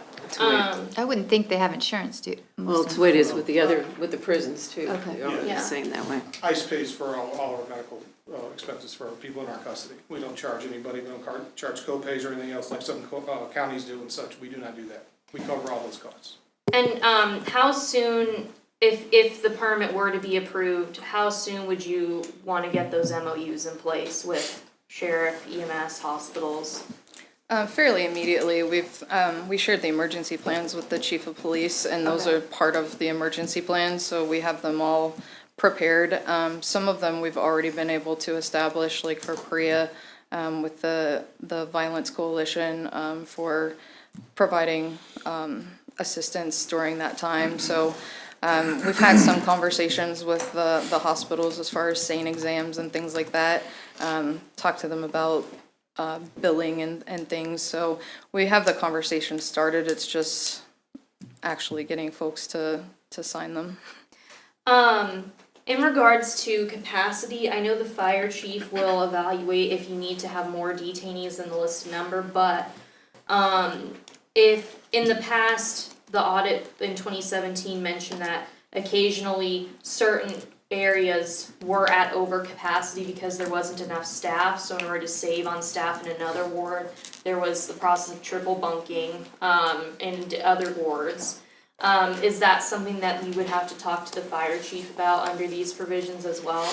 Yeah, and I don't think that that's something that we're looking at doing. That was something that the former customer had requested, and then we got back on track and removed those. Okay, gotcha.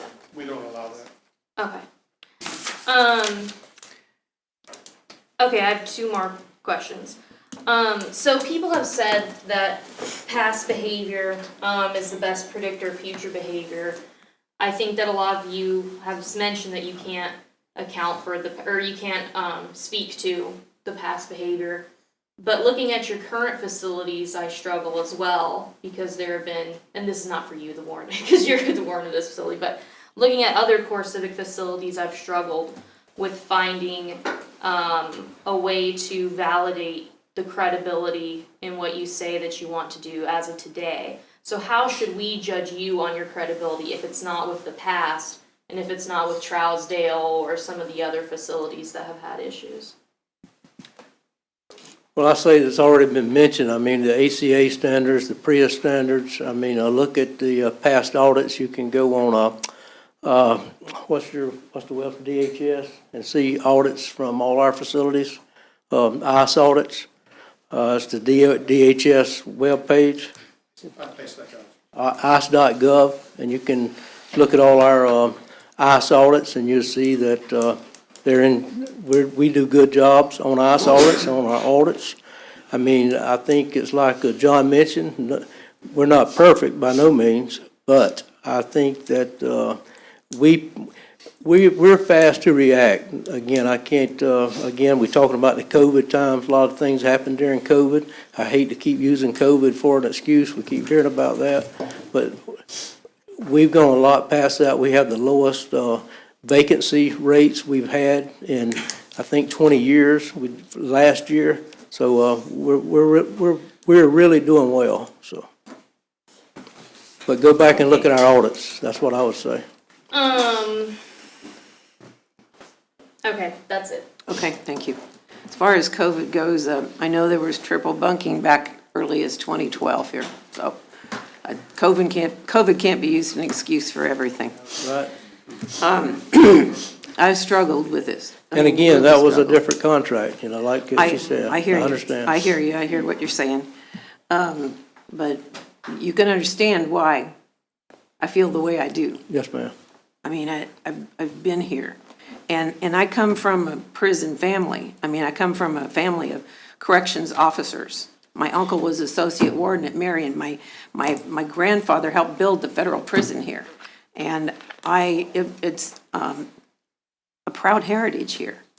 But the way this was run was so egregious, and it was not what I've ever pictured corrections to be like in this area. I've put off going on a tour of your facility because we're under litigation. Same, yeah. Main reason. And I would like to tour it. Same. I don't know how this vote is going to come out, but I want to have, if this does go, I want to have openness. I want to have respect. I want to have us to be able to work together as a team. Yes, ma'am, and we would welcome any of you on a tour at any time. Make that sometime.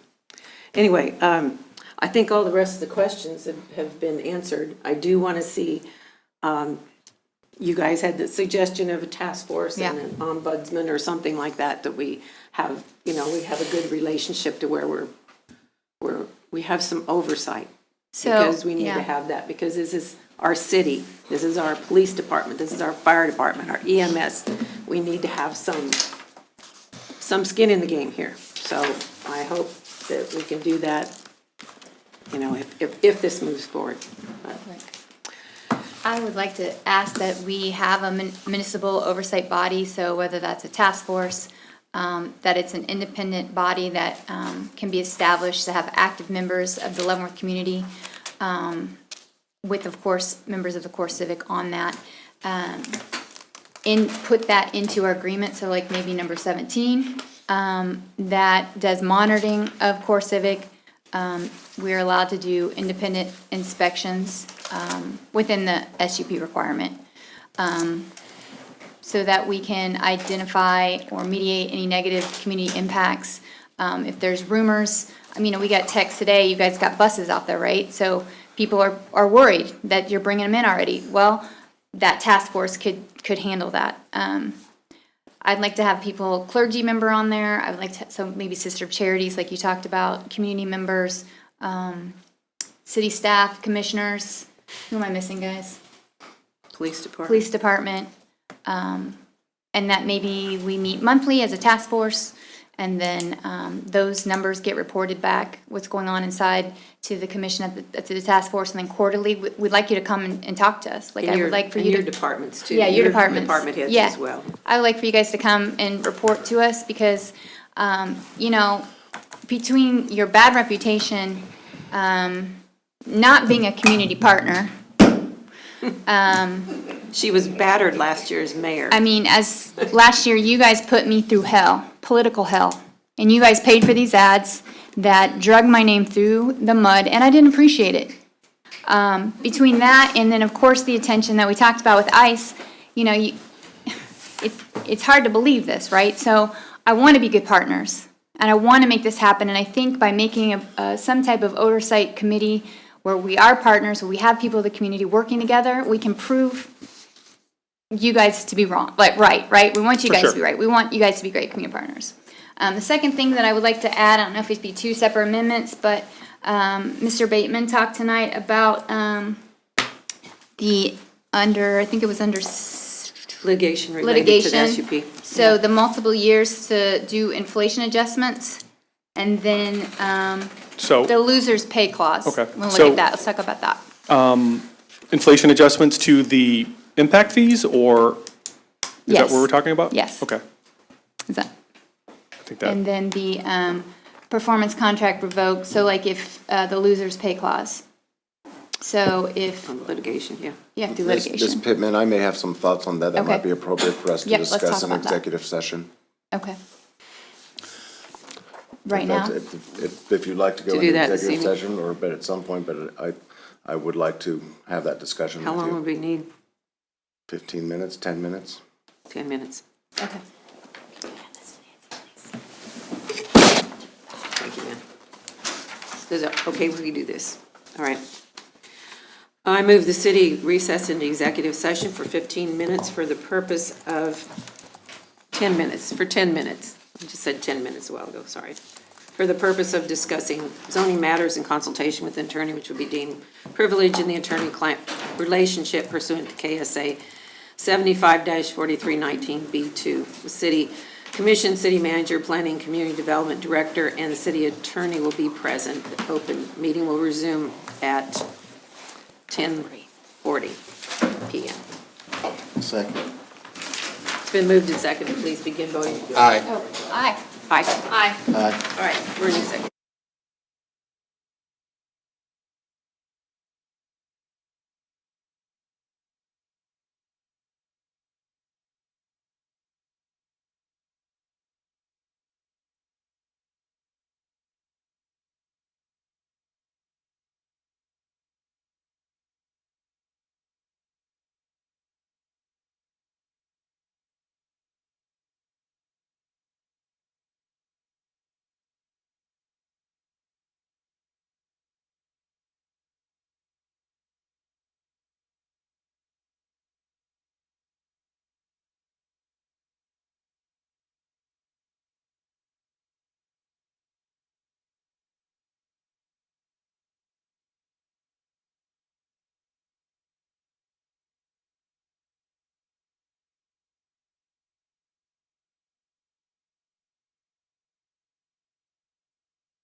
What?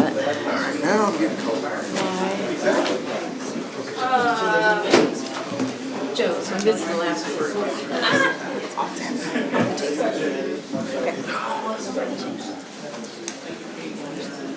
I didn't hear. The litigation is off the table. Correct.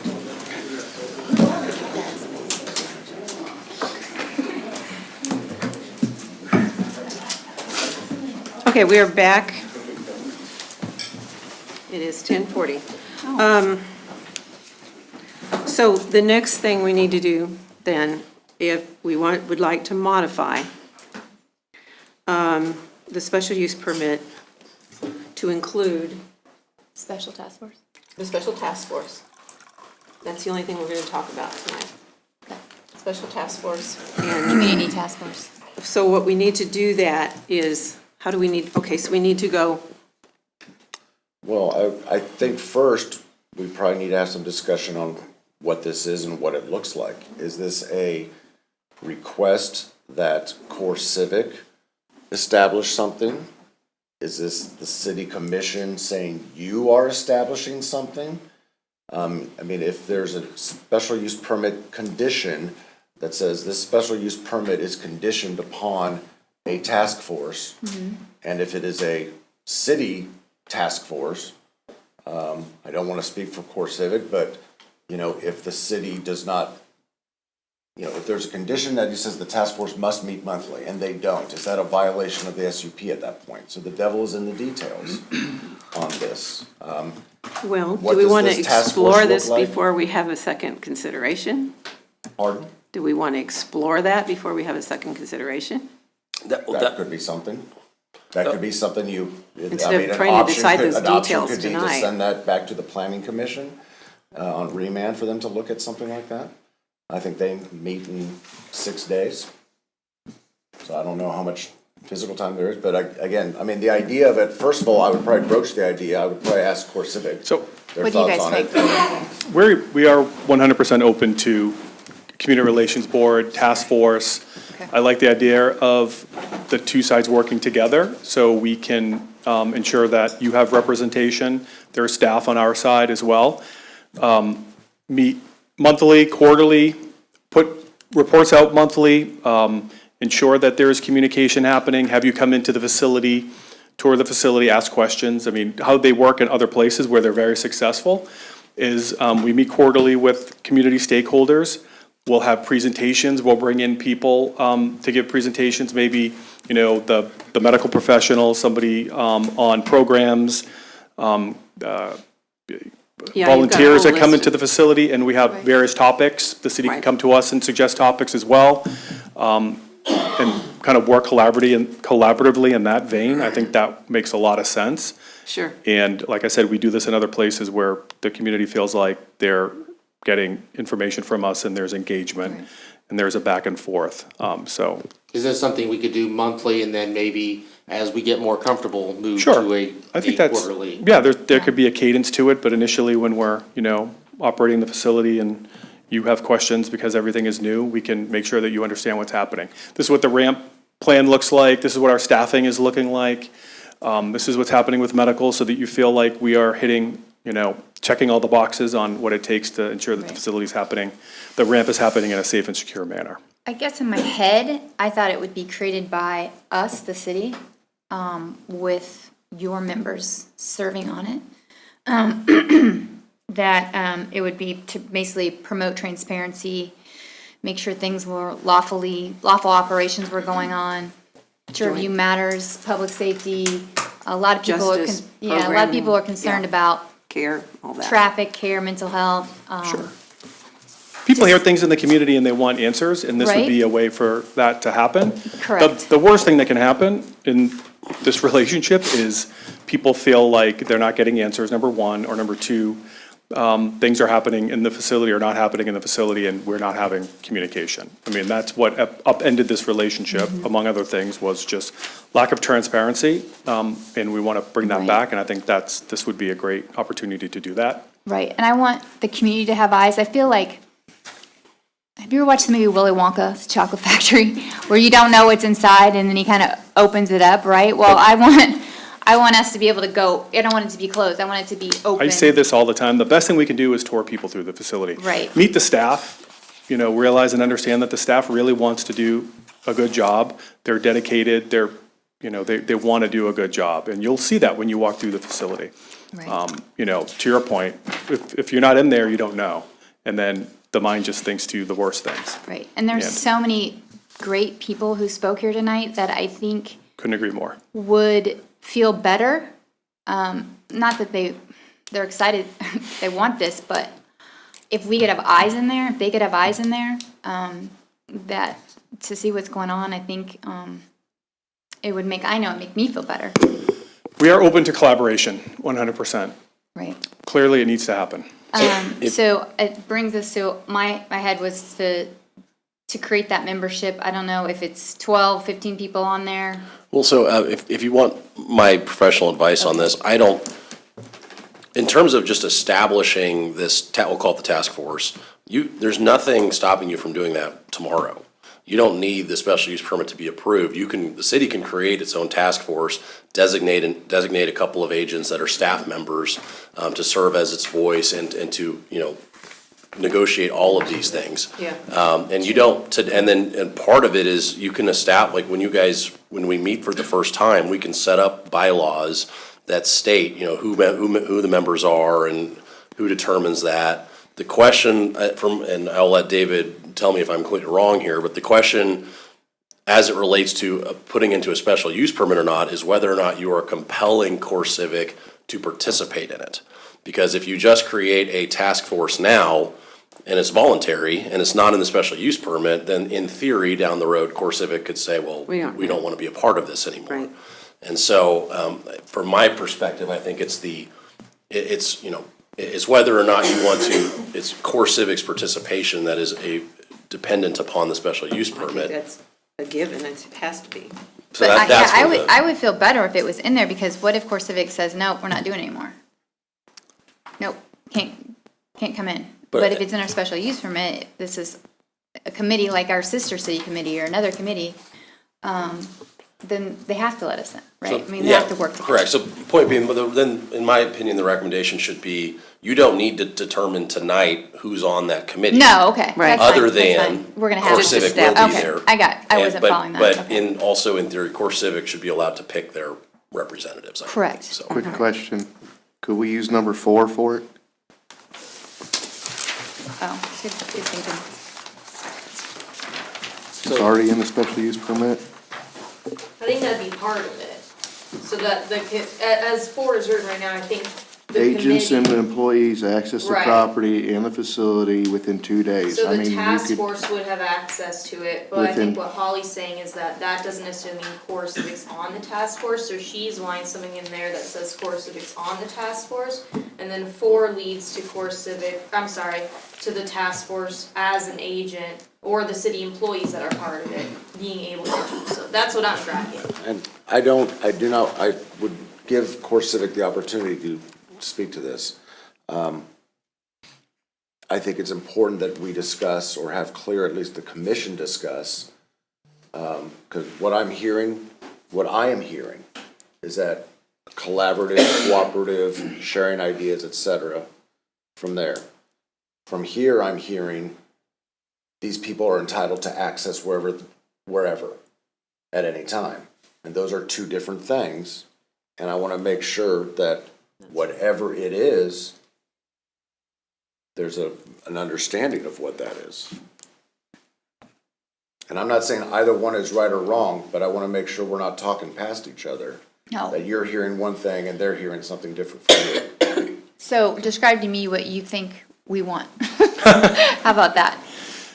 Clearly, increased communication, and like I said, what we do in other facilities is quarterly community relations boards, where you have folks that are coming, and we have folks that are coming, and we update you on what's happening at the facility. If you have questions, you want to speak to particular people, you want us to bring in speakers, we can do all of that. And then as part of that community relations board, we could produce quarterly reports to let you know what's happening, when audits are happening, when what the ramp schedule looks like, just so you feel like there's communication happening.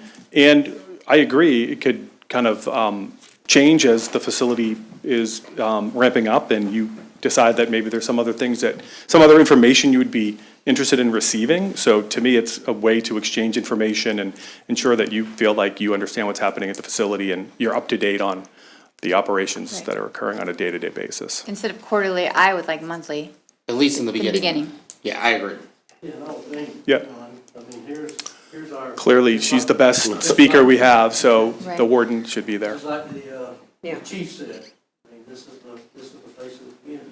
I have a clarifying question about so this is tying to number 4, access to the property and the facility, such access and inspections. My understanding that is that if we are investigating, I'm sorry, I should be specific. If city agents are out there, like he gave these, was it you that said the oven? Okay, he gave the example of the oven, right? But it could also be the ACA standards, right? Would this agent show up, assuming they provided notice? Would you need where they wanted access to and for what purpose? Sure, so the way Scott and I talked about 4 was city staff, public works staff needing to come in, look at the grinder, make sure the grinder is working. So yes, it would be specific to a particular area, was how we originally talked about it. I think this is separate and apart from that. This community relations board, or could be, where, you know, the board, the community relations board would meet monthly. We would have conversations. Part of those conversations could result in the group deciding that a tour would be beneficial of the medical unit on a particular date, and we work to ensure that that happened and get it on the schedule so that we're showing you the facility and parts of the facility that you want to see. But they couldn't, let's say there was like, I don't know, let's say worms in the food, right? So they couldn't just say, okay, in 2 days, we're gonna come look at your food. Cause that's how I interpret number 4, but perhaps it's not how. No, I don't. Cause that helps me clarify. So if there's an accusation of worms in the Yeah. food, and I think you pick up the phone and you talk to the warden and you say, I've got this accusation, what can you tell me about it? And she will tell you most likely that that's not the case, and we'll work on determining how best to prove that. But oftentimes, a lot of the accusations, we feel very confident that we'll be able to disprove. And we're only gonna be able to do that through boards like this and communication like this. See, I think I thought 4 was stronger than it seems like it actually is. Well, I mean, I think in like that type of situation, the city, its agents and employees, if they have a health inspector. Right. I would say Absolutely. that is something they could do. That's what I was wondering. Right. And they can't say Now, no. if you were saying, If it's in 2 business days. No, I think it's a situation that you're describing rises to, you know, something happening with the police department and they feel like they need to get in there. If the health inspector is getting a report that there's worms in the food, then the health inspector can come into the facility and check it out. I don't see that that's that a would be problem. under agents and employees. Okay. I don't know that if you were, and please correct me if I'm wrong, I thought I heard that the task force members of that might do that. I don't know that those would be agents or employees of the city. Okay. That you could just say, I want this person on So 2 they days' have to notice. be relevant employees to the city, not just any city employee. Well, I think we would advise that, and I would also, I mean, just from a, you know, a professional conduct standpoint, I think you would want, you know, your police chief and your fire chief to be the ones that actually go into the facility Sure. and conduct those inspections, or the Or the board health inspector, or department. the health Yeah, department. you're not gonna send a lifeguard. Right, of course, that makes sense. Okay, thank you. Yeah, the 2-day rule was basically somebody coming in and inspecting a piece of equipment at the facility.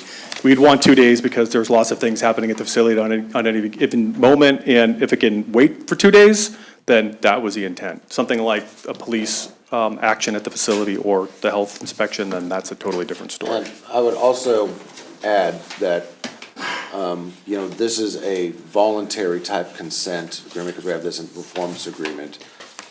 You know, we all hope there's nothing else that would happen, but there's also, if need be, the police department ability to gain a warrant. Yeah, that's So true. there's that as well. That's true.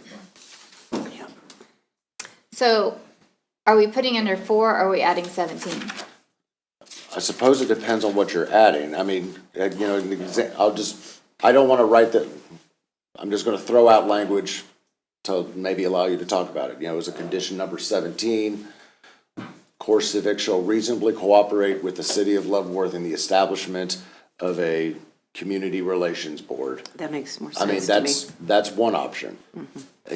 That's, of course, that's on kind of the lighter side. That's the trust and understanding or that type of thing. On the for other side, if you wanted to discuss, could be, the Core Civic will participate in this and submit these two people or whatever. You could get as detailed as you want.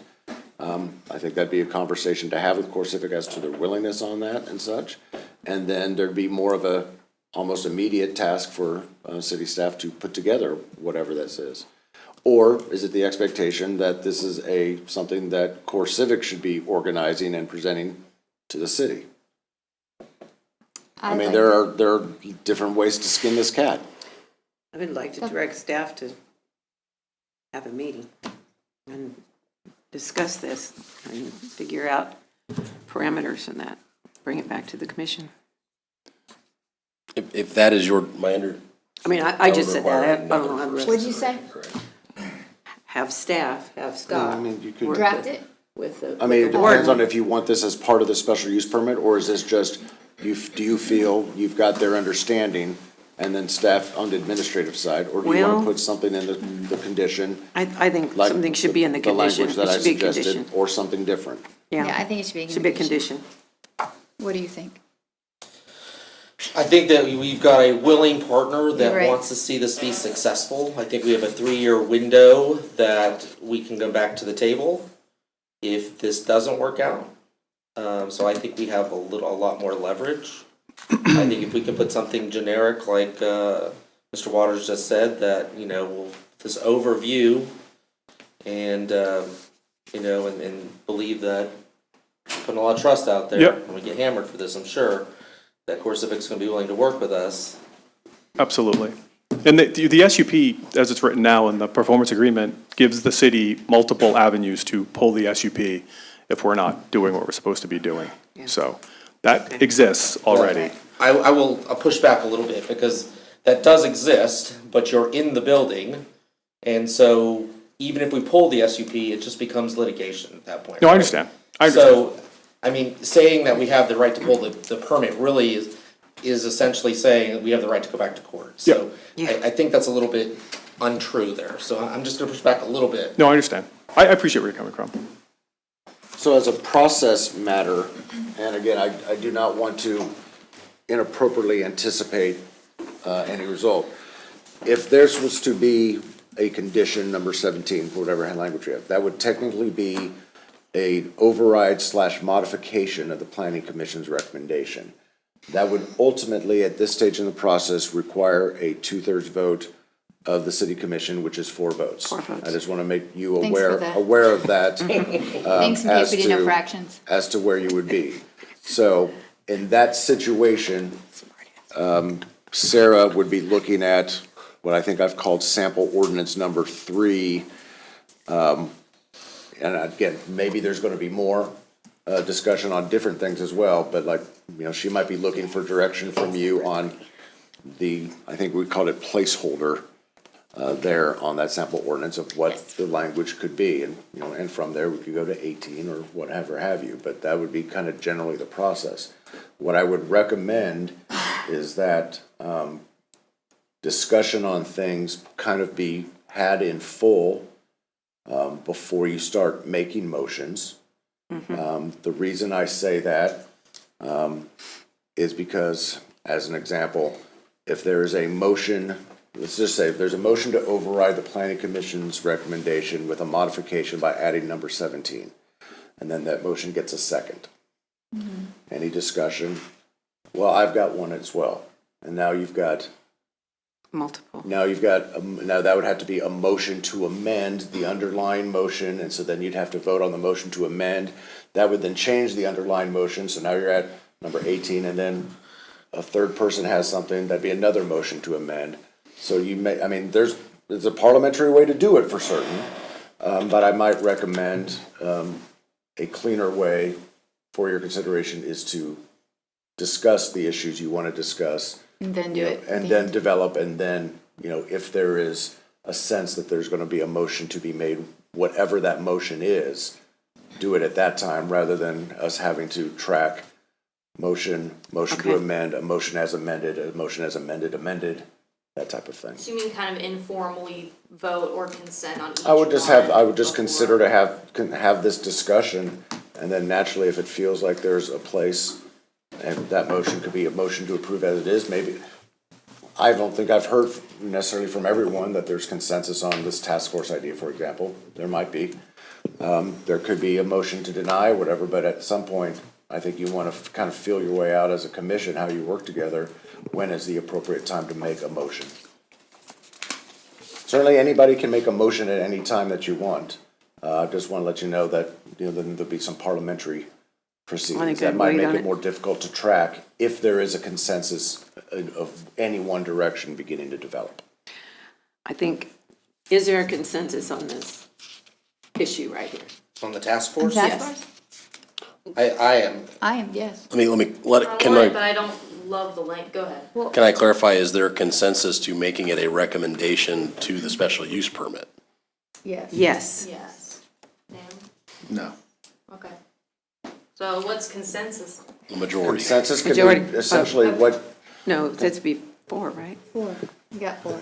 well, ultimately, you know, to pass an ordinance, maybe if, you know, I don't think you need to necessarily develop a formal consensus like we always do when you're talking about what a motion might look like.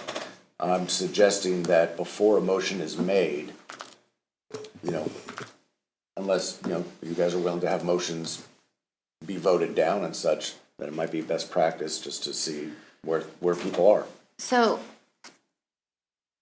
from what I just gathered, 4 of us said we're ready to, we're good, right? So, Well, it depends on what we're good with. I want to add one and make it part of the recommendation.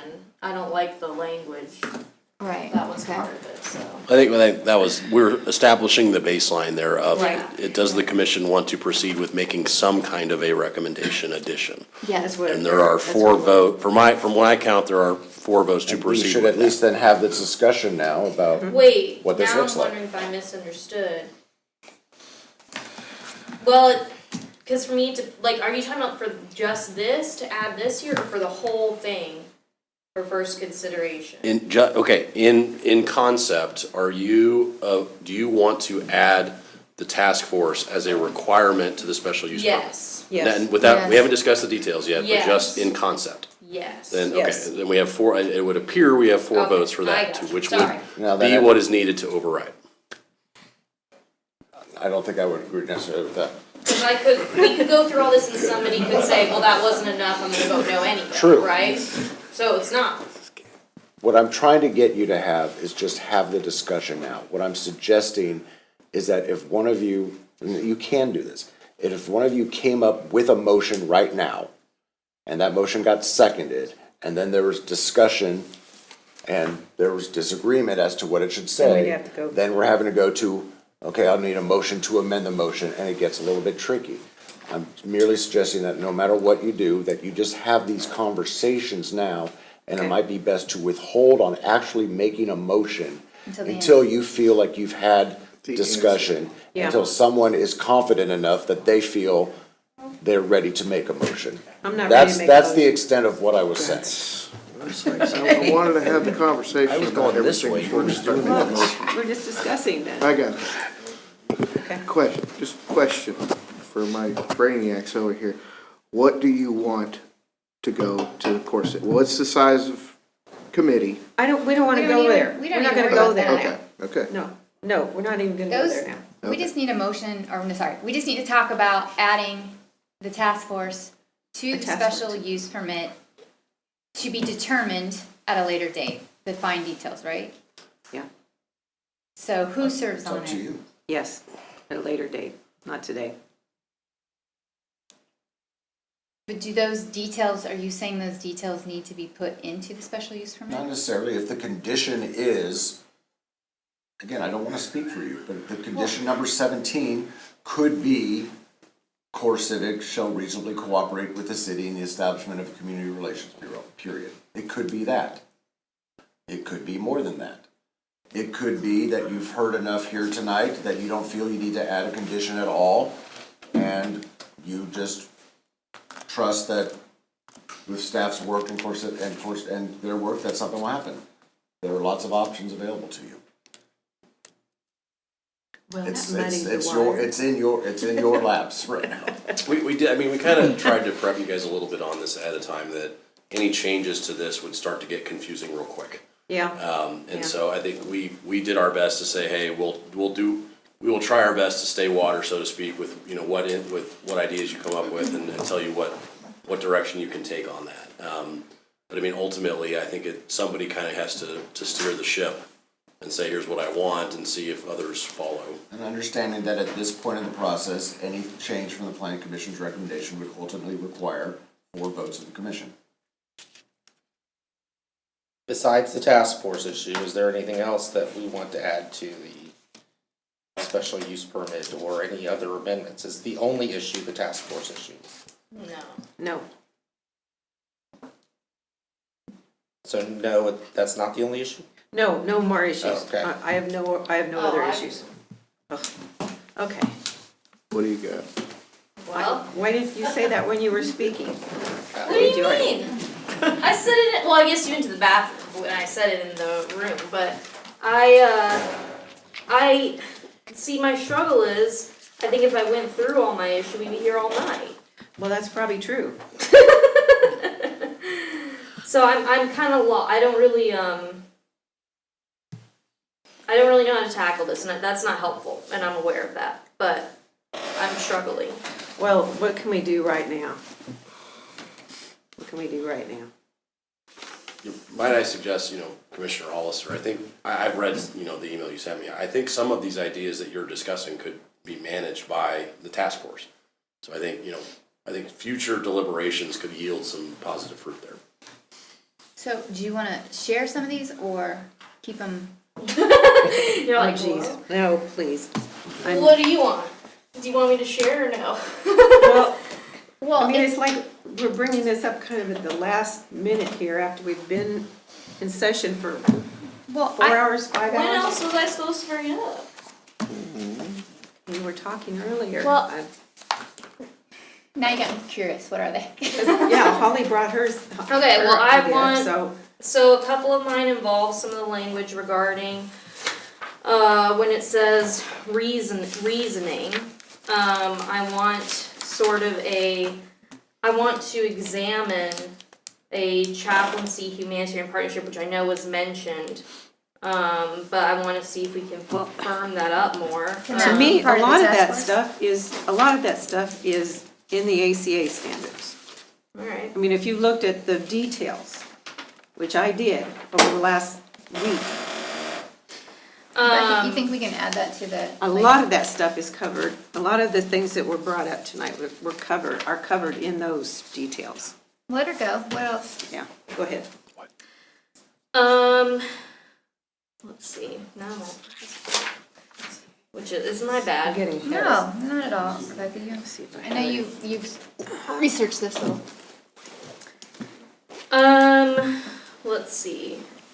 I'm assuming there's no way to have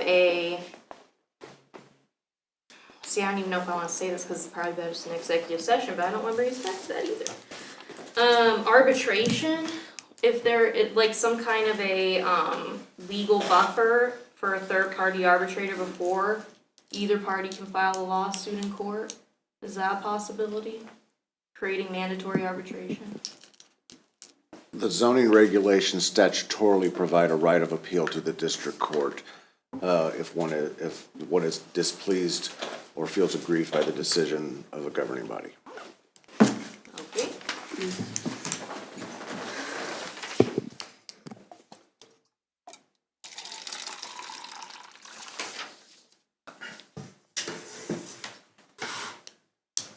Hey, Rebecca, is there anything in there that you could, that would be good for the task force, you think? That we could add to? Like, just give to the task force? Like, yeah, I mean, as part of anything you put in your stuff? There's definitely stuff yeah. Like what? I just need a minute. Okay. Take your Someone time. else can go. Take your time.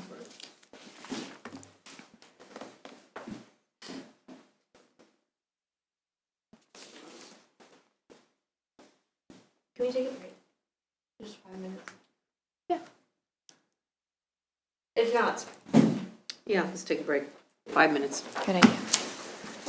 To return Come at back at 11:15. 11:15.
And we're gonna, yeah, 5 more minutes. 5 more So- minutes, please. Turning at 11:20.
Thank you. Turn it back on again. Keep turning it off.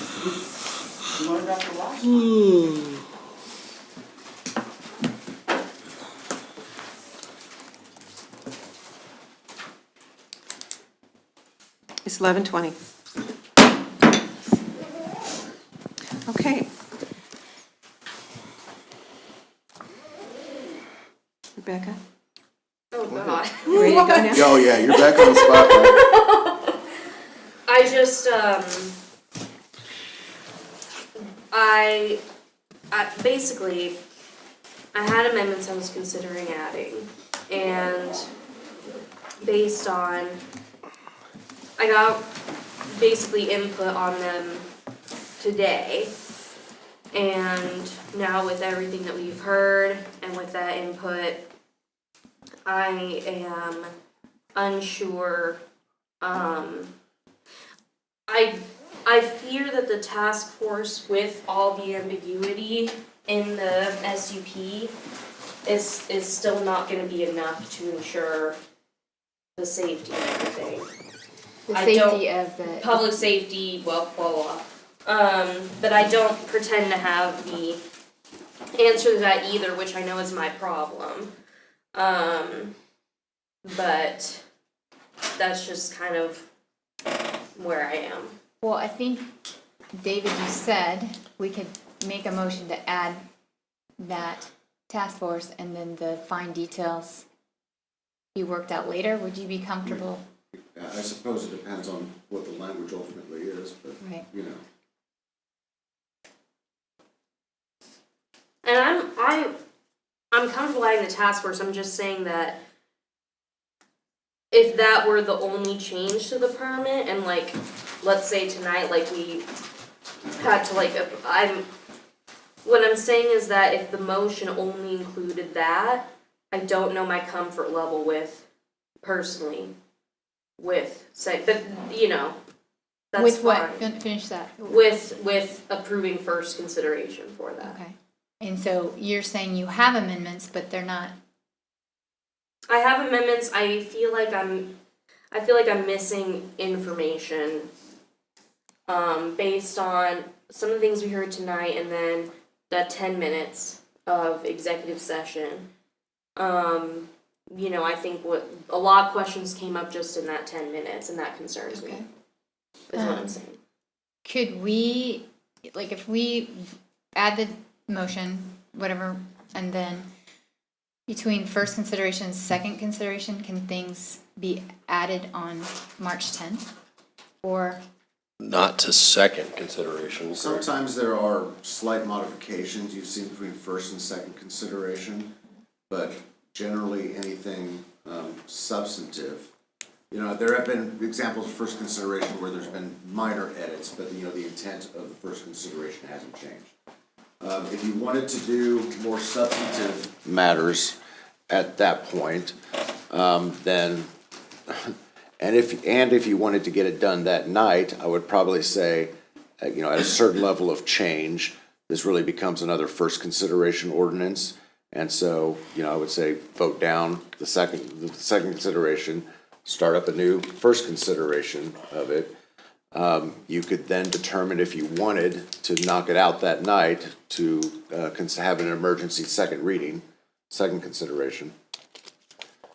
But usually between first and second consideration, the changes between the two are, you know, maybe some slight clarifications on the language that was kind of approved, or, you know, maybe if there's a typo I've seen before. You know, my recommendation is always that when you're approving an ordinance, whether it's on first or second, you know, you are approving a law. And so I generally recommend you try to get as detailed as possible on it. Right. As to what not as detailed in terms of, you know, length or anything, but try to have it as close to what it exactly is as possible. Would it be better to remand this back to the planning commission? It depends on what you want to be remanded for. You have that option, you certainly have that option. The statute requires that you remand it with a statement specifying your reason for not approving, adopting, or rejecting their recommendation. And generally that comes along with something that, you know, we want you to take a look at issue A, issue B, issue C, et cetera, et cetera. That's generally how it's done, but you do have to provide a direction. I'll have to let maybe Kim speak to this. I don't know, you know, if sometimes you guys don't even have planning commission meetings. I don't some months, so I don't know if there is one. The next one is next Monday. Yeah, that's correct. It's next Monday, and we have the packet ready to go out, so we would have to quickly add something in there. But it's an option available to you. so we would, But the only thing we had to send it back would be the addition of the task force, unless you guys. Unless you had something else. Unless you have something else. But since it just came in today, I mean, what you've got here is just, I think if I were to remand it back, it would be, I would want them to take a look at other ambiguity in the permit.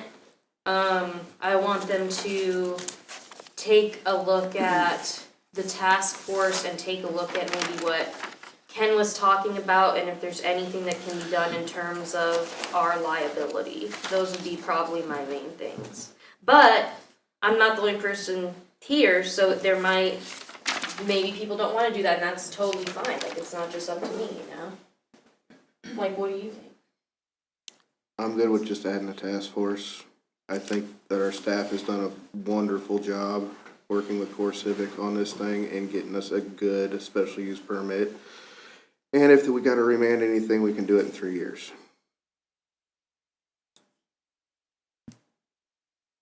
I agree with Sam.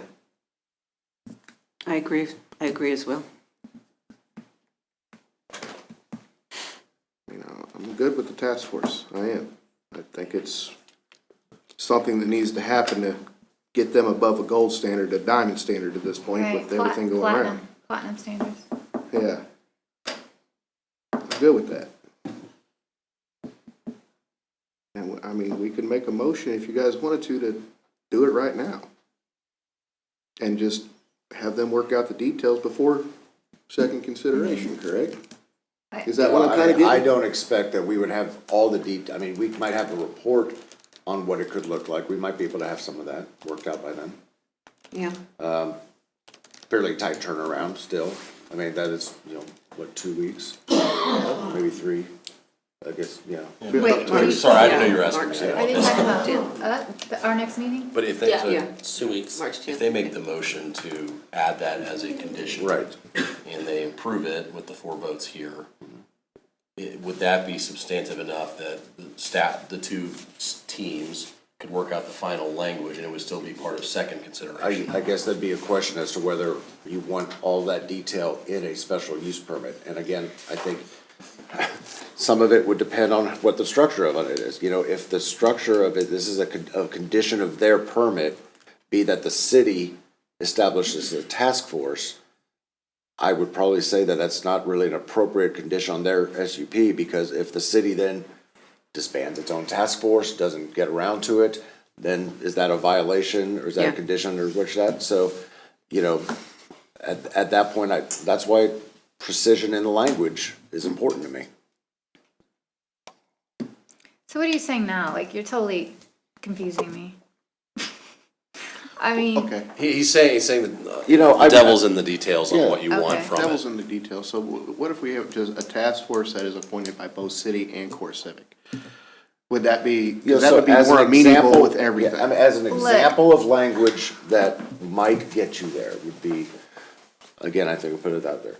Condition number 17 could be something like, Core Civic agrees to cooperate with the city in the establishment of a community relations board. Something like that. Now then, that doesn't necessarily require then that all that detail be provided by second consideration. It doesn't require that bylaws or things like that get incorporated into it. Yeah. I mean, I'm putting that out there as an option. It's generally, you're saying, and if there's just absolutely no now, the carnal argument would be, well, what if we don't feel we're getting reasonable cooperation from Core Civic on something like that? That could be a possible criticism. When we look at these things, in preparing our recommendations, this is going to be kind of a global comment that I'll provide for you. Your staff, that's Scott, that's Kim, that's me and your other attorneys as your extension of staff. We really try to keep in mind the important considerations of the city, attempt to address those. But, we also tend to try to do things in a way that would result in good, actual, practical, on-the-ground compliance, voluntary compliance. Getting an affirmative agreement in some way, we tend to feel is a better approach on things. And hopefully also not trigger federal overrides. Right. You know, we try to work with property owners, find the right path forward, the one that will most likely lead to successful outcomes. Sometimes that's not possible, and sometimes there are certainly risks in ambiguous language, in, you know, words like reasonably or what have you.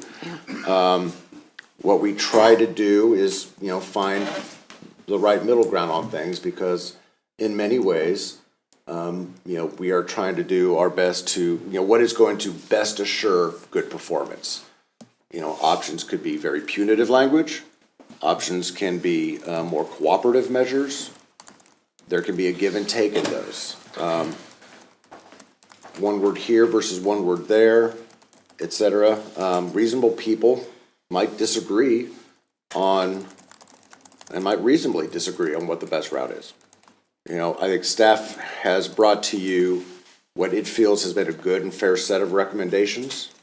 But ultimately, you know, this is your decision on it. You know, as the conditions and the language that you have now, you know, with that background, I can, you know, tell you that the Planning Commission has recommended them.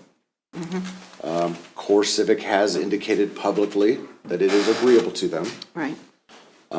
We do believe they fit within the parameters of the law. There may be lots of different changes that could be made. Some might be good, some might, you know, some could be indifferent. And, you know, we will do our job, if that's the direction of the commission, to go through every one of those for you, if that's the commission chooses. But, you know, we do feel good about the recommendations that we've provided. I just want the task force on there, because honestly, I don't trust them. So I want to put as many eyes on there. I mean, you can see why I don't trust them, right? So I want to put as many eyes on them as possible. And I don't know how to, I mean, you're the attorney.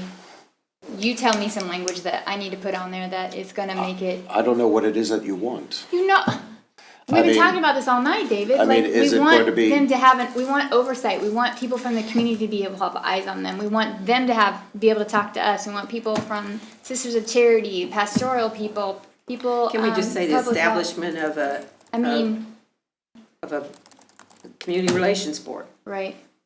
Between us And and that's Core similar Civic, can we to, just that's do similar that? to the language that I put in, but if the commission wants to put as a stipulation, as a condition, and that this task force shall have as a condition of approval, A, B, C, D people, you need to let, I mean, well, that's up for you all.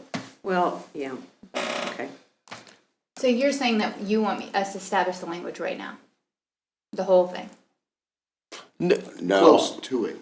No, No, I'm saying No. one option could certainly be this reasonable cooperation needs to be language. worked out. And you've directed staff, Scott, here, the things you want to see on it. yes. If members of the commission are not comfortable with that direction to staff, then your next choice is to start legislating it now, specifically in a special use permit condition. I'm not ready to legislate all the details of it. I just, Well, what I'm asking is, those details need to be, we can just say we want a task force that we worked out, and then you can bring that to the second consideration, or does all that need to be in the motion tonight?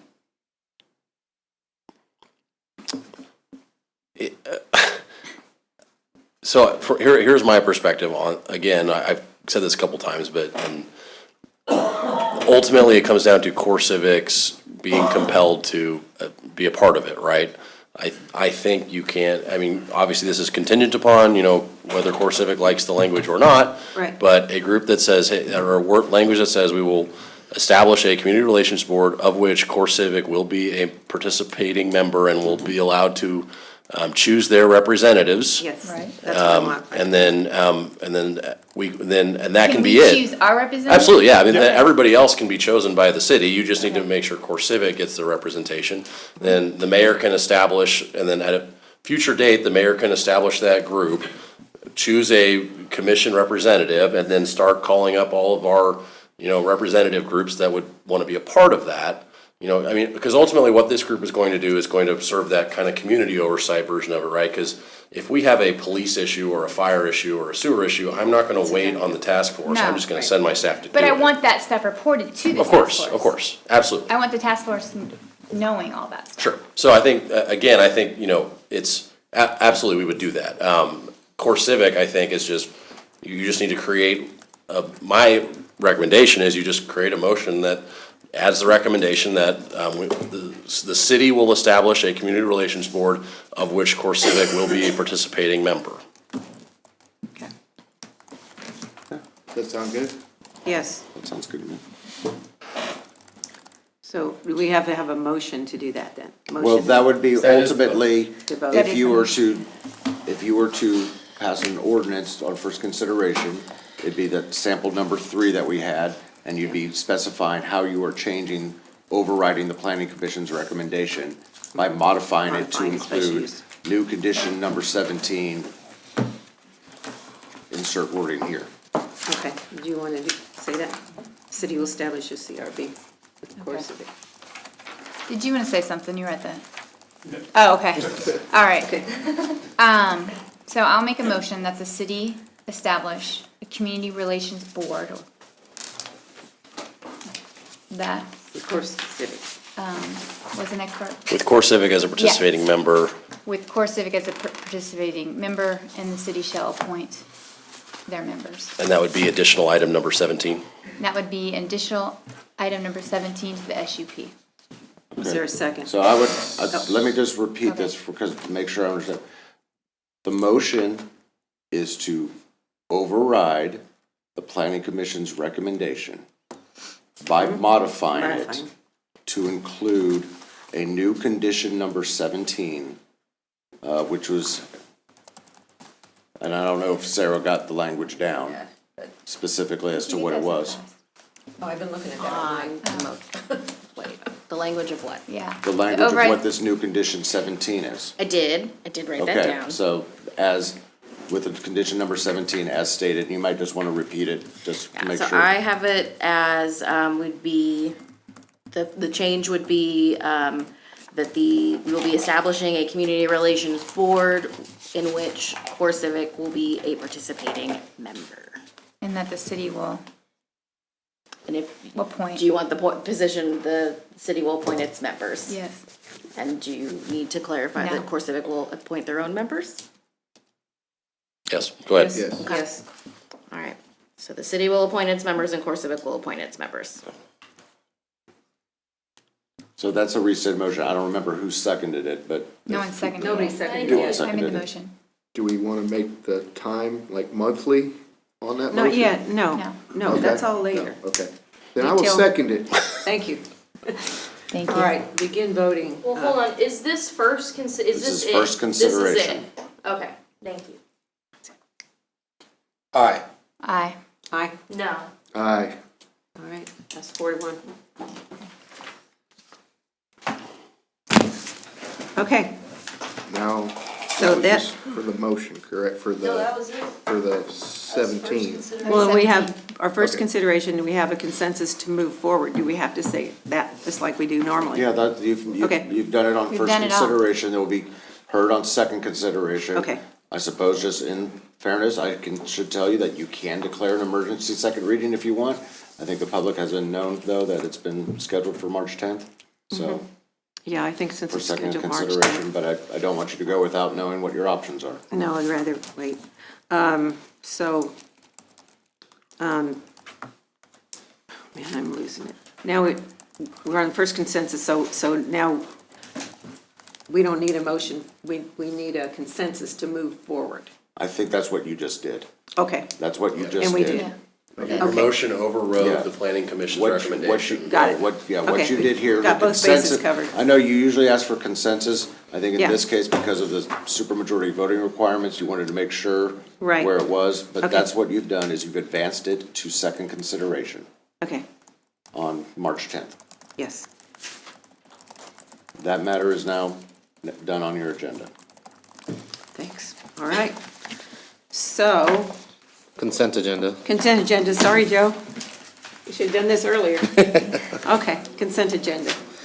So, for the consent agenda, claims for February 6, 2026 through February 19, 2026, in the amount of $1,235,118.28. Net amount for payroll number 3, effective February 6, 2026, in the amount of $446,259.61.